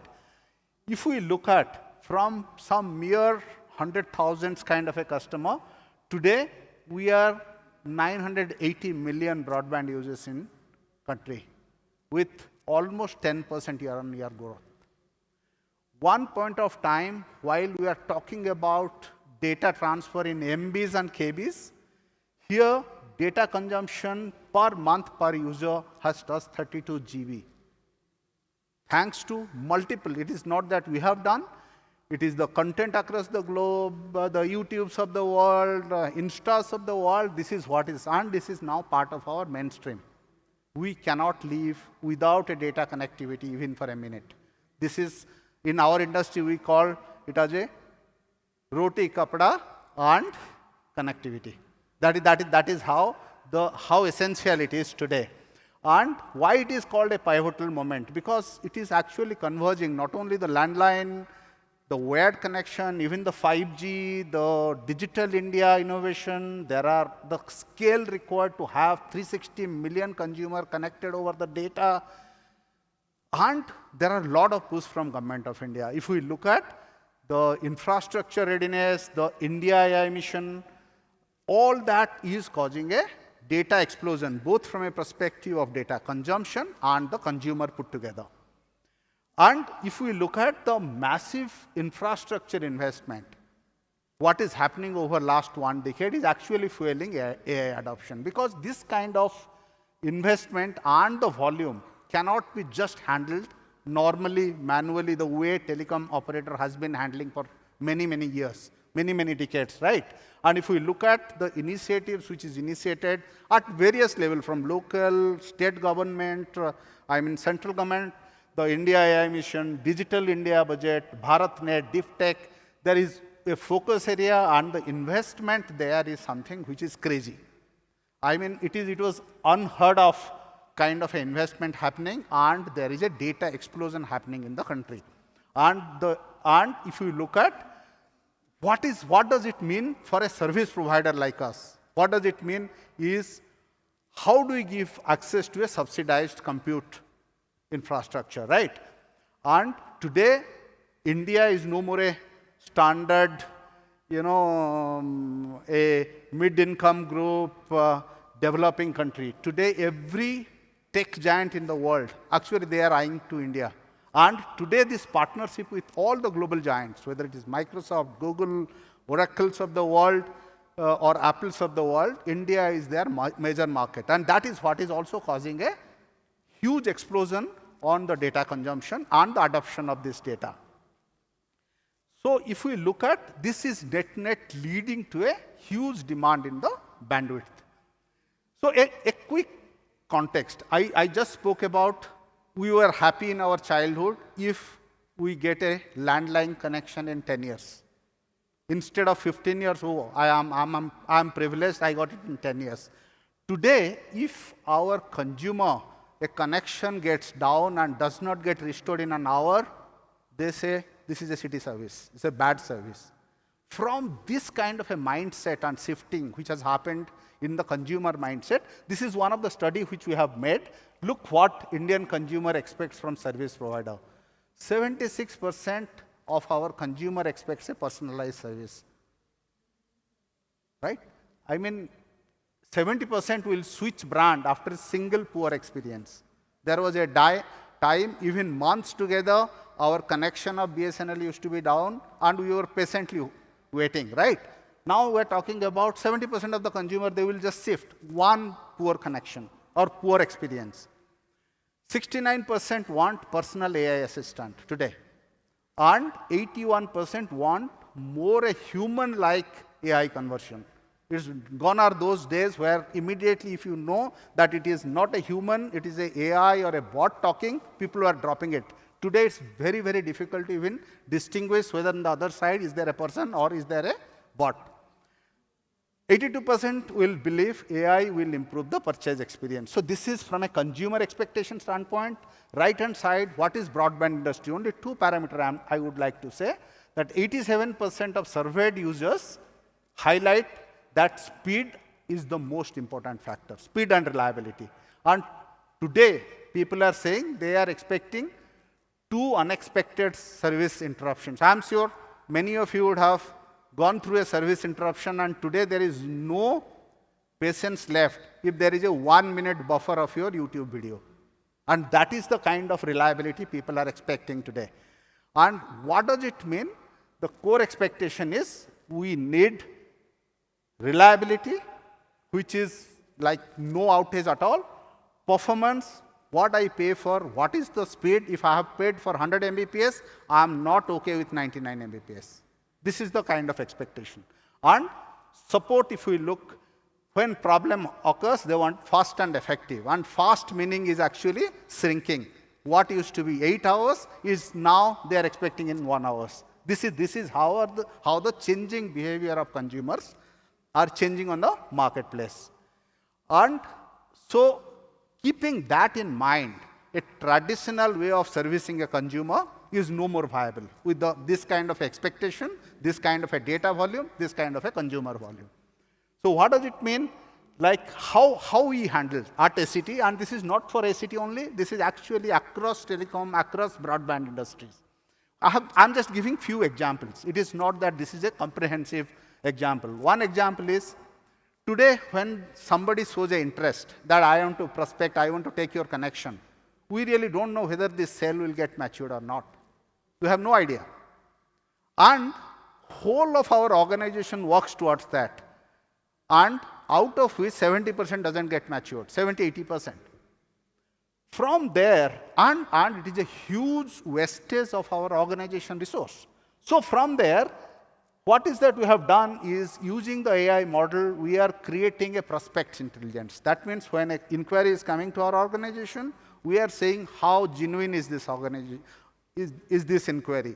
How interested is this customer to take this? Basis that actually we are rechanneling our whole organization effort to convert this consumer. And we are seeing a huge benefit of putting focus on a consumer or a prospect where the conversion probability high. And this is where AI is a fantastic use case, and today we are using it. Proactive problem resolution. With millions of customers, we really don't know what exactly is the reason. And when consumer calls, most of the time till now, we are clueless why it is coming, what is the problem. Based on the past data, we have created a complete RCA model using the AI. And today, this RCA or root cause analysis agent is exactly telling where is the problem, most of the cases, not that 100%. And it is actually proactively, it is helping us to analyze customer interaction data, and then proactively we are giving a service. This is helping us from a perspective of retaining the customer and bringing in customer satisfaction and so on and so forth. Telecom industry, the biggest problem is not acquisition. The biggest problem is churn. That means because there is so much of opportunity, so many competition, as I said, with a little service disruption, people are going away. We have created some model called churn prediction model. And in advance, maybe a month and a half before, we exactly know with 50–60% accuracy that these are the set of customers who may probably go away. And in that situation, our engine gets kicked off to do whatever needs to be done in retention, which was earlier days, unless somebody churns out, we had no clue, and then the retention effort kicks in, and most of the time, that time the customer is decided to move out. So the predictive churn is helping across broadband industry a great way to proactively service the consumer. Similarly, upsell intelligence. We, as of now, with so much of data getting generated, we exactly know who is this consumer most likely want to upgrade his plan. From a 50 Mbps, they want to go to 100 Mbps. From 100 Mbps, they want to go to 1 Gbps. How will you know? There is no way to know unless you put a huge AI model into it, and which in proactively communicate and give us a list of data, then you work it out 30–40%, we get a success rate out of it. Yeah? So here, this is a very interesting use case. We are the first, and I'm sure this is slowly getting to multiple service provider. See, end of the day, it is not about a fantastic, robust network which consumer really experience. Consumer really experience the home Wi-Fi. If the home Wi-Fi is good, he's happy. You can tell whatever. We have spent billions of dollars and we have fantastic backend network. They don't care if in some corner of their house they don't get a good, good signal. And it used to be a huge problem for last decade and a half. And that is where, on top of our router OS, we have built an AI layer. What it does, we have huge amount of data from a perspective of usage. There are endless buffering happening, there are dead zones, dropped video calls, then some device it is working, some device it doesn't. So basis this huge data volume, what is that this AI agent does? That it constantly optimizes the network in the Wi-Fi. So if we look at, there is a scan, analyze, optimize, and then deliver. That means earlier it used to be static unless some engineer goes and does it manually. From there, today this AI is automatically optimizing the Wi-Fi router to give a fantastic experience. This is one of the best use case where end consumer stays agnostic, because most of the time consumer doesn't know, we have no say on the OEM's Wi-Fi router, because Wi-Fi router is not built by us. But they blame the service provider, saying that, you see, in this corner of my house, I am not getting a good signal. And this is towards giving a fantastic seamless experience to the end consumer. Network. See, today there is no more a network where it is like few engineers can manage. Millions of consumer, billions terabytes of data, and so many electronics, so many paths, so many way to connect. Hundreds of engineers used to constantly work to optimize that. And it was becoming unavailable from a cost standpoint. B, the time it takes to recover. So from there, this particular AI agent, actually we have created something called a self-healing network. 70–80% of the time, we exactly know based on the past data that yes, this electronics is going bad, or this path is flapping, please move it to a different path. What was happening earlier? Earlier, it was being done by a physical engineer, and it used to take time. And consumer, as I said, they are losing patience. So this is one of the good use case where we are talking about the network get healed automatically. This is called self-healing network. And in the back end, there is a AI sitting and doing this job. So if I spoke about all that, it is actually together, we are not just building a network, we are actually building the foundation of digital media. Because whether it is we or any industry, so to say, I think all of you represent various industries, this is the highway through which AI will get fueled. The industry will get automated. And this is the foundation, actually, as a broadband industry, we are trying to bring in. So today, what is the biggest problem? AI, everybody is talking about. But the biggest problem is, today it is in a huge experimentation state. we exactly don't know what is the return on investment. We have to keep experimenting. Sometimes it works, sometimes it doesn't work. Hence, it's very important to have a framework created for a AI adoption. And this is what we give the name called smart framework. What is smart framework? That it has to be integrated. You can't say at one system I put AI and things will work out. No, across ecosystem it has to be there. It has to give some measurable impact. It cannot be just a laboratory experiment. And this measurable impact, we month over month, we day over day, we measure and then course correct our model in the back end. Biggest fear of the AI, oh, will I get replaced? That's there in all organizations. So hence, we are saying, how do we enhance human productivity than creating a fear that, oh, you all will get replaced? This is also a very carefully managed governance in the organization because we don't want panic in the organization, right? Then, yes, ROI focused, we calculate on the total cost versus benefit, but it is not always because there are some new model which is coming. We don't know whether it will give a benefit or not, but we don't want to left behind too. And as I said, test a small sample, take baby steps and scale it if it makes sense both commercially and technically, if it is viable. And this is the model which we work for.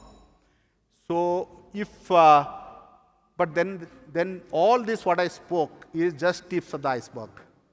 I think 90% is below. We don't know what is there. It is just in an evolving space. I think there are unprecedented opportunities across, and we carefully watch that what can give value, what can noise, what can be real value addition. And if we look, at least as we speak, we see that native network, optimized this thing, Edge AI, because today everything can't be done in data center. I think every phone today is coming with AI. How do we fuel our bandwidth there so that AI at the edge works there?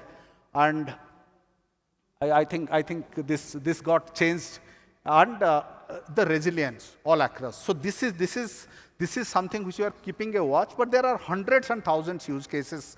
People are really closely watching, and you don't know what is going to come as a boon to our overall business operation. Yeah? This is the last slide, the big topic, agentic AI. We are expecting over maybe next few years, 1 or 2 years, we will have more agents than our employees. And going forward, maybe more agents than our customers.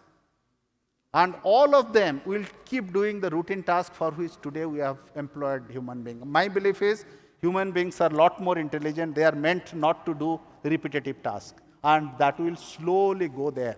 Today on network planning, we have 100+ engineers.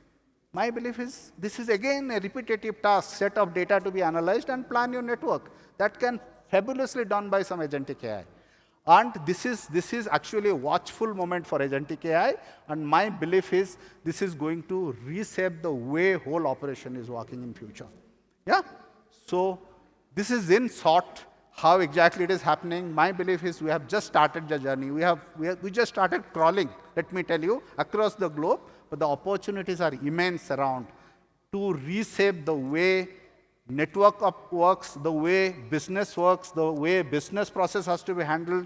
All that is going to change the way it is. And I'm very hopeful about the journey, whatever is happening in the world, and we are watchful about it. Thank you so much, Mr. Hariprasad. Yes. Do give him a huge round of applause. Also, ladies and gentlemen, do we have any questions for Mr. Hariprasad? We have a lady there. Can we please get the mic to her in the front? In the first row, she's right there at the edge.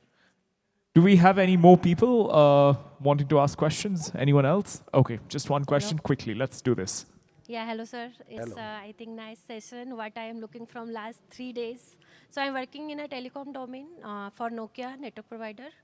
So there I'm working for the 5G, and there we are mostly facing the issue sometimes. If you can be a little louder. Yeah, no, it's fine. Yeah. So I just want to understand from your side, like how you are managing the quality of services, like QoS part here. So do you have in a broadband where you are maintaining like 5G services, right? In the telecom, we are managing for devices where we have a network, right, based on the tools.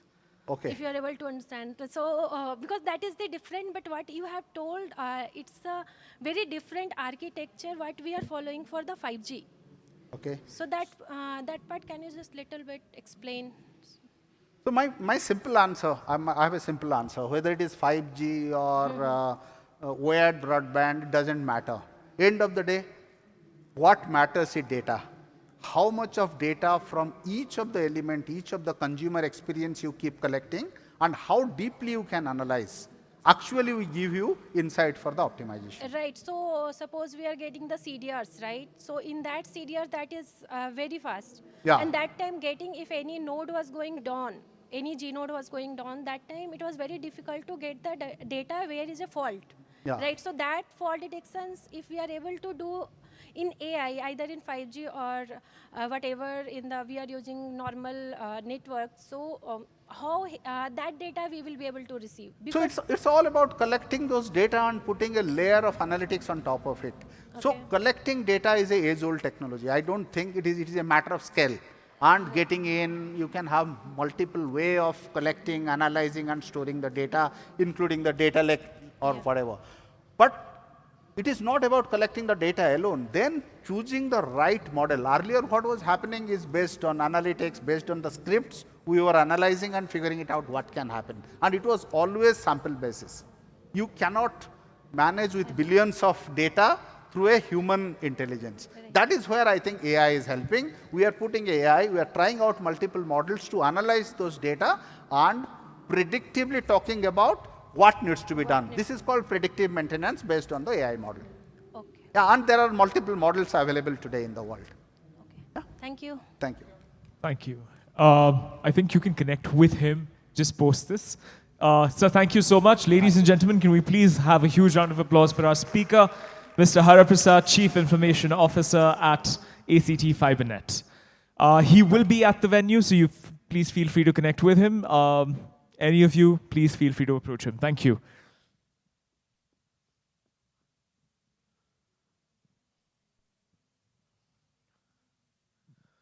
Also, audience, I think you should give yourselves a round of applause because you've stuck around and you've been here. And we're almost getting through the day.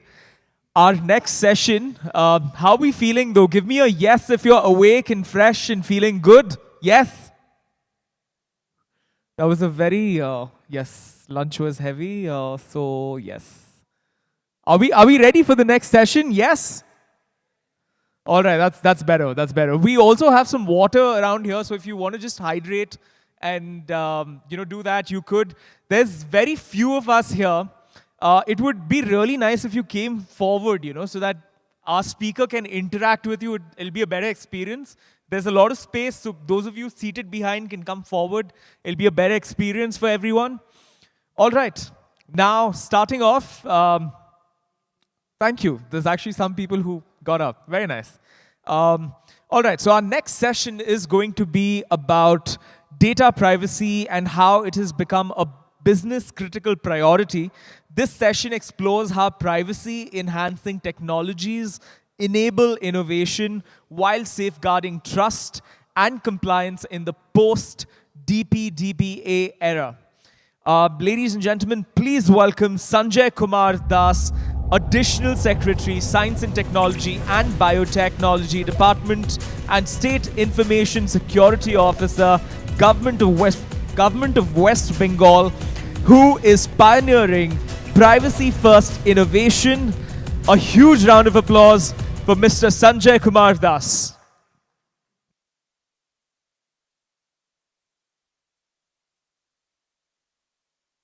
Welcome, sir. Hope you have a great experience. Just a sec, I'll help you with that. You can put that in your pocket. Yeah.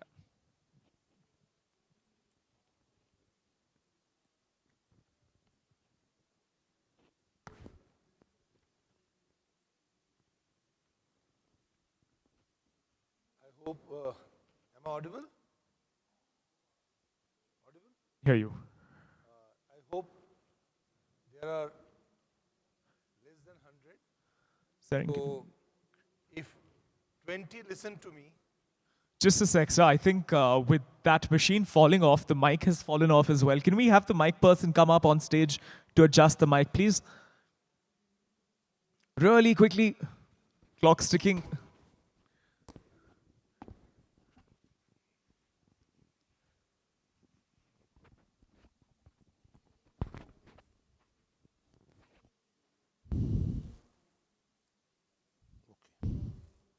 All right, we should be able to hear you now.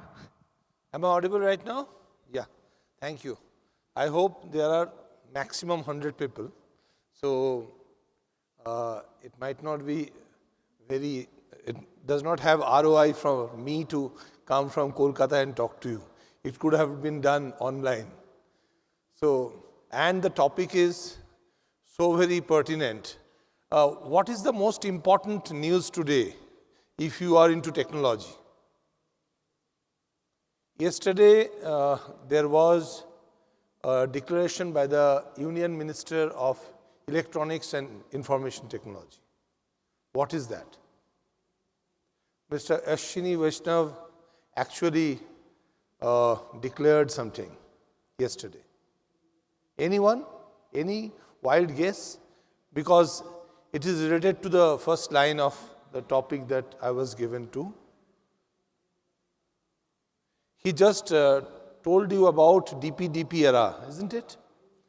So what is DP? Anyone? DP? All the techies in the room, this is your moment to shine. This because it's your bread and butter. Even if I don't do, I will get my salary. Yes. Digital Personal Data Protection Act. It actually was notified on 11th of August 2023. Yeah. Who's the gentleman who got the answer? Yes. Is that him? Ayush, you got it? Yeah. All right, we'll bring a goodie to you. Yeah. Thank you. Yeah, no worries. Then I can ask a lot of questions. If you have quality amount of goodie, then it will become 200 by the end of my talk. Sir, we actually have a goodie for you as well because you've come all the way from Kolkata. Okay. So, yeah, definitely. See, the act was passed in 2023, 11th August. Last year, the rules were framed, the draft rules were framed. And it was in the month of November 2024, the rules were framed. And the act talked to us about that if I use your data and if I don't put enough controls, I could be burdened with 250 crores of penalty. Very simple. And it will be multiple times.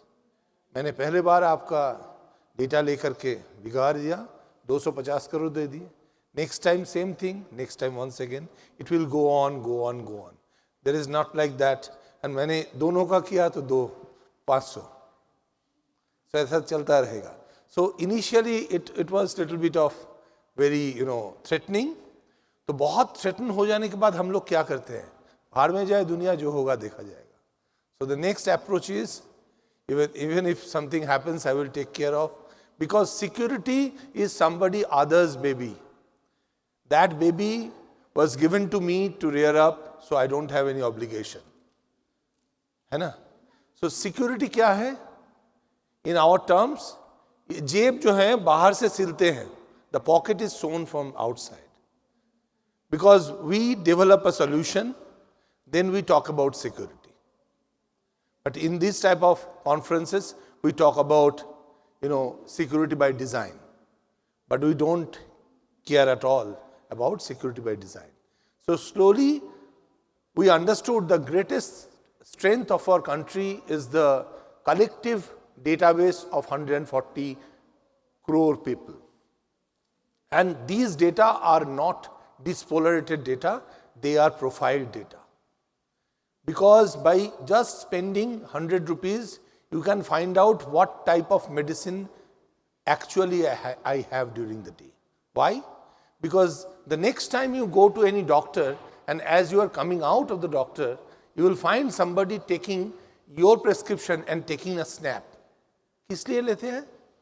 Because they tell you that I am going to help you as to how you should actually take care of yourself in future, because there are so many prescriptions given. है ना?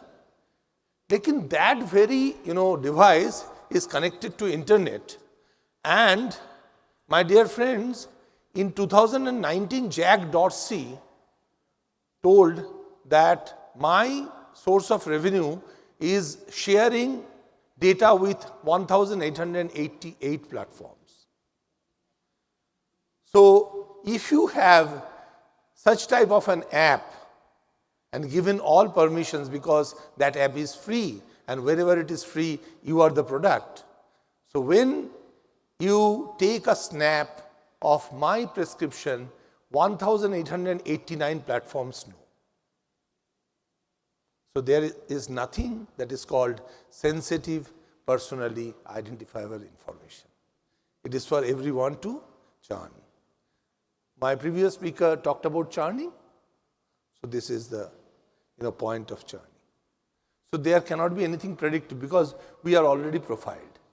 So yesterday, one of the finest things happened, at least to me, as one of the activists by choice, because I call myself an activist by choice, that when Honorable Minister told that in the next week, before 28th September, there will be this, rules notified.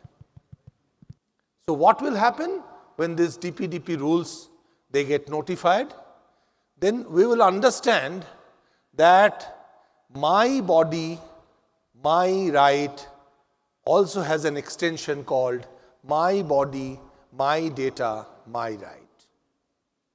So ladies and gentlemen, in order you to survive, me to survive, government to survive, we need to wake up and think about implementing privacy-enhancing technologies. Let me ask you a very simple question. How many of you do have colleagues, friends who are with law enforcement agencies? And many law enforcement agency officers, they actually carry small arms. They have to keep those small arms with them in home. What is the process of safekeeping it? Just like you safekeep your sensitive personally identifiable information. What is the way? कैसे रखते हैं वो? Yeah, absolutely. तो सेब की भी तो चाबी होती है, वो चाबी कहाँ रखते हैं? जेब में. वो आदमी तो सोते होंगे, तो उसके जो बच्चे हैं वो जेब से भी चाबी निकाल सकते हैं. वो जेब से चाबी गिर भी सकती है. वो चाबी खोल के अगर वो बच्चा वो सेब से निकल के उस बंदूक को चला दे तो क्या होगा? हाँ? अच्छा, तो कैसे आप सेफ कीप कर सकते हैं? बहुत सिंपल. उसको खोल दीजिए 10 हिस्से में और 10 डिफरेंट जगह में रख दीजिए.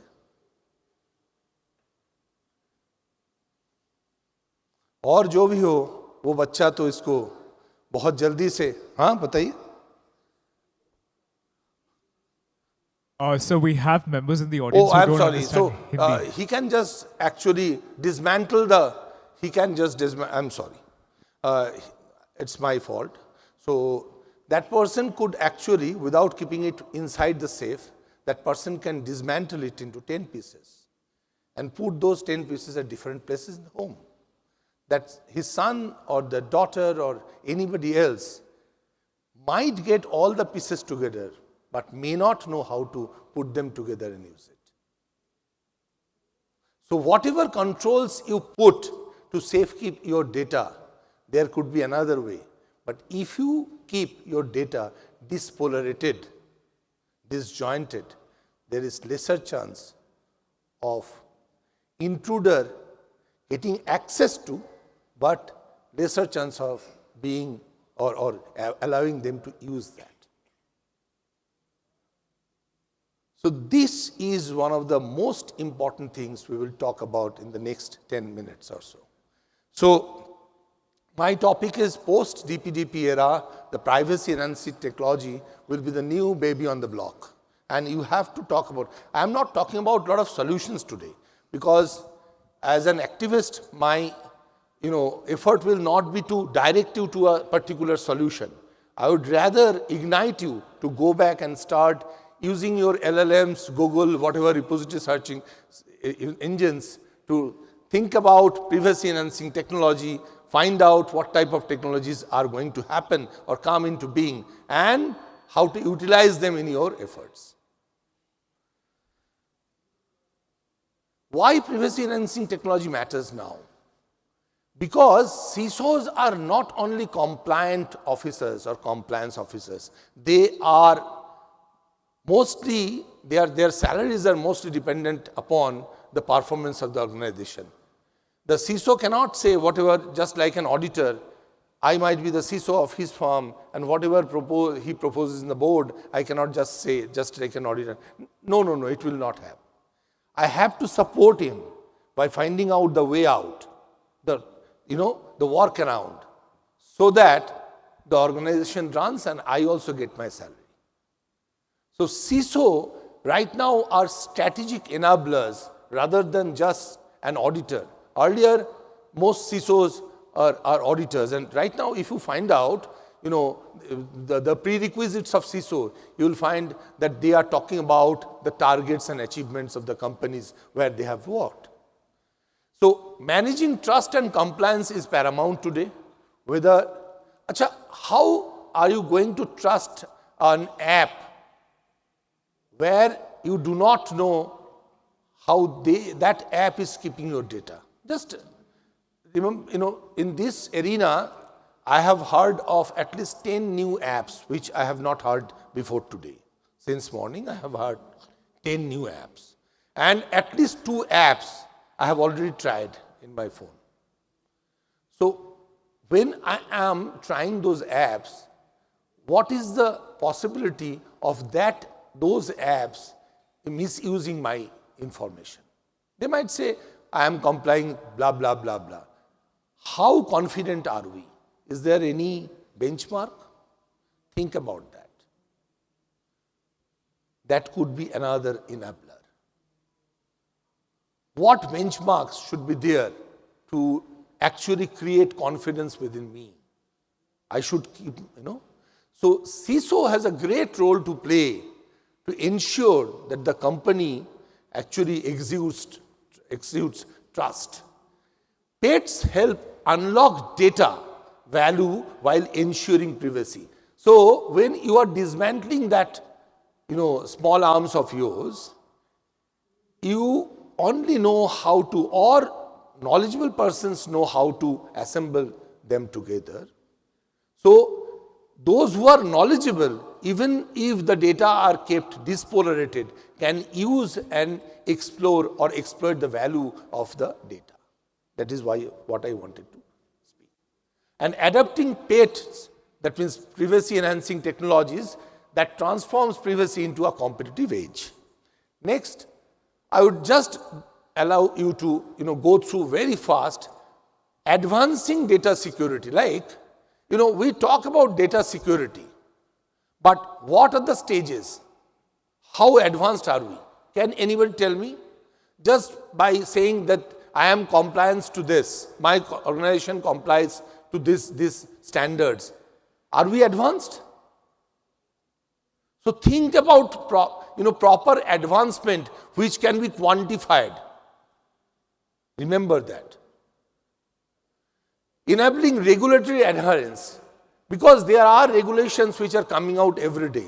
Until this DPDP Act becomes rules and we are given enough time to comply to it, we talk about GDPR, because European Union says my data, my rule follows my data. So you can actually use European data, but you have to comply with European regulations. So they don't have data localization just like what we have. They say that you can use European data, but you have to comply GDPR norms. Then we talk about CCPA, California, which has recently changed and moderated a new one. Then the SGPA, the Singapore ones, then the New Zealand ones, then the Australian ones. But everywhere we are talking about those benchmarks, NISTs and other benchmarks where IEEE in India is so long. You know, its continuance in India is more than 70 years. But IEEE has never come out with any proper achievable benchmarks for data privacy or cybersecurity. Why not? Just like somebody was talking in some other, this thing, that he was saying that even today we are using American or European, platforms, social media platforms. Why? Same thing is here. We always go about complying with standards which are created by others. So in privacy enhancing technology, we have the edge because we have the data. So as we are the data, we are the data. So we can create our own benchmarks and others have to adhere to that in order to utilize. So it's a new business opportunity also. I'll go through very fast understanding core paid concepts. The core paid concepts are all about making money, simply. If you are not targeted towards utilizing data and make money, don't read or don't hear. Stop here. Think about utilizing our collective data and how to utilize and make money. So PATE is about controls. Controlled access, secure computation techniques. I will go into this slide. The real world applications of PATEs. Finance uses SMPC. Healthcare leverages federated AI. IT providers employ differential privacy. And governments are right now even unknowingly utilizing PATEs. How? Tell me, DigiLocker. So India's context, DPDP Act 2023, as rules are coming out, they are going to actually enable PATE or using PATE to be a huge market. Rise up to the occasion, start learning, upskill yourselves, embrace this opportunity and create employment as well as create your own future. Last but not the least, recent use cases. I will stop here. The referential privacy. I found out that Estonia's smart city traffic planning is using extensively this differential privacy.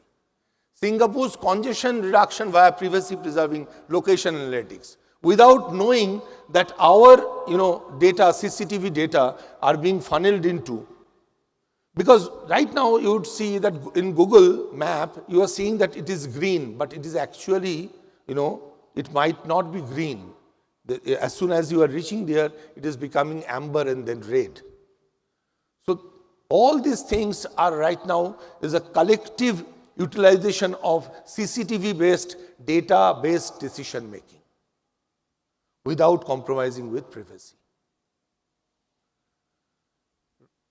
That day is not too far when your homes or offices CCTV feed, you will sell just like you are selling your solar electricity to the grid. Government could actually create a platform where you can put up your feed without compromising privacy, but ensuring better law protection and ensuring better law and order situation. Otherwise, what is happening? If there is a problem, the police would come to you and say, here is a CCTV directed towards outside. You please share. It is you who will take the call. You may or may not. You cannot be forced to. Then court order should be there. Then they will go, court order will be there and you have to give. But prior to that, you might not. But if you know that your data could be anonymized, then you can actually give that. And this could actually become a revenue spinner too. Impact and strategic importance of PATEs, once again the DPDP, and foster trust, creation of trust. Yes, anonymization is happening. Privacy enhancing technology talks about anonymization, not masking, not redacting.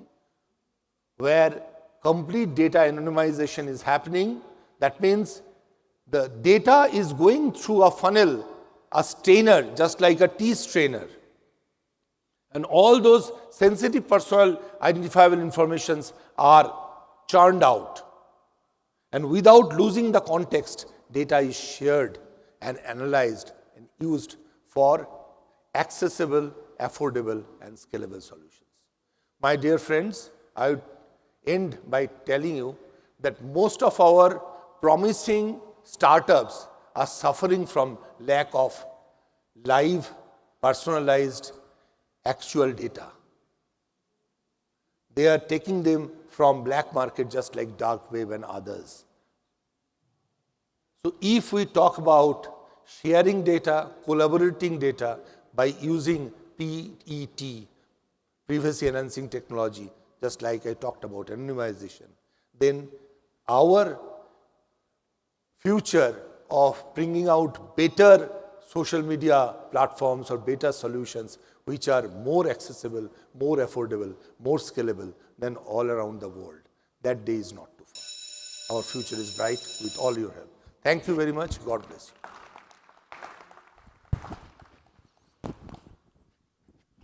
Thank you so much, Mr. Hariprasad. I'm so sorry. My bad. Thank you so much, Mr. Sanjay Kumar Das. Do we have any questions? Yes, Ayush, go for it. Can we please get him the mic? I'll give him mine, that's fine. So, sorry, I'm not aware. So I knew that this has been there since 2023, like you said, but to what level are we going? So let's suppose US has SAR, like subject access request and then deletion. What levels at which we are looking at?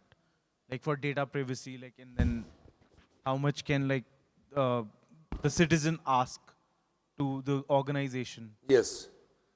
Just like, think with, from this perspective that we share redundant data. Yeah. Just like, you apply for opening of a bank account, you would see that this is your date of birth. Then what is your day, month and year as on today? This is absolutely useless. Yeah. If somebody gives the date of birth, automatically it can be calculated. So I'm just giving you an example of our sharing without questioning, our sharing of redundant data. Whatever be the case, we actually share our personalized data and understanding that there is no tomorrow. So the first responsibility of my understanding and my power and authority that my data is just my right. So that's why, first of all, I can question you why. When you answer, then up to when. Then when the answer is up to when, then how are you going to destroy it? That means my right to delete or eraser. So we have all of it. Absolutely. This act, for your information, is the first act in the country, independent India, which actually talks about her and she. All others act, they talk about he and him. This is the she and her. Why? Because the she includes he. And her includes he. And then so this is the first time it happened. So that means this is an inclusive act where the target is allowing you to understand the power of data. And when you understand the power of data, then you will be, you will be capable of exploiting your data. Use the data. Use the data. If I am good looking, if I am handsome, if I am, photogenic, then I will, do modeling.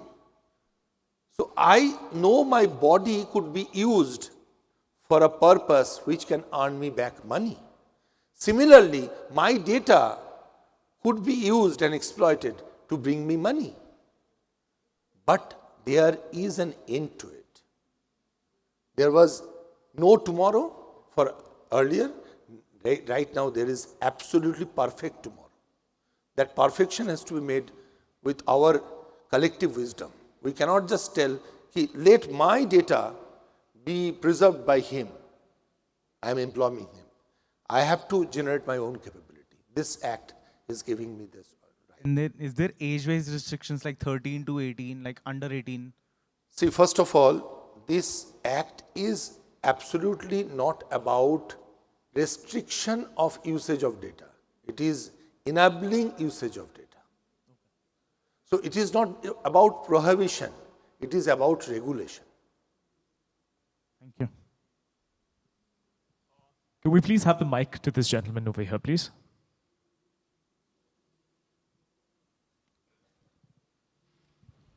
Check. Good evening, sir. It was a great presentation. I am part of the Apartment Association Committee. So for the benefit of the room, could you speak a little louder, please? Yeah. Thank you. Check. I'm part of the association committee in our apartment, and we are using MyGate, right? And MyGate is basically taking all the data, right? Residence data, vehicle in and out, so many other things. And so when it is free, you are the product. You cannot question it. You accepted it. No, initially we were No, paying. you accepted it. The very first day when MyGate approached you, you should not have accepted. No, we were so don't paying put blame upon them. Okay. So is that fine for? No, I'm not talking about that. I'm talking about you absolutely knowing your right and sitting with MyGate. Jo hona hai, ho gaya hai. Now, start actually. You use my data with controls and pay us money. This is, if I were you, I would say that this far and no further. No, but we don't have the foresight to see collectively we have all the misuse of the data that can. Let us not talk about misuse. Let us talk about enabling this data to be a revenue spinner. I am talking about only that. I am telling you that if we start trying to prevent ourselves from getting exposed, we are going on the wrong direction. We need to actually think about utilizing, putting controls, and then exploiting data to generate revenue, MyGate is also generating a lot of employment. You cannot deny that. But no, not at the cost of our data. Yes. So sit with them. I cannot be your legal advisor at this point of time, nor can I be the counselor of yours. Thank you. Thank you so much. All right. In the interest of time, we'll take one question. And the other questions, sir, I would request you to please connect with him offline after this session. Yes. Great presentation, sir. Thank you for your time. You professes about... So request you to be a little louder, please. You professes about our data in our hand and all that. But the act that you're talking about, eventually the government would have the hegemony of this data. In your opinion, what are the steps that government can take to instill confidence in us, in citizens, that it is not going to be misused or used for any penalizations as it has happened many a time? The difference between this act and the e-gaming prohibition act is the second act is a prohibitory act. This is a regulatory act. So government is very positive about it. This is number one. All right, thank you. Number two, government is absolutely coming up with this opportunity of being questioned. So you have the right to ask government, why are you taking this data? This voluntary and proactive disclosure is a means towards that. So henceforth, when these rules will be there, they will be applicable to me also. But being a government officer, there is a little bit of leverage because there's a huge amount of people to address and there is lesser amount of time. And as there is no consideration with the government, so government is definitely using the data, but giving some service back to it. But in case of a private organization, there is an exchange of consideration. So I am giving my data, also my money, and getting a service. So my money versus my service, my data versus the control. That I have to understand. So when there is that company, I will pay for safekeeping my gates and I will take back when he utilizes my data. Just like solar electricity. You utilize solar electricity, reduce your cost, and when it is more, you give back to the grid. Just like that. It's very simple. Very good answer. Thank you. Thank you. Thank you, sir. So at least the number has increased from 100 to at least 200. Thank you very much. God bless. All right. So there's just one last question. I think this gentleman over here is really wanting to ask you this question. Please make it short and quick in the interest of time. Very short. What's your view on this Gemini AI photo trend that's now on the internet, right? You know how... See, the difference between Google and Gemini is it was a repository-based, in Google, it was a repository-based search engine. This is a generative search engine, just like is a conversation. Let me complete from the privacy point of view. So every time you ask that, that LLM, if you expose yourself, it will remain exposed. Until that time, you actually snap that conversation. But if you come back into the same conversation, it will understand your exposition of personal, that means personal data. But if you create a new chat, it will not call your personal data from the previous chat. So this is called dispolarated data reposition. Okay. So is there a provision from DPDP? No. So this is PATE. Okay. So Gemini is already using PATE. It is called, I didn't have time to go into each of them, so I just mentioned them. So this is one of the privacy enhancing technology. For every time, he will ask me what, if I tell him, what is your name? Sanjay Kumar Das. What is your age? I say 54. So next time, if the new conversation starts, once again I have to give him my name, my age. Not that it will carry it will from not the store previous. is what you're saying. It will not store the... No, they are storing, but dispolarated. Okay. Dispolarated, separate. There is no connector between. You cannot add one, chat with another. You cannot do that. This is called dispolarated data reposition. It's a long discussion. All these things are academic in nature. All of you who are, hands-on would love to do other things, but I am a technologically challenged person, so I read. Thanks. Yeah. Thank you so much. Ladies and gentlemen, that was Sanjay Kumar Das. Please, yes. Thank you, sir. Thank you for your time. And now, ladies and gentlemen, we have come to the last session for Day 3 Cypher 2025. The next session is about how AI is redefining go-to-market strategies across industries. This session shares practical frameworks, best practices, and insights on using AI to maximize business impact.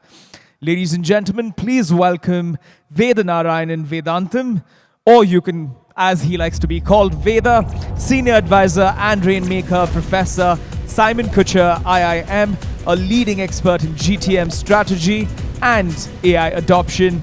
Let's please give him a warm welcome.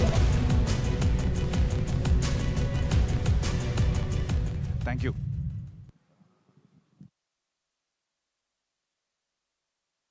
Working? Yeah, it's working now. I hope the presentation is upgraded. So AI is already playing a significant role. Some of you might have seen this. I think all of you who are startup founders, entrepreneurs, sales, marketing professionals, you must be using AI already in your everyday job. The thing is, all of you might be using it in a specific part of the go-to-market cycle. There is, from a prospecting perspective, so if you're a business development professional, and you're a sales professional and you need to hunt for new leads, you need to prospect for new leads, you need to hunt for new customers, AI is already playing a role. I'll try to give you a demo, time permitting, towards the end of this presentation of some of these tools. There are multiple tools available. There is this hugely popular tool. Some of you might have heard of this term, of this platform called as Clay AI, which is super popular. The other thing is, all of you, again, sales and business development professionals who leverage LinkedIn a lot for reaching out to a lot of your prospects. There is a lot of automation possibilities that come up. HeyReach, Bear Connect, these are some very popular tools, again, which are really picking up in the market, which help you automate a lot of the outreaches that you can do via LinkedIn. Performance marketing, again, has been using machine learning for a long time. It's been using machine learning for more than 6-7 years now. I'll take you through that when we go through the Healthify Me case study. But in the recent years, you've seen a huge growth of generative AI as well in a lot of performance marketing use cases. We look at a couple of case studies from a content creation perspective, which is again a very critical task for a lot of marketers, especially for marketers. There are multiple tools. Sonic is probably one of my favorite tools. Quick disclaimer before we begin: a lot of these tools, it's a fast-shifting goalpost. A lot of these tools and a lot of these names keep changing because it's a fast-evolving landscape. Every time I make this presentation, I need to update these tools every other month. So as on the 19th of September 2025, these are some of my popular tools. Quick disclaimer applies. Before we begin, if you look at the big picture, there are 3 broad AI use cases which can be used across the go-to-market lifecycle. The first is, of course, generative AI, right, which manifests itself with content creation, be it written word content or imagery content or video content. The second use case where you see a lot of AI playing a role is in terms of your ability to augment the human decision-making process. So as a human being, as a business owner, as a marketer, as a sales professional, there are quite often times where you've got to apply human judgment and you've got to make a call, right? Do I turn left? Do I turn right? Do I reach out to this person? Do I not reach out to this person? What is the actual business potential for this new market which I'm actually looking to make an entry to? I want to launch my product in Vietnam, for example. What is the real business potential in Vietnam? Will it work for my product at this price band? There is human judgment involved. And that's where AI can come in, wherein can help augment your decision to make sure that the probability of success is maximized, which again is a combination of machine learning, which has been around for several years, and of course AI. Comes into play if you're ideating on a new campaign, if you're thinking about new market entry, if you're thinking about business planning, these use cases come in. The third one is in terms of automation, just plain simple automation of workflows. That's the third broad use case where AI is playing a significant role. This again manifests itself in multiple different places: data enrichment, prospecting, especially in the prospecting space. I know I've mentioned the term data enrichment a lot. Data enrichment essentially means, let's say that you know who I am, you know my name, Vedanarayanan, Vedantam. I have a pretty long name, as you can see, but you don't know my email address, you don't know my phone number, you don't know my LinkedIn profile details, you don't know which company I work for, you don't know my designation, right? Can you get all of this information by enriching my profile information? That's what data enrichment is about. There are some tools that help you do that, which a lot of business development folks would find it handy, in alignment, in compliance with the local rules and regulations, of course. So let's start off by going through a few case study discussions. I'll take you through Healthify Me first. How many of you here have heard of Healthify Me? That's great to know. How many of you are paying customers of Healthify Me? You see, that's the marketing funnel right there. We had like 60 hands go up who are free users of Healthify Me. We had like 3 hands come up which are like paid customers of Healthify Me. Just for the benefit of those who did not raise their hands, Healthify Me happens to be today India's largest health and fitness mobile application. I used to head marketing for them a few years ago. It has over 25 million plus users. It has a freemium business model. Freemium is a combination of 2 words, premium, free plus premium, which means there are certain services that are free, certain services that are premium or paid for. The free services involve the world's largest database of Indian foods that are accurately mapped to calorie counts, vitamins, minerals, carbs, etc. So if I've had a Jowar Bakri thali, for example, right, which is a very popular North Karnataka cuisine, or if I've had a Gujarati thali, I've had a Bengali thali, I've had a Kashmiri thali, the app will be able to recognize each of the different ingredients on my plate through image recognition, or I can enter it manually and be able to tell me how many vitamins, proteins, carbs I've consumed, how many calories I've consumed. I've done a set of Surya Namaskars. It'll tell me how many calories I've burnt. It's like a daily diary for calorie counting, makes me a lot more mindful of my eating habits, workout patterns, etc. That's very simple. That's just the plain free service. The paid for service involves creating a series of bespoke nutrition, fitness, and yoga plans as per the health goals of the user. Some people want to lose weight, some people want to gain muscle. A lot of young men would come to us just before Valentine's Day and say they want a 6-pack ab. Depending on whatever are the health goals of each individual user, designing those plans. To begin with, we'll design these plans using human nutritionists, human fitness coaches, human yoga coaches. Over time, we also launched an AI-backed plan as well, which I will talk about in the next few minutes. The biggest problem statement that we had to counter, and I'll talk about how AI played a role from a marketing perspective in helping us acquire customers, was inertia. Because this is operating in the space of proactive health tech. The person is not actually sick, right? They want to make sure they don't fall sick in future. Unlike, say, a practo, where a person is already sick, they want to find a doctor. In this case, they don't want to fall sick in future. So how do you get people to take action and overcome inertia? And how do you get them to hand over what is probably the most important part of their overall life, which is their own personal health, to the hands of a mobile app, right? That's a big thing. How do you get them to cross that trust divide? And we went about doing this in a, interesting, I'm not sure if the video is playing. Let's see if it plays. I think the video is missing. So we went about doing this in an interesting way, which was a polar opposite to how CultFit, a lot of you would have heard of CultFit, right? How CultFit went about, communicating what as a brand it had to offer. It used people like this really good-looking Greek god as their brand ambassador, right? They had very good-looking models, Hrithik Roshan, Milind Soman, all of these people were their brand ambassadors. It had a very youthful, buzz-building kind of a vibe, right? And it was very fitness-led. Whereas at Healthifamy, all of the marketing communication that we used were very authentic first-party narratives by people like you and me, which were testimonials given by regular people about the authentic life transformations that they had actually seen by actually using the product. And that was a very conscious call that we had taken, because through our keyword research, we had noticed and found that weight loss solutions is what people were actually searching for. Right? They were actually looking for healthy nutrition solutions, healthy diet solutions, which can help them actually lose weight. So in a lot of our marketing communication, we let our customers do the talking. It was very nutrition-led. And the other thing is, we did not shy away from using the dreaded W word in a lot of marketing communication, which is weight loss. There was this huge debate internally as to whether we should talk about weight loss. Will it cheapen the brand? Or should we actually go out and talk about it? We actually ended up talking about weight loss because that is exactly where customers were searching for when we looked at keyword search data. From a mobile marketing customer acquisition perspective, given the fact that this is a category which is extremely high on personal connect, because it's about something which is very close to the personal identity of an individual. I'm enabling somebody to discover healthier and fitter versions of themselves. The nature of this category is such that I have the ability to strike a very strong emotional bond with my prospective customer. And for this reason, video-led, high empathy, testimonial communication worked really well. And obviously, Facebook and Instagram were our primary acquisition channels. We went through, at any given point in time, we had multiple Facebook campaigns running concurrently. It was personalized at scale. So depending on who was the prospect that I was reaching out to, if I was reaching out to a middle-aged man suffering from hypertension, right? The creative again would feature somebody from his demographic set, would again feature an older person.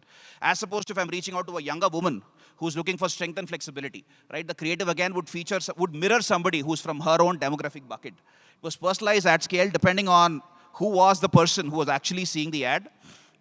And I had a big culture shock, by the way, when I first joined Healthifamy, because in all of my previous experiences as a marketer, it was always Google search, which was the #1 ROI driver. It used to drive dhanda. Facebook was always more of a glorified brand channel with very limited ROI attribution possibilities. Whereas here, the roles were in reverse. It was Facebook, which was the #1 ROI driver for the reasons I mentioned earlier. A category which naturally gravitate towards establishing very strong emotional bond with your prospective customers.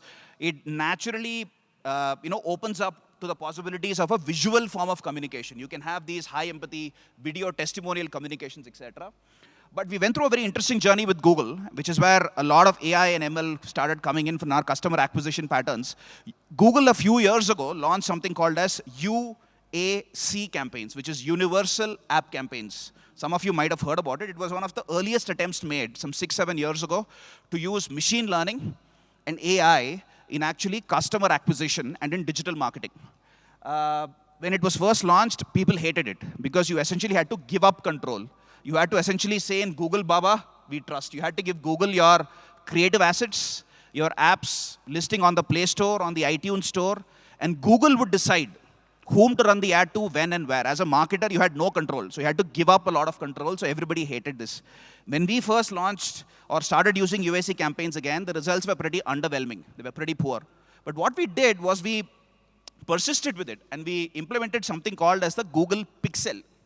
All of the techies in the room obviously would understand this. It's a small piece of JavaScript code which you can implement in your website or your app's front-end code, which executes or runs every single time your page renders and passes information back. Think of it as a spy or a mole sitting within your own application, which passes information back to its masters, which in this case is Google, completely anonymized and aggregated without sharing any PII. No personally identifiable information is shared. That's the big caveat there. So let's understand this with a simple example. Let's say I sign up on the Health Family application. I complete my registration process. I've just completed a very important upstream life cycle event in my life cycle of engagement with Health Family. I capture this information via the Google Pixel, send it to Google. Completely anonymized, aggregated, no, my name, email address, phone number is not shared, right? It's only aggregate information. My digital profile, psychographic profile, I like to call it my digital Jatakam or digital Janam Kundali. That essentially shared with Google. Google essentially it tells Google that I'm a cricket fan, I like politics, I'm a big fan of RCB, right? It probably sends this information. I continue to consume content on the app. I maybe pick up a 7-day free trial, a midstream lifecycle event. This is again passback. Eventually, I buy a 6-month plan for $10,000. Now, what Health Family says is, listen, I like this guy Veda. He represents a profile of a potentially good customer of mine. Go find me 100 more clones like him. So Google's machine learning algorithm tries to do this reverse engineering and tries to find more of these digital clones of mine who have the same digital Janam Kundali that I have. Right? And obviously there is a catch to it. There is no free lunch. The ability and the accuracy of these AI engines to work well, they happen only at scale.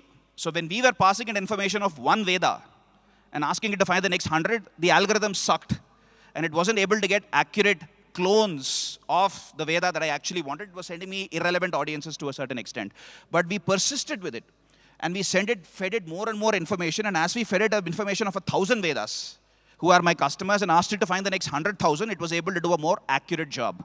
Again, just to clarify again, none of the personally identifiable information was shared. It was just the digital profile which was shared. And this is what I like to call, what we actually shared was the digital Janam Kundali, like I said. And this is what I like to call AI-driven, ML-driven, inside-out targeting from a marketing perspective, from a go-to-market perspective, which is the new way in which as an entrepreneur, as a business owner, as a marketing professional, you can run your targeted marketing efforts. The traditional form of targeting in marketing is more outside in, wherein you decide who your ICP is, your ideal customer persona is, through some research that you might have done separately, and you run campaigns towards that source of truth. In this case, you're letting data and you're letting user behavior within your own application either validate or in some cases challenge your hypothesis on who your ICP is. For example, at Healthify.me, when we started off, we thought, like everybody else, that the millennial was the ideal customer for us. Young people like you, right? Like a lot of people I see here.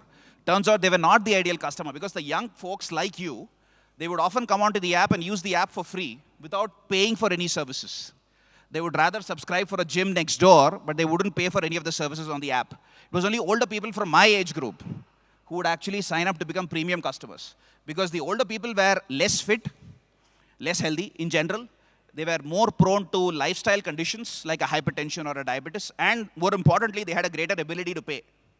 These were the key reasons. So we had to actually revise our original ideal customer persona hypothesis that we had when we started the startup.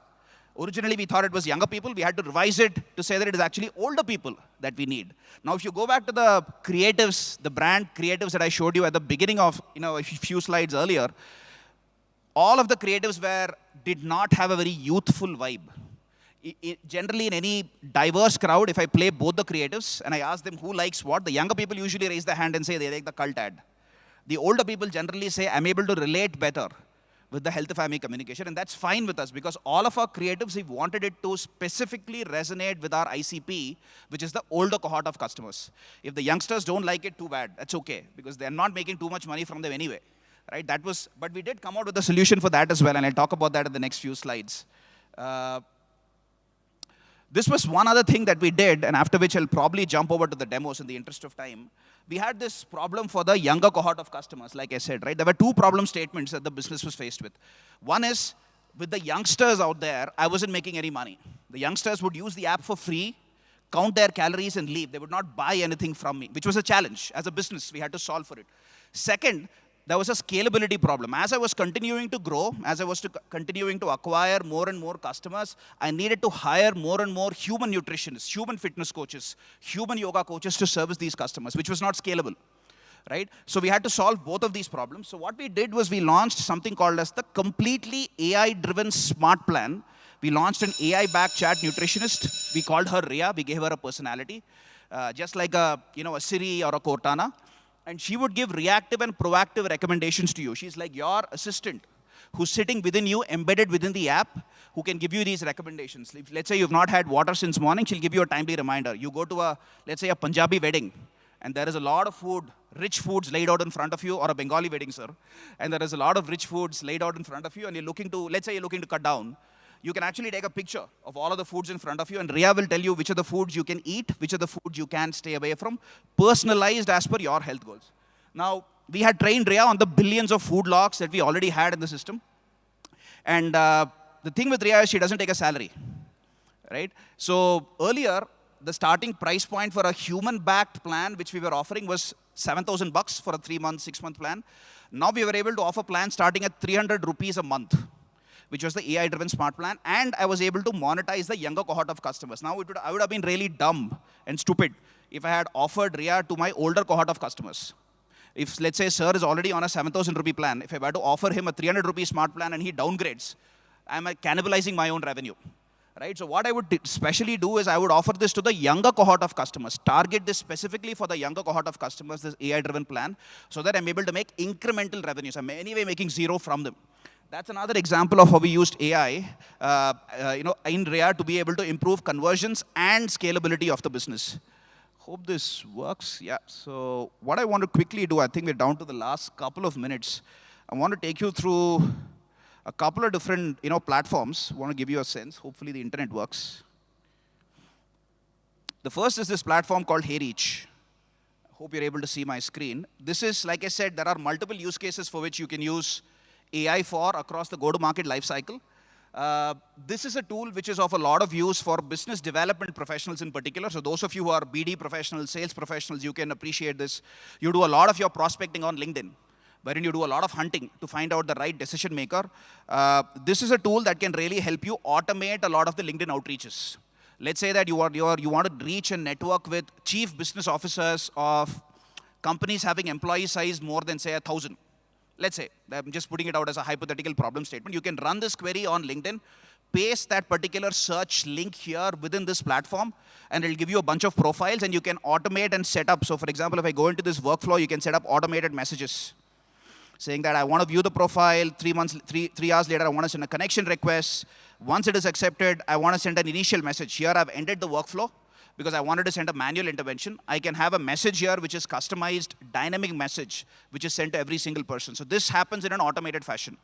This is an example. Another tool which is very popular is Clay AI, which I said, which you can use for multiple things. One of the things you can use it most for is finding people. You can give in certain specific attributes of companies, employee size, location. Let's say I want to reach out to chief business officers of all companies. I want to figure out LinkedIn profiles of chief business officers of all companies in India who have employee size more than, say, 10,000 people. I can define those attributes here, and I'll get those pieces of information. I won't get PII, email, phone number, etc., but I'll get some of these bits of information. Writesonic is another really cool tool which helps you create content. So in this case, I'm trying to create content around a topic which is, say, online payments. So I've entered the topic already. I selected my references. It'll actually suggest some references. In this case, I want to create a blog article, 5,000 words long, for me to rank on search engine optimization for the keyword online payments. It's given me some references. It's saying that Stripe is a great reference. I've chosen Stripe. I did not enter this. The GenAI algorithm sitting underneath proposed this. I can have a bunch of titles, etc., and I can then ask it to generate the article, and it will go ahead and generate this for me. A lot of people have this question as to whether this is plagiarism. Right? Will I get penalized if I take this information as it is from Google? The short answer to that is no, but the long answer to that is it is nuanced. You will not get penalized for plagiarism because this is generative AI. This is net new content generated for the first time in human history. Let's say you don't like this content. You ask the LLM to regenerate it, it will go ahead and regenerate it for you again. Again, something which is fresh. Just like you are having an analyst in your team He or she would probably reference 5 different sources and create their own version of it. They wouldn't do a Control-C, Control-V, ideally, if you've done hiring right. This works in the exact same way. Instead of 5 articles, it'll probably look at 500 or 5,000 articles. That's the only difference. And it generates its own interpretation of that particular subject matter that you're looking, asking it to create content on. Having said that, I would not recommend you taking the content as is and pasting it into your blog. You do need to apply a certain level of human judgment, and you do need to filter that before you start using that piece of content for your business. A lot of these LLMs, you've got to think of it as the smartest person that you know, like an Einstein or a Bill Gates or a Sam Altman, but they know nothing about you or your business, right? So you need to give it enough of a context for it to be able to bring in that business nuance, or you need to apply that judgment and spend some manual effort in editing the output of the AI algorithm. That was a quick snapshot into all of the different phases of the go-to-market lifecycle where AI is playing a role. Thank you so much for the opportunity. Love to take any questions that you might have. Ladies and gentlemen, that was Veda Vedantam. Could we please give him a huge round of applause? I think in the interest of time, we'll take just one question, and Veda will be here. And if you have any more pertaining questions, we could connect with him after that. Hi, I'm Aditya. Hi. So the main important question that I have is, we are talking about GTMs, but how much of authentic thought process of ours should we have in the entire GTM process instead of importing it from, No, I think it's absolutely essential, especially now, because I think what AI has done is it's taken away a lot of the. There are 2 areas where AI is playing a significant role. One is it's removed all those jobs within the go-to-market lifecycle which involve a lot of human grunt work, which is repetitive work, which is mind-numbing work. Like, for example, ad operations. Like, for example, the grunt work behind creating a first draft of content. Some of those jobs have been outsourced to AI. But what is now super critical, like I mentioned earlier, sir, is the AI algorithms are like the smartest people you know, but they know nothing about you or your business, your dhanda, your startup. So your ability to bring in that nuance is now super critical. So which is why I would never, for example, use the AI output verbatim as is. You need to apply that business nuance. You need to bring in that judgment which only you can bring. The AI algorithm will not be able to bring in. So the short answer to your question is, absolutely is essential. The ability of the human being who understands the business deeply and well to be able to complement the AI engine is super critical. I think there was one more question. I'm not sure if you have the time. I don't think we have the time, sure. Veda, but you can connect with him once you're here. And sir, request you to connect with Veda Vedantam. Anyone else who wants to have a one-on-one with him, now is your time. Please utilize this time to connect with him. Get your questions and queries answered. Ladies and gentlemen, Veda Vedantam, could we please give him a huge round of applause? And with that, thank you so much, Veda. Thanks for your time. With that, we come to the end of day 3 at Hall